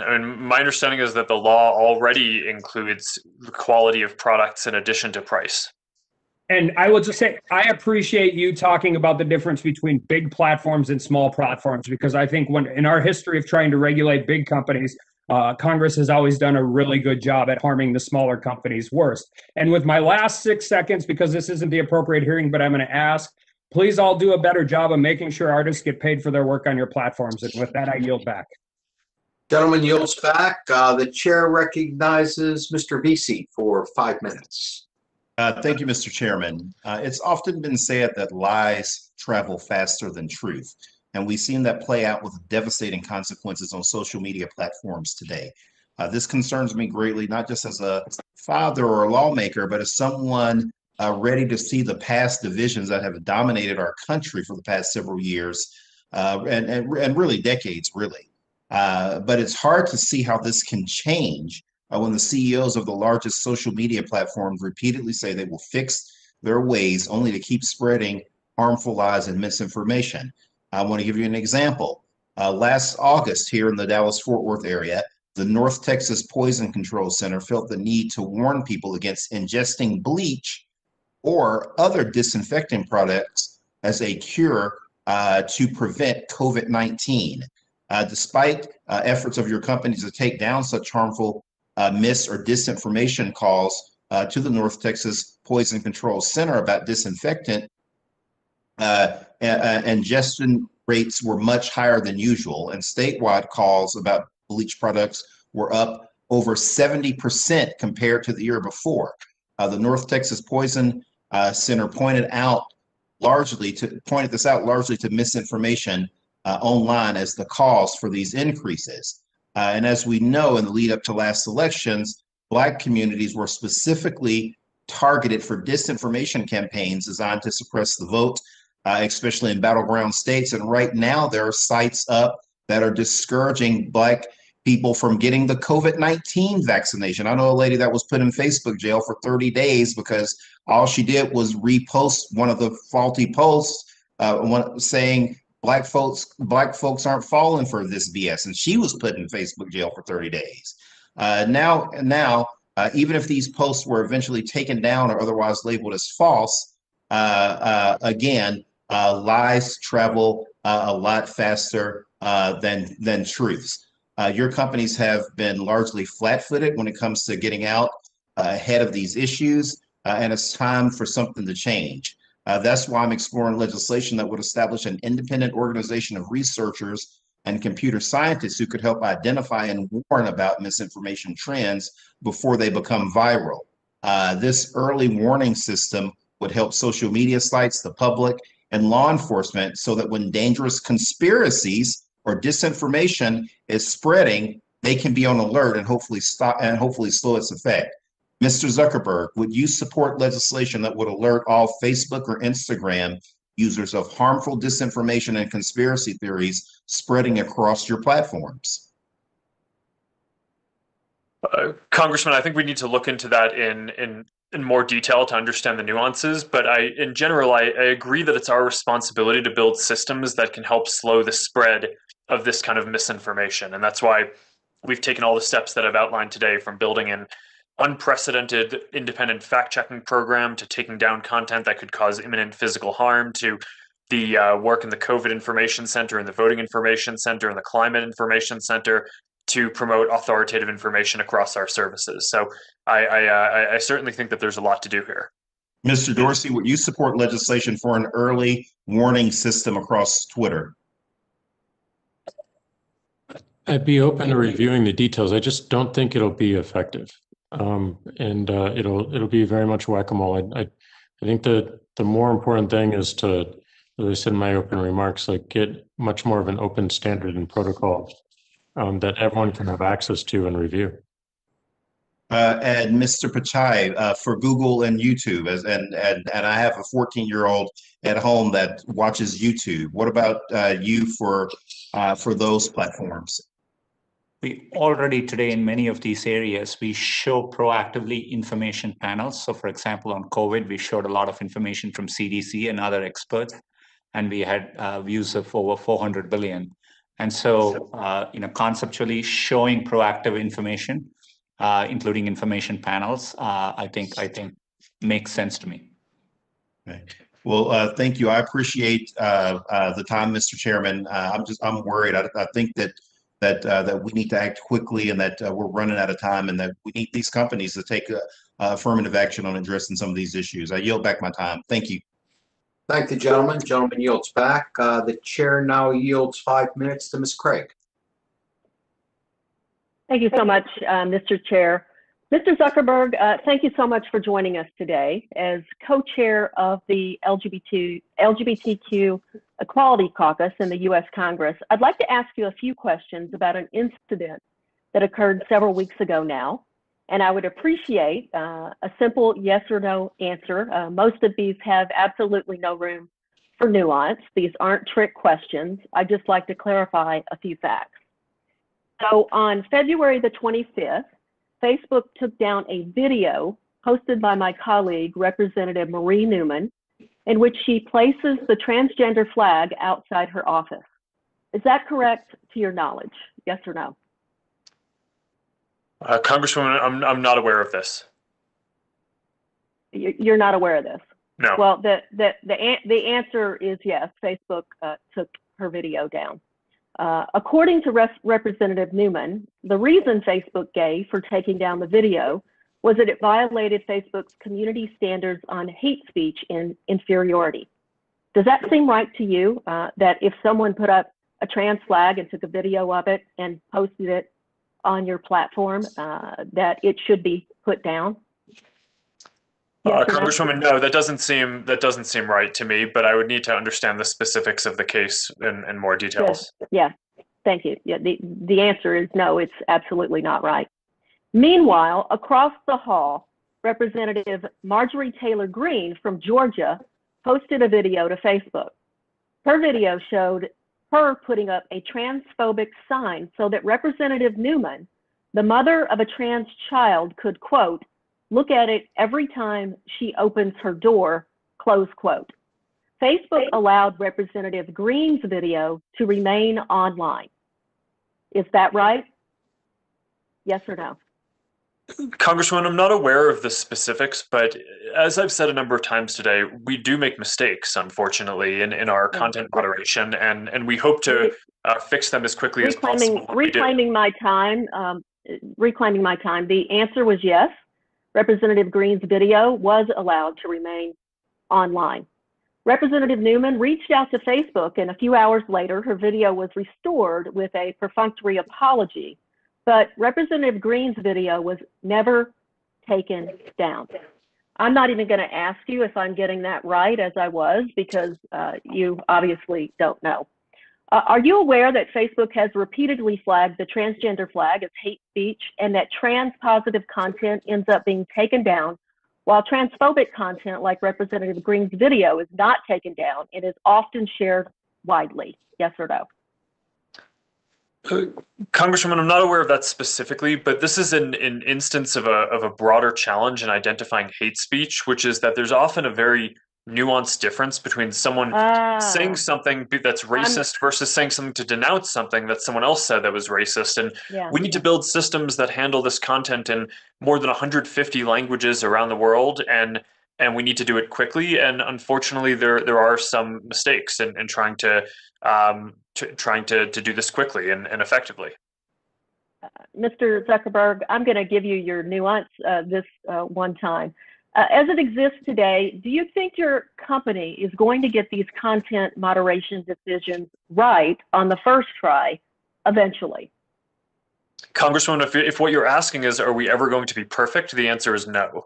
I think that there will always be some mistakes, but I think we will get increasingly accurate over time. So, for example, a few years back, we identified about... I only have a couple of minutes or 1 minute left, so I'm going to continue here.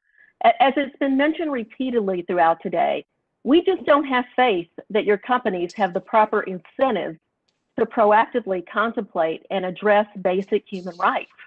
With that in mind, would you support legislation requiring social media companies to have an Office of Civil Rights reporting to the CEO, and that would mean you would have to reconsider your corporate structure, including the civil rights and human rights of the trans community? Congresswoman, we took the unprecedented step of hiring a VP of civil rights, and I think we're one of the only companies that has actually done something similar to what you're saying. Well, I hope that that you do better then, because this example I'm giving you was completely unacceptable. This panel has done something truly rare in Washington these days. It's united Democrats and Republicans. Your industry cannot be trusted to regulate itself. And with that, I yield back. Gentlelady yields back. The chair now recognizes Ms. Trahan for 5 minutes. Thank you, Mr. Chairman. I'd like to turn the focus back to our children. You know, my husband and I have 5. Our oldest is 27, our youngest is 6, and over the years I've noticed how technology has been increasingly designed to capture their attention. The more time my first grader spends scrolling through an app, the less time she is playing outside or enjoying face-to-face interactions with us. Google and Facebook are not only doing a poor job of keeping our children under 13 off of YouTube and Instagram, as my colleagues have already mentioned today, but you are actively onboarding our children onto your ecosystems with apps like YouTube Kids, Facebook Messenger Kids, and now we're hearing Instagram for Kids. These applications introduce our children to social media far too early and include manipulative design features intended to keep them hooked. Mr. Pichai, when a child finishes a video on YouTube or YouTube Kids, does the next video automatically play by default? And I think this one is a yes or no. Sorry, I was muted.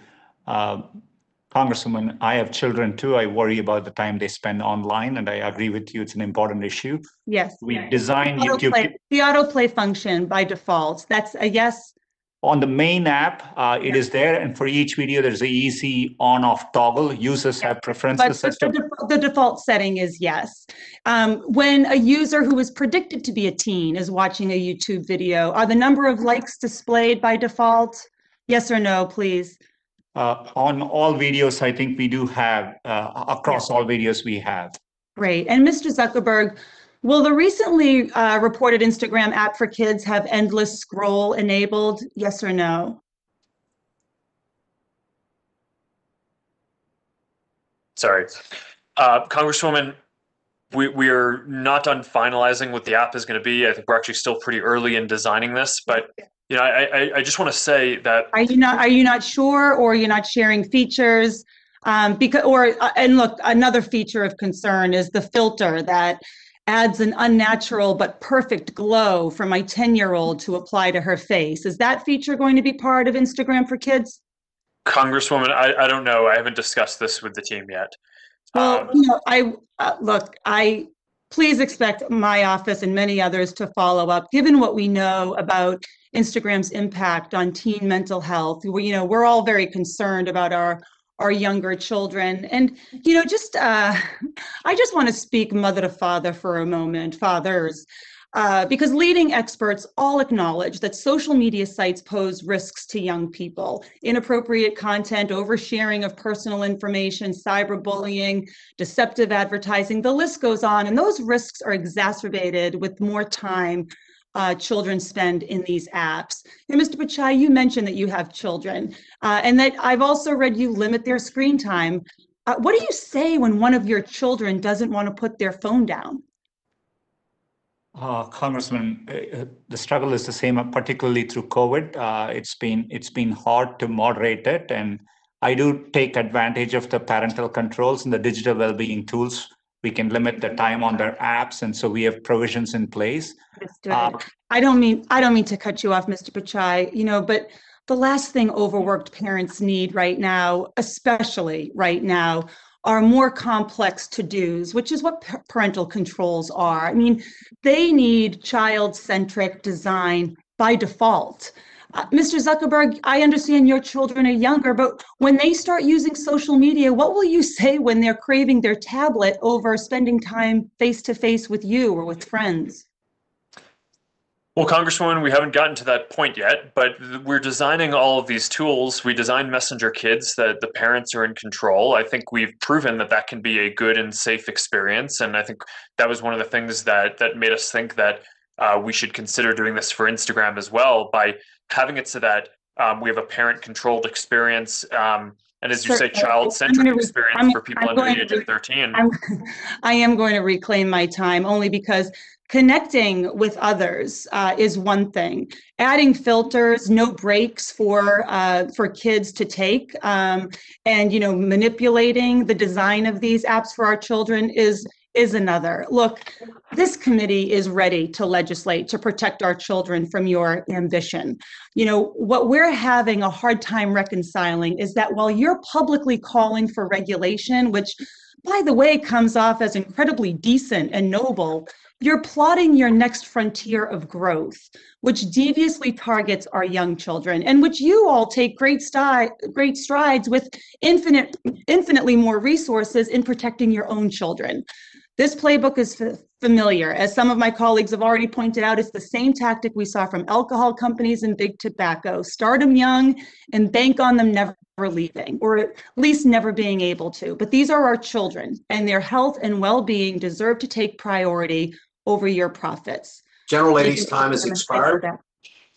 Chair now recognizes Ms. Fletcher for 5 minutes.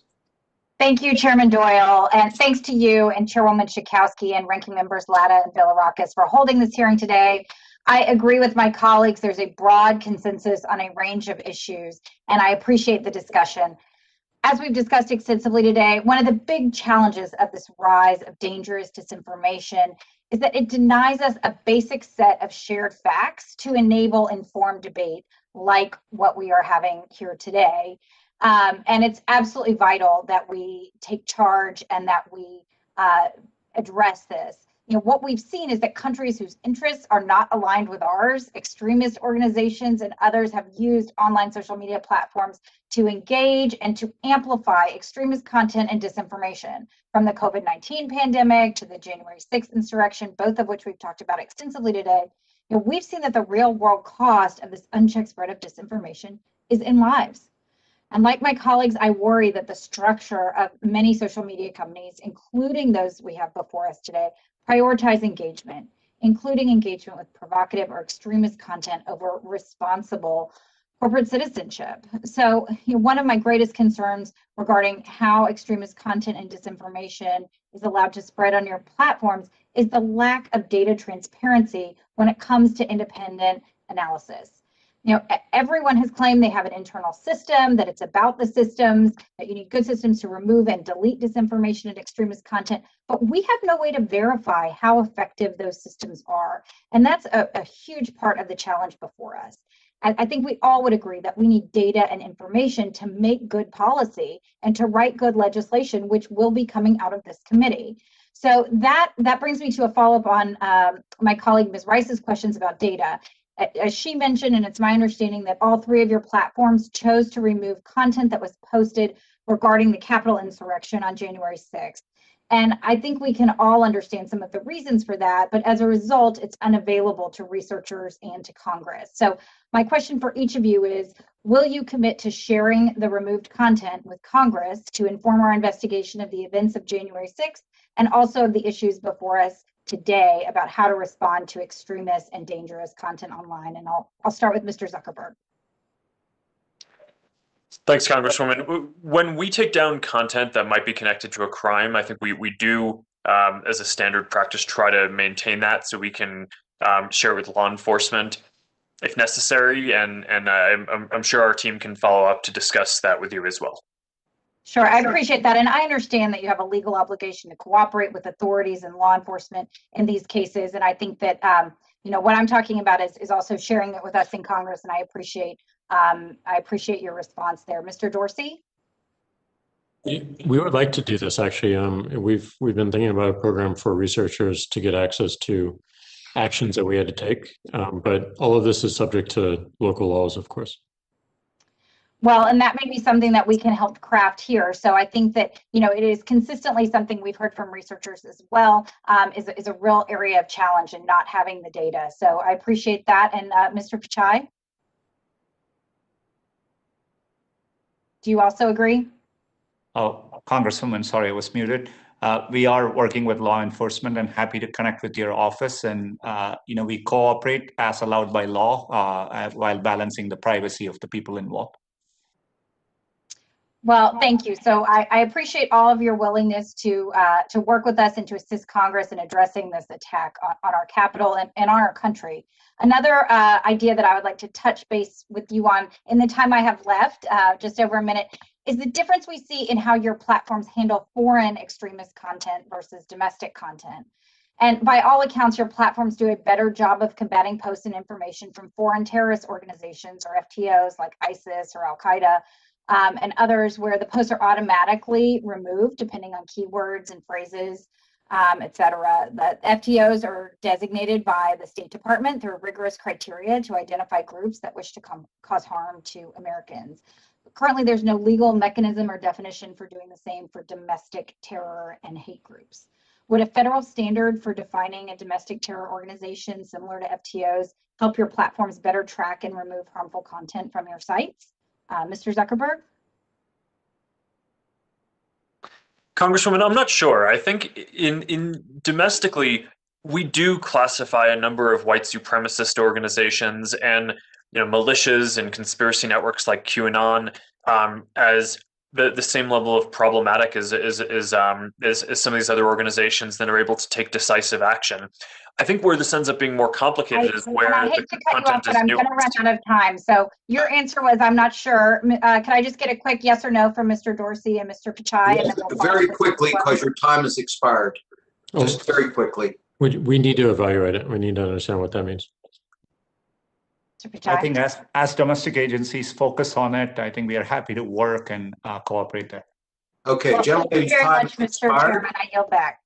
It's my understanding we have, let's see, 8 members who are requesting to waive on for the hearing. I believe we have given all members of the subcommittees their opportunity to speak. So we'll now start to recognize the members waiving on. And first on the list here, I see Mr. Burgess. Doc Burgess, are you with us? Yeah, I am. Good. Okay. You're Sorry, recognized. find my cursor. Thank you, Mr. Chairman, and thanks to our witnesses for spending so much time with us. And this is clearly a very important issue to every member of this committee, regardless of which political party they identify with. And I guess, Mr. Zuckerberg, let me just ask you a question, because it strikes me, listening to your answers to both our colleague Jeff Duncan and our colleague Angie Craig, both coming at the issue from different directions, but the concern is that there was the exercise of editorial authority over the postings that were made on your website. Is that a fair assessment? Congressman, I'm not sure what you mean, but I think content moderation and enforcing standards, I don't think that that's the same kind of editorial judgment that, for example, a newspaper makes when writing a post. Yeah, but maybe it is, because Mr. Duncan eloquently pointed out there was restriction of conservative speech, and our colleague Angie Craig eloquently pointed out how there was restriction of trans-affirming speech. So that strikes me that we're getting awfully close to the line of exercising editorial discretion. And forgive me for thinking that way, but if that is, and I'm sure I'm not alone in this, it does call into question then the immunity provided under Section 230. Maybe it is not the problem with the law itself, Section 230. Maybe the problem is that the mission has changed in your organization and other organizations. Congressman, I'm not sure what you mean, but we have clear standards against things like terrorist content, child exploitation, incitement of violence, intellectual property violations, pornography, things that I would imagine that you agree with. And all spelled out in the plain language of Section 230.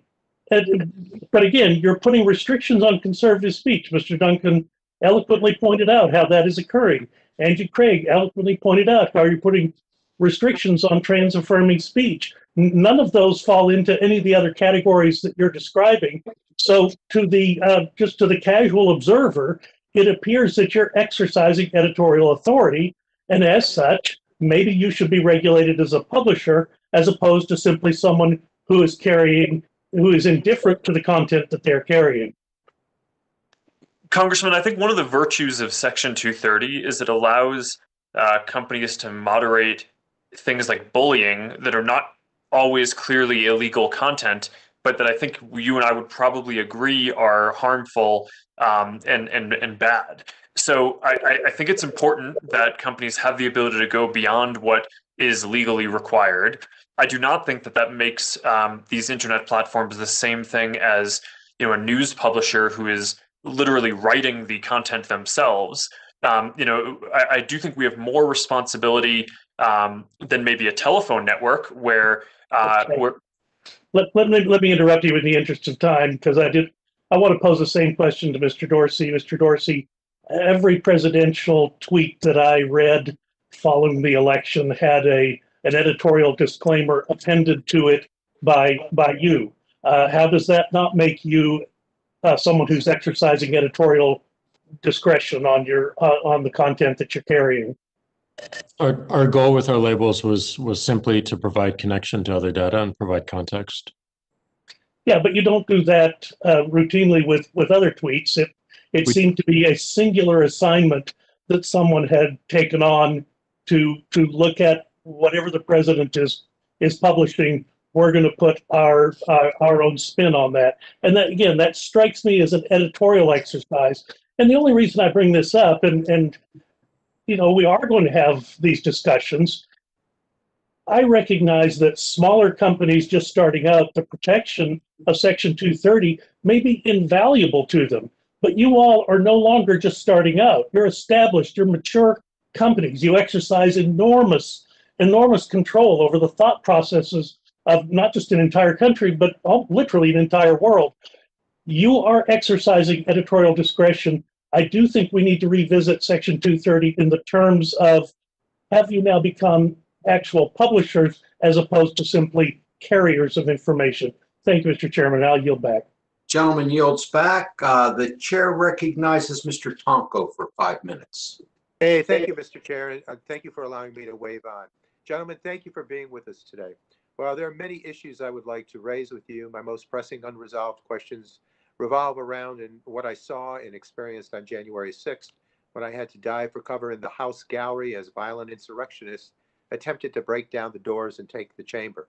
The rioters who breached the Capitol building were propelled by at least one belief, that the election had been stolen from former President Donald Trump.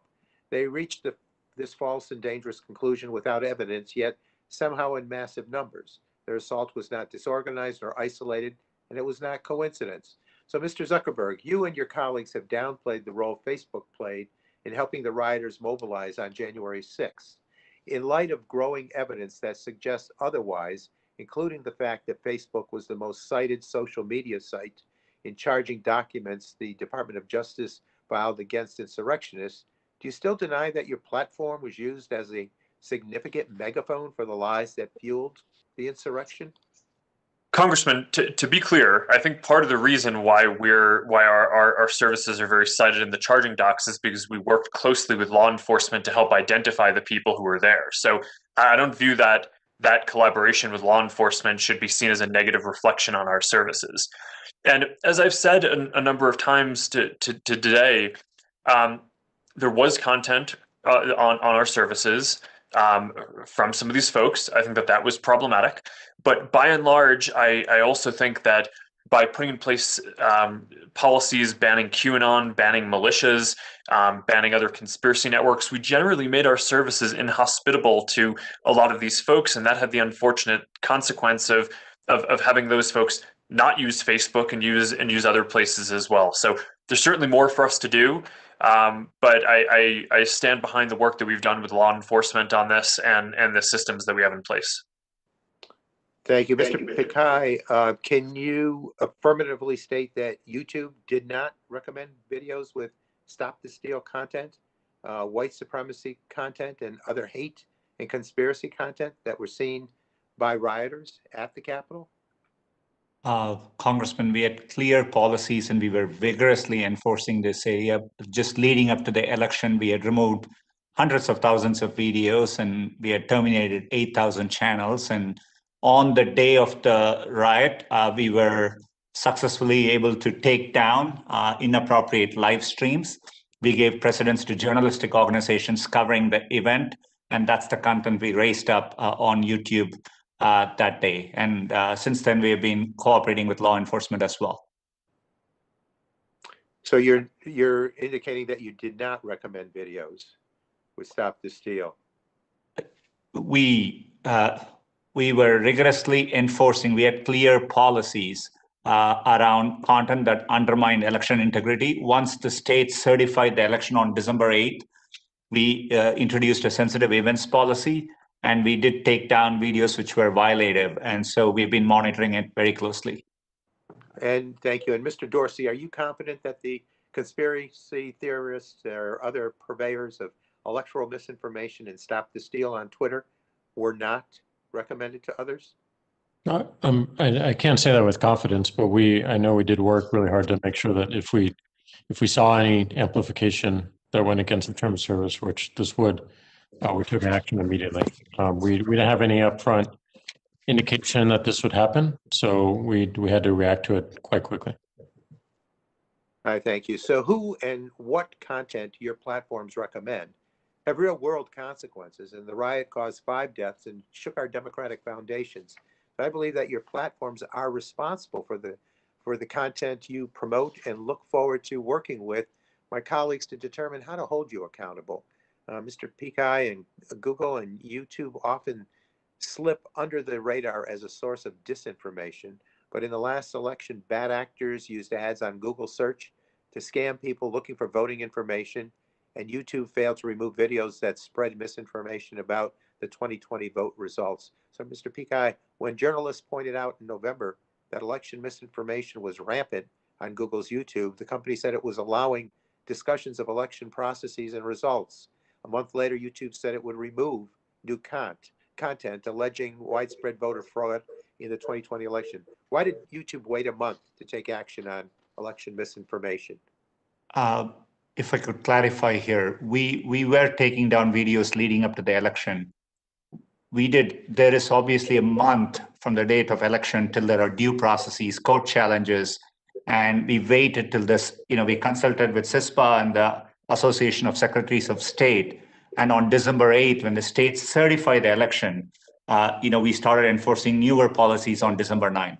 To be very clear, we were showing information from the Associated Press, and we were proactively showing information high up in our search results to give, relevant information throughout this election cycle. Gentleman's time has expired. Chair recognizes Mr. McKinley for 5 minutes.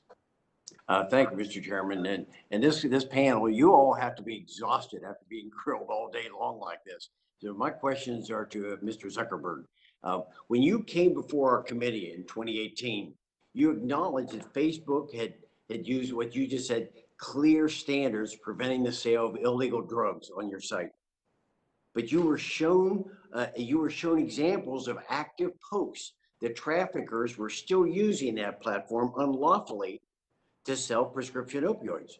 Now, you did apologize and confirm that, quote, social media companies need to do a better job of policing these posts, close quote.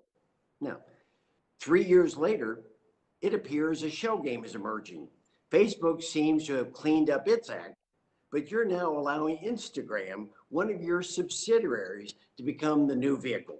Even though Instagram has the same policies against the sale of illegal substances, you're still allowing bad actors to push pills on your site. Look, it didn't take long for our staff to find numerous examples. For example, here's oxycodone is being sold on your site. Here's Ritalin that's being sold on your site. Here's Xanax, an Adderall that's being sold on your site. So these posts they're not new. They've been active since last fall.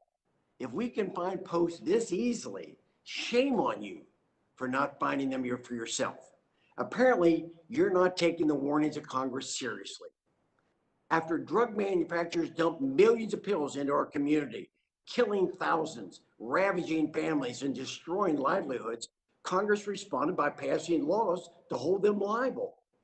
If a retail store is selling cigarettes or other to underage kids, that store is held liable. So why shouldn't you be held liable as well? Do you think you're above the law?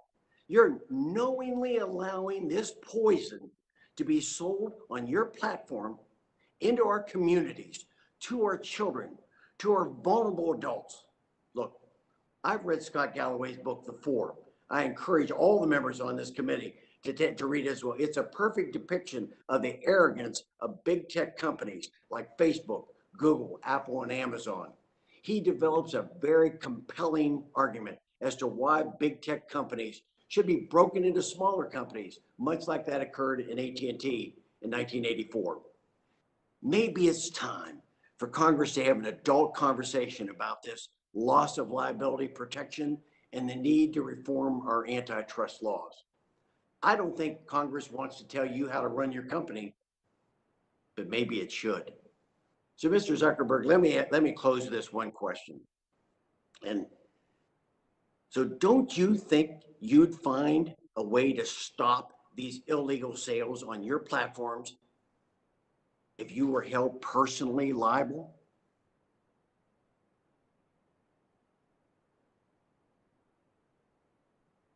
Keep on getting muted. Congressman, we don't want any of this content on our platforms. And I agree with you that this is a huge issue. We've devoted a lot of resources and have built systems that are largely quite effective at finding and removing the content.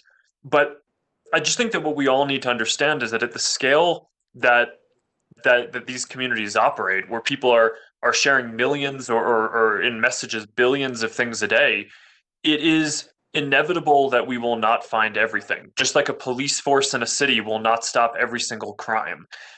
So I think that we should. I asked you the question very directly, Mark. I did it.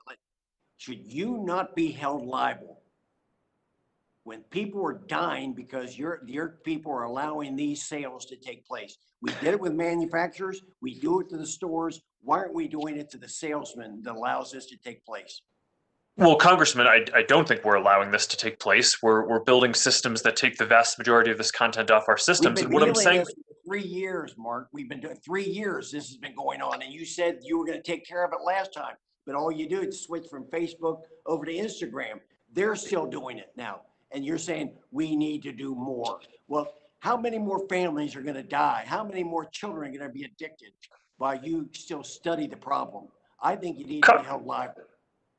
Congressman, we're not sitting and studying the problem. We're building effective systems that work across both Facebook and Instagram. But what I'm saying is that I don't think that we can expect that any platform will find every instance of harmful content. I think we should hold the platforms to be responsible for building generally effective systems at moderating these kinds of content. Gentleman's time is expired. I'm not going to get an answer, Mike. Thank you. Gentleman yields back. The chair recognizes Ms. Blunt Rochester for 5 minutes. Thank you, Mr. Chairman, for allowing me to wave on to this important hearing, and thank you to the witnesses. I want to focus on 2 areas. First, a consumer protection and safety issue, and second, more broadly, manipulation and privacy of our data. On consumer protection and safety, earlier this year, 2 infants from 2 different families ended up in the intensive care unit in Wilmington, Delaware, after being fed homemade baby formula based on instructional videos viewed on YouTube. 1 infant suffered from cardiac arrest that resulted in brain damage. For years, the American Academy of Pediatrics has warned parents against homemade baby formulas because it puts infants at risk of serious illness and even death. And since at least 2018, the FDA has recommended against the use of homemade formula. Even as recent as 29 days ago, the FDA issued an advisory against homemade formula. In February, my office informed your team, Mr. Pichai, and as a follow-up, I've sent a letter requesting information and action on this issue, and in the hopes of a response by April 1st. Mr. Pichai, this is just a yes or no question. Can I count on a response to my letter by the deadline of April 1st? Congresswoman, definitely yes. Heartbreaking to hear the stories. We have clear policies. Thanks for your highlighting this area. I think the videos have been taken down, and we are happy to follow up and update with you. We checked today. For years, these videos have clearly violated your own stated policy of banning the videos that endanger the, as you say, quote, physical well-being of minors. And so I'm pleased to hear that we will be hearing back from you. And while we're considering Section 230, what's clear from this hearing is that we should all be concerned by all of your abilities to adequately and, just as importantly, rapidly moderate content. In some of these cases, we're talking life and death. Second, as many of my colleagues have noted, your companies profit when users fall down the rabbit hole of disinformation. The spread of disinformation is an issue all of us grapple with from all across the political spectrum. Disinformation often finds its way to the people most susceptible to it because the profiles that you create through massive data collection suggest what they would be receptive to. I introduced the Detour Act to address common tactics that are used to get such personal data as possible. And these tactics are often called dark patterns, and they are intentionally deceptive user interfaces that trick people into handing over their data. For the people at home, many of you may know this as when you go on an app, it doesn't allow you to have a no option, or it will insinuate that you need to do something else, install another program like Facebook Messenger app to get on Facebook. You all collect and use this information. Mr. Pichai, yes or no, would you oppose legislation that banned the use of intentionally manipulative design techniques that trick users into giving up their personal information? We definitely are happy to have oversight on these areas and explain Thank what you. I have to go to Mr. Dorsey. Mr. Dorsey, yes or no? Open to it. Mr. Zuckerberg. Congresswoman, I think the principle Yes, no, makes sense and the details matter. Okay. Mr. Zuckerberg, your company recently conducted this massive ad campaign on how far the internet has come in the last 25 years. Great ad. You ended with the statement, "We support updated internet regulations to address today's challenges." Unfortunately, the proposal that you direct your viewers to fails to address dark patterns, user manipulation, or deceptive design choices. Mr. Zuckerberg, will you commit now to include deceptive design choices as part of your platform for better internet regulations? Congresswoman, I'll think about it. My initial response is that I think that there are other areas that I think might be more urgently in need.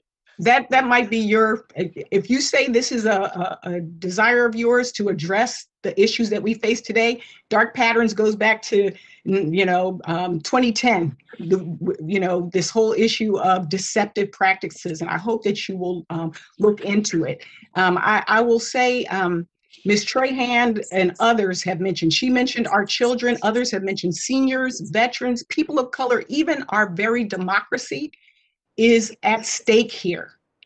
We must act and we will assure you we will act.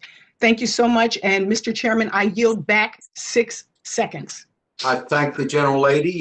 Gentlelady yields back, and now the chair recognizes Mr. Griffith for 5 minutes. Thank you very much, Mr. Chair. According to new data from the National Center for Missing and Exploited Children, Cyber Tipline found that the vast majority of child exploitation reports were on big tech sites. Facebook had the most, 20.3 million. Google was second with 546,000 plus. Twitter had 65,000 plus. Put in perspective, MindGeek, the Canada-based parent company of major porn websites, had 13,229. Facebook claims 90% of the flagged incidents were duplicates. All right, let's accept that. That still leaves over 2 million incidents. 2 million incidents. Mr. Zuckerberg, yes or no? Does Facebook have a problem with child exploitation on its platform? Congressman, this is an area that we work on a lot, but the reason why those numbers are so high is because we're so proactive about trying to find this and send it to NCMEC and others who are doing good work in this area. We send content and flags over to them. quite liberally whenever we think that we might see that something is an issue. And that's, I think, what the public should want us to do, not criticize us for sending over a large number of flags, but should encourage the companies to be doing You're this. admitting that you all have a problem, and you're. This is one way you're trying to work on it. Mr. Pichai, yes or no? Do you agree with Mr. Zuckerberg that you all have a problem?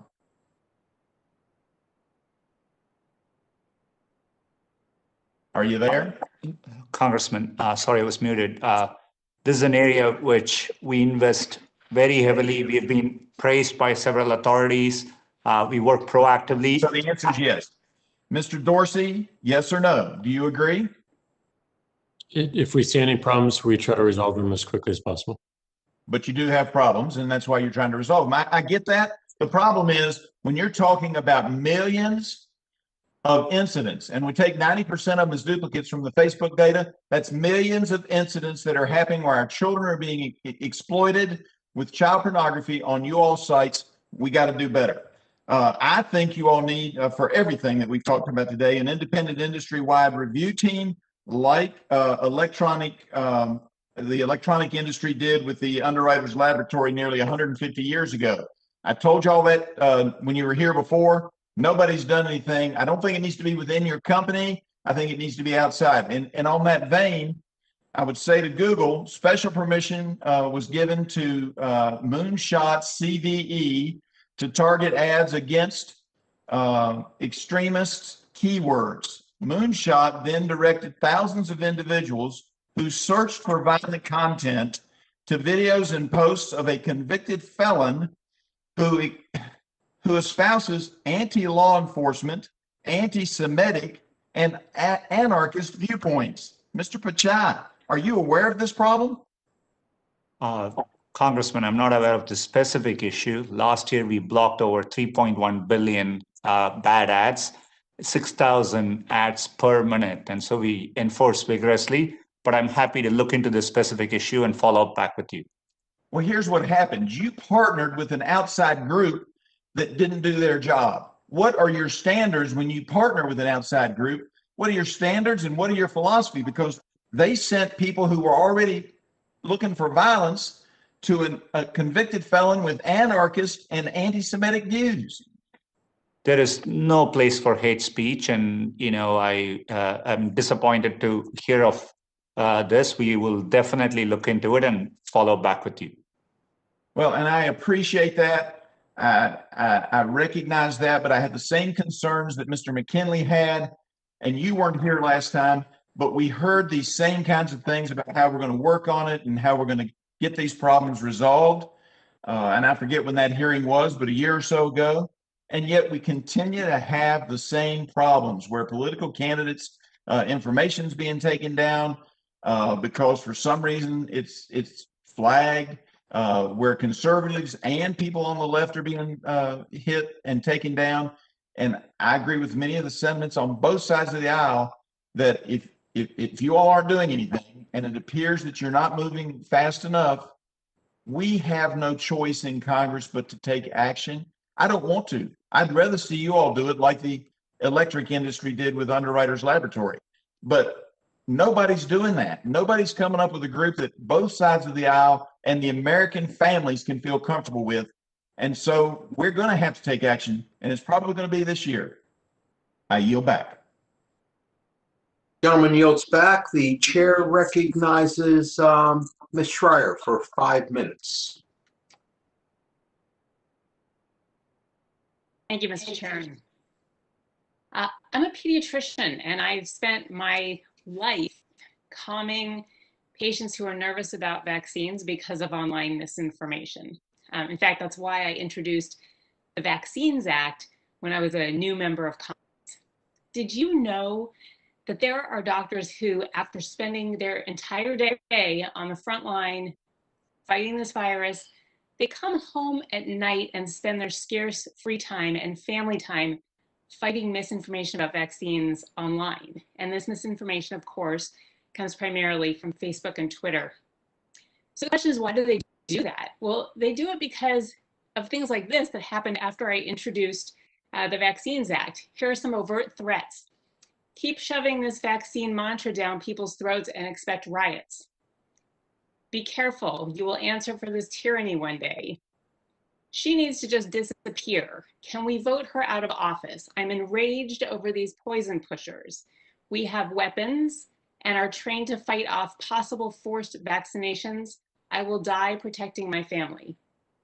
And then there's just the misinformation.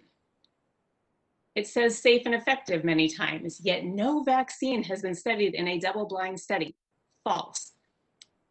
Who's going to take this vaccine? I heard rumors that it changes a person's DNA. False. You do not give, excuse my language, you do not give a shit about the health and welfare of our children. This horrid vaccine has already killed 600 people. You're deplorable. And of course, that again is false. So while the overt threats are unsettling, particularly after January 6th, I think about this whole ecosystem, your ecosystem, that directs a hostile sliver of society en masse to my official Facebook page. And these are not my constituents. In fact, most came from two specific groups that directed their members to my page. Mr. Zuckerberg, I have some questions for you. I know you understand these issues are important, and sometimes misinformation can be very hard to spot. Would you agree?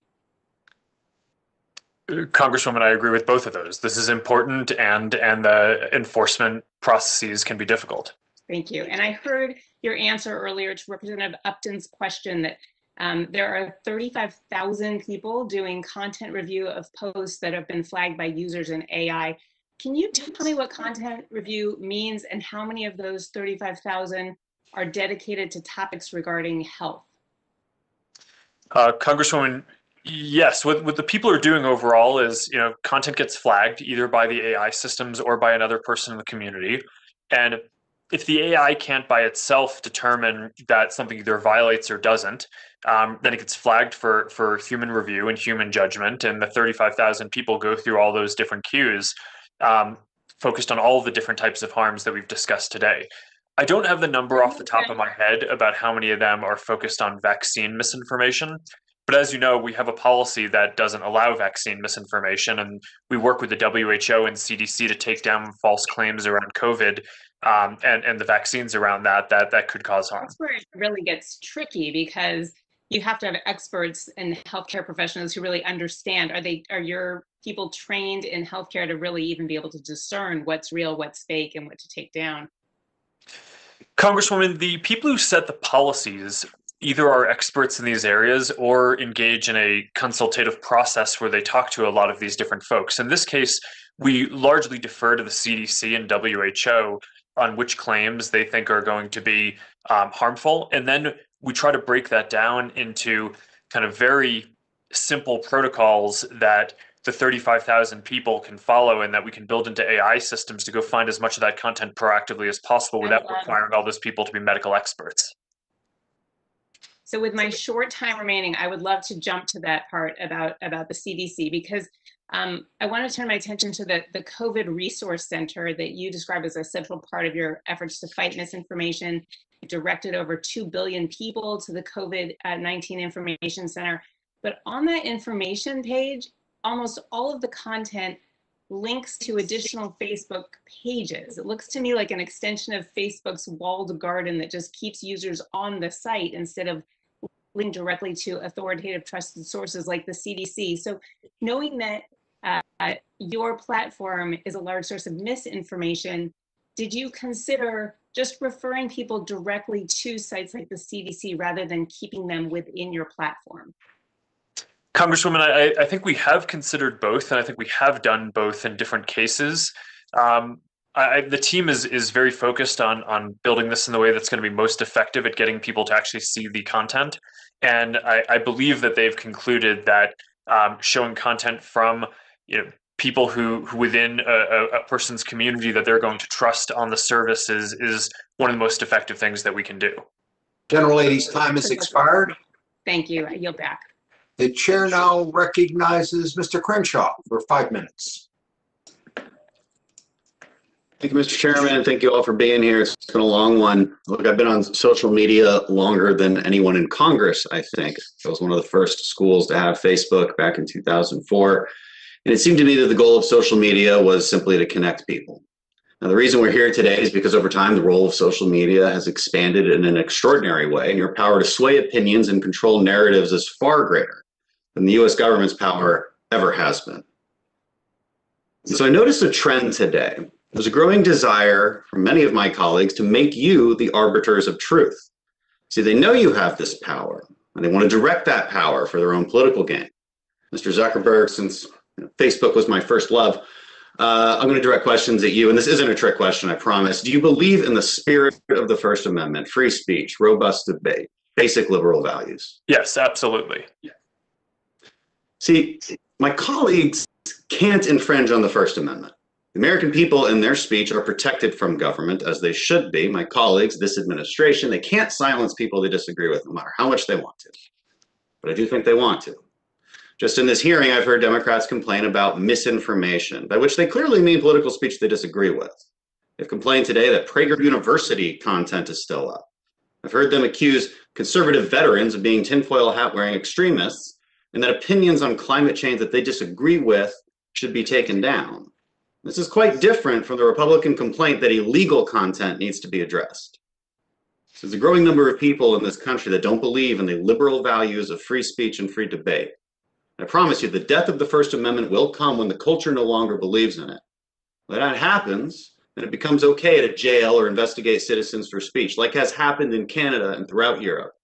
Their culture turned against free speech. You all sitting here today as witnesses are part of the culture. You can stand up for the spirit of open debate and free speech, or you can be the enemy of it. Your stance is important because it's clear that many want to weaponize your platforms to get you to do their bidding for them. Mr. Zuckerberg, do you think it's your place to be the judge of what is true when it comes to political opinions?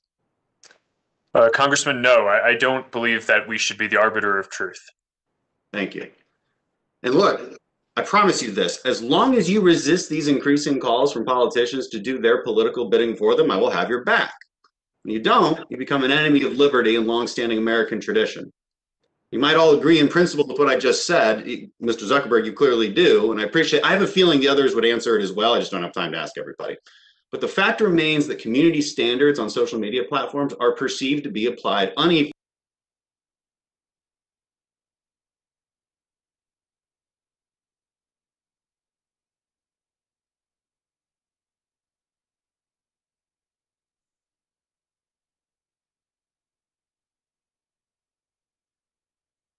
Communities to access the vaccine? Are certain populations being hesitant?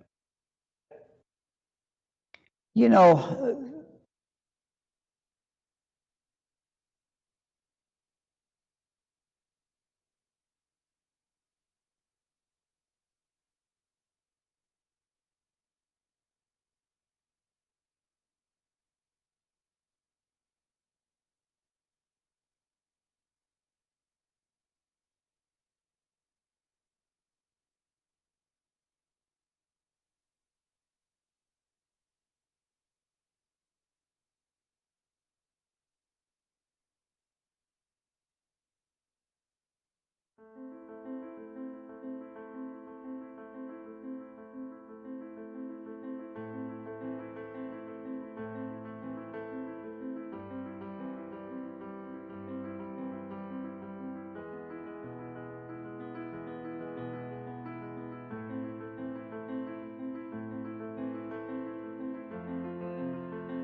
good news is that the vaccine is appears to be just as powerful, they think, against the variant as against what we're dealing with before.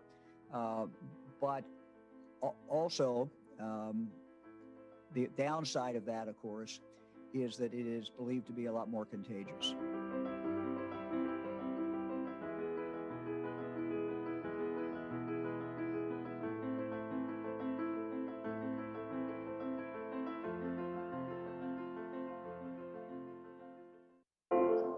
Good afternoon. I'm Jonathan Capehart, opinion writer for the Washington Post.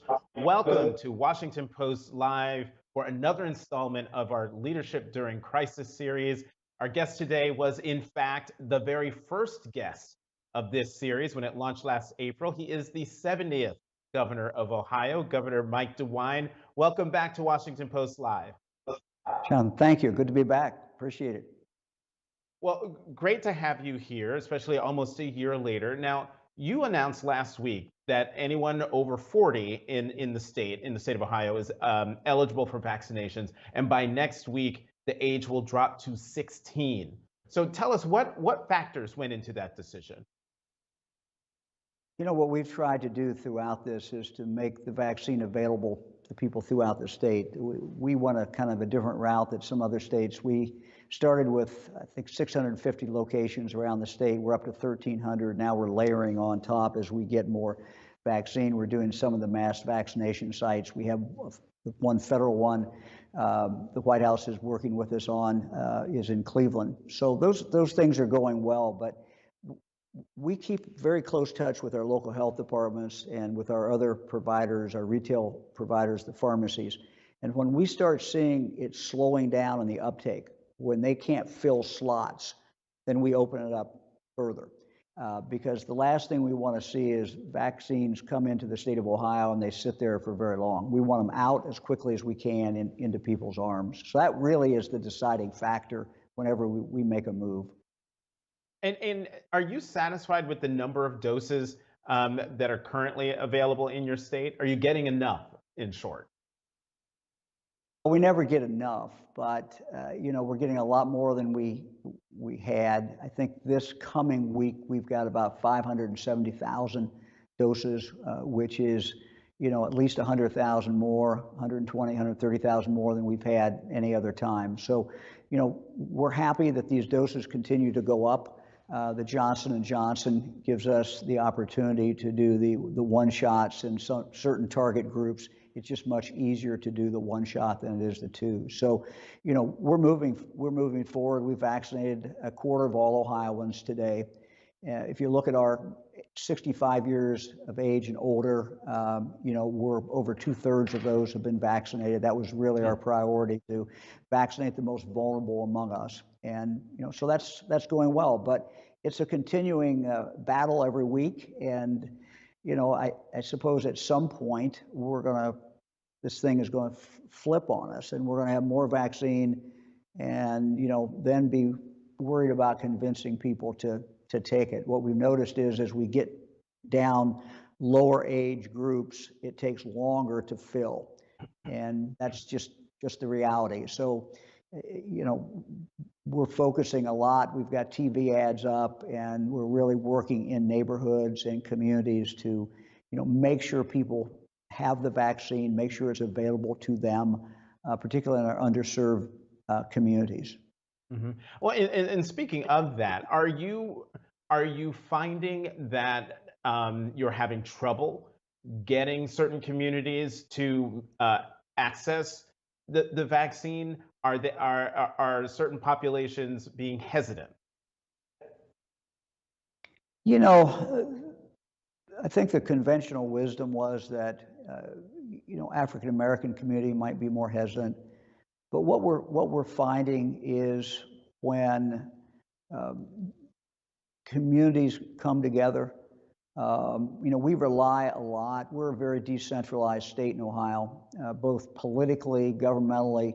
You know, we've got 7 major media markets in the state, and the way you get things done in Ohio is you work with the local community, you work with the local mayor, you work with the county commissioners, but you also work with the nonprofits. And so by doing that, you know, I think we're making very, very significant progress in that area. So I think also that, you know, you're seeing in some of our rural parts of the state a slower uptake than you might see in the suburban or you might see in the cities. Although, interestingly, of our 88 counties, if you look at the top 10 counties as far as getting the most vaccine per capita, a number of those counties are actually some of our smallest counties. So, you know, it's kind of hard to go with conventional wisdom on this. You just have to keep going every day and, you know, as I said, really work with the local community, and they're the ones who can get this done. Well, Governor, we have an audience question related to the hesitancy issue, and it comes from Terry Farley from Delaware, who asks, do you see vaccine hesitancy in your state? And if so, is it along party lines? Well, I think if you look at polling data, certainly national polling data, and Ohio is usually pretty much a microcosm of the country. You might see some more among Republicans, but as I said, what we're really noticing is among age. We think it's a tougher sell the younger group we get.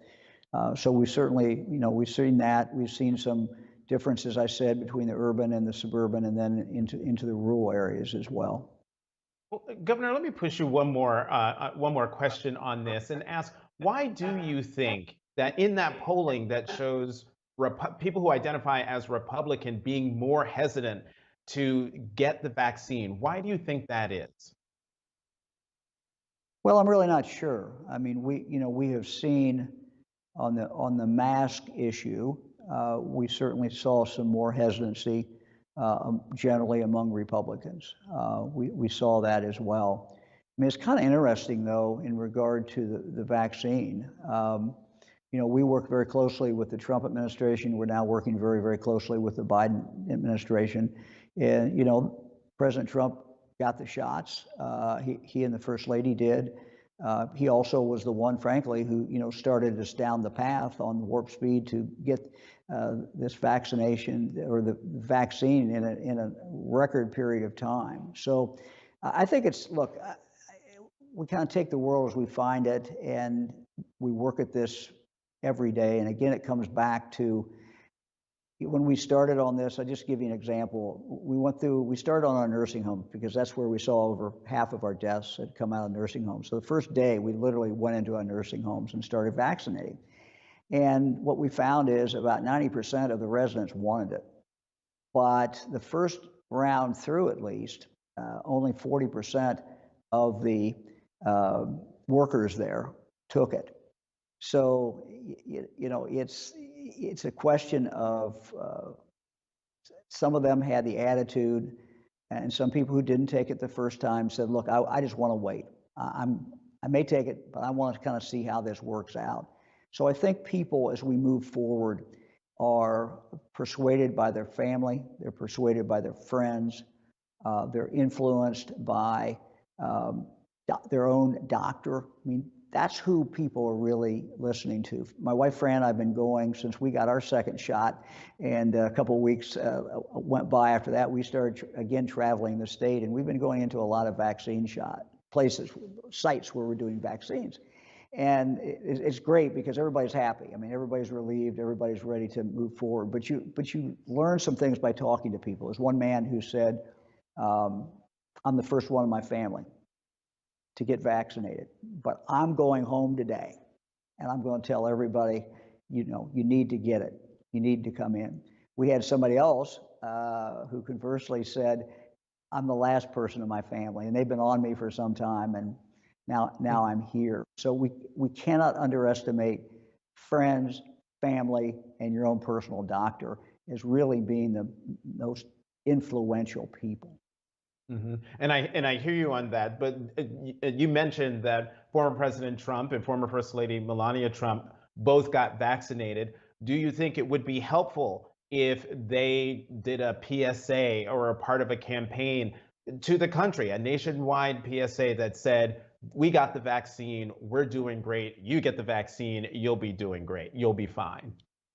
Sure. Look, we saw the PSAs of the other former presidents. I think if President Trump did it, that would be great. But I honestly feel that at least what we have learned and what we see, that it does come back mostly to your trust in your own doctor. I mean, I tell people, don't listen to me. Go talk to your doctor. Go talk to your doctor. And listen to your mother, listen to your wife, listen to your spouse.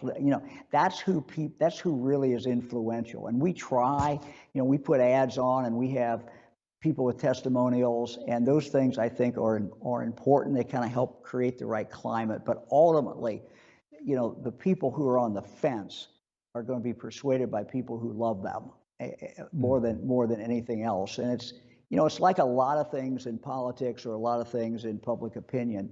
There are those people who are going to get it. There are those people who they're just not going to get it. the group in the middle is who we all have to persuade, and that's how we get out of this. I mean, one of the things I tell the people of Ohio, we do press conferences. We did one right in this room not too long ago today. If we want to get back to normal, if we want to be able to hug our kids and grandkids and just go to baseball games and do the things that we love, this vaccine is our ticket out. And it's not just a ticket for you as an individual, but it's the ticket for all of us collectively, because if quicker we get to that herd immunity and make it hard for this vaccine to go from person to person, the quicker it's going to be we're back to normal. Mm-hmm. Now, Governor DeWine, you recently laid out your end game strategy, saying you hope to remove all health restrictions in Ohio when there are fewer than 50 new cases per 100,000 residents. So my question to you is, where is that figure now? And are you optimistic that this truly is the beginning of the end? It is the beginning of the end, because I think this vaccine, the more people we get vaccinated, the quicker we're going to drive this thing down. We started, if you went back to December, we were at over 700 cases per 100,000 over a 2-week period of time statewide. That's seven times the high incidence level the CDC puts out. We have seen it drop and drop and drop, and it got down to 140.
First, thank you so much to President Biden and First Lady Dr. Jill Biden for those incredible, inspiring remarks. Thank you so much. And Rabbi, thank you again for sharing your inspirational words from our hometown, home state, and helping us celebrate Passover at the White House. I also want to thank again the White House staff who shared their own stories and reflections with us this evening. And after a year of social distancing and mask wearing, it's impossible not to feel isolated at times. So it's events like this one, events that creatively bring family and friends and communities together, that keep us connected and remind us that we're not alone. So thank you all again to the thousands of you that are out there. And I now have the privilege of doing one of my favorite things in life, and that's introducing my wife, the Vice President of the United States of America, Kamala Harris. Thank you, Dougie. Hi, Rabbi, and everyone. It's yes, next year in person, Mr. President, and in Jerusalem. But it's good to be with everyone, and I'm so honored to be a part of this celebration, and that we are all here together to celebrate Passover. And I especially want to thank Rabbi Rouse for all of your work, and the Milton Gottesman Jewish Day School of the nation's capital for all of the work that you have been doing to make this special gathering happen. And I also want to take a moment to welcome several distinguished guests who are joining our Passover celebration this evening. My friend and a former colleague, but friend always, Jackie Rosen, a former still a rabbi. I want to thank all of the members of Congress who are a part of this, and everyone for all of the work that you have done. And of course, I'm so glad to see the second gentleman and his element. I only wish, he talked earlier about those matching Passover outfits. I just wish we had a photograph to really fully appreciate the magnificence of that. But our family, like so many families in the United States, and the state of Israel and around the world, will begin to celebrate this sacred holiday of Passover this weekend. And the Passover story is powerful. It reminds us of the resilience of the human spirit in the face of injustice. It urges us to keep the faith in the face of uncertainty. And it speaks to fundamental truths, the truths that we all hold dear and must sometimes be reminded of, which is that we all deserve freedom. And it's our duty to fight for those who are not yet free. And so this year,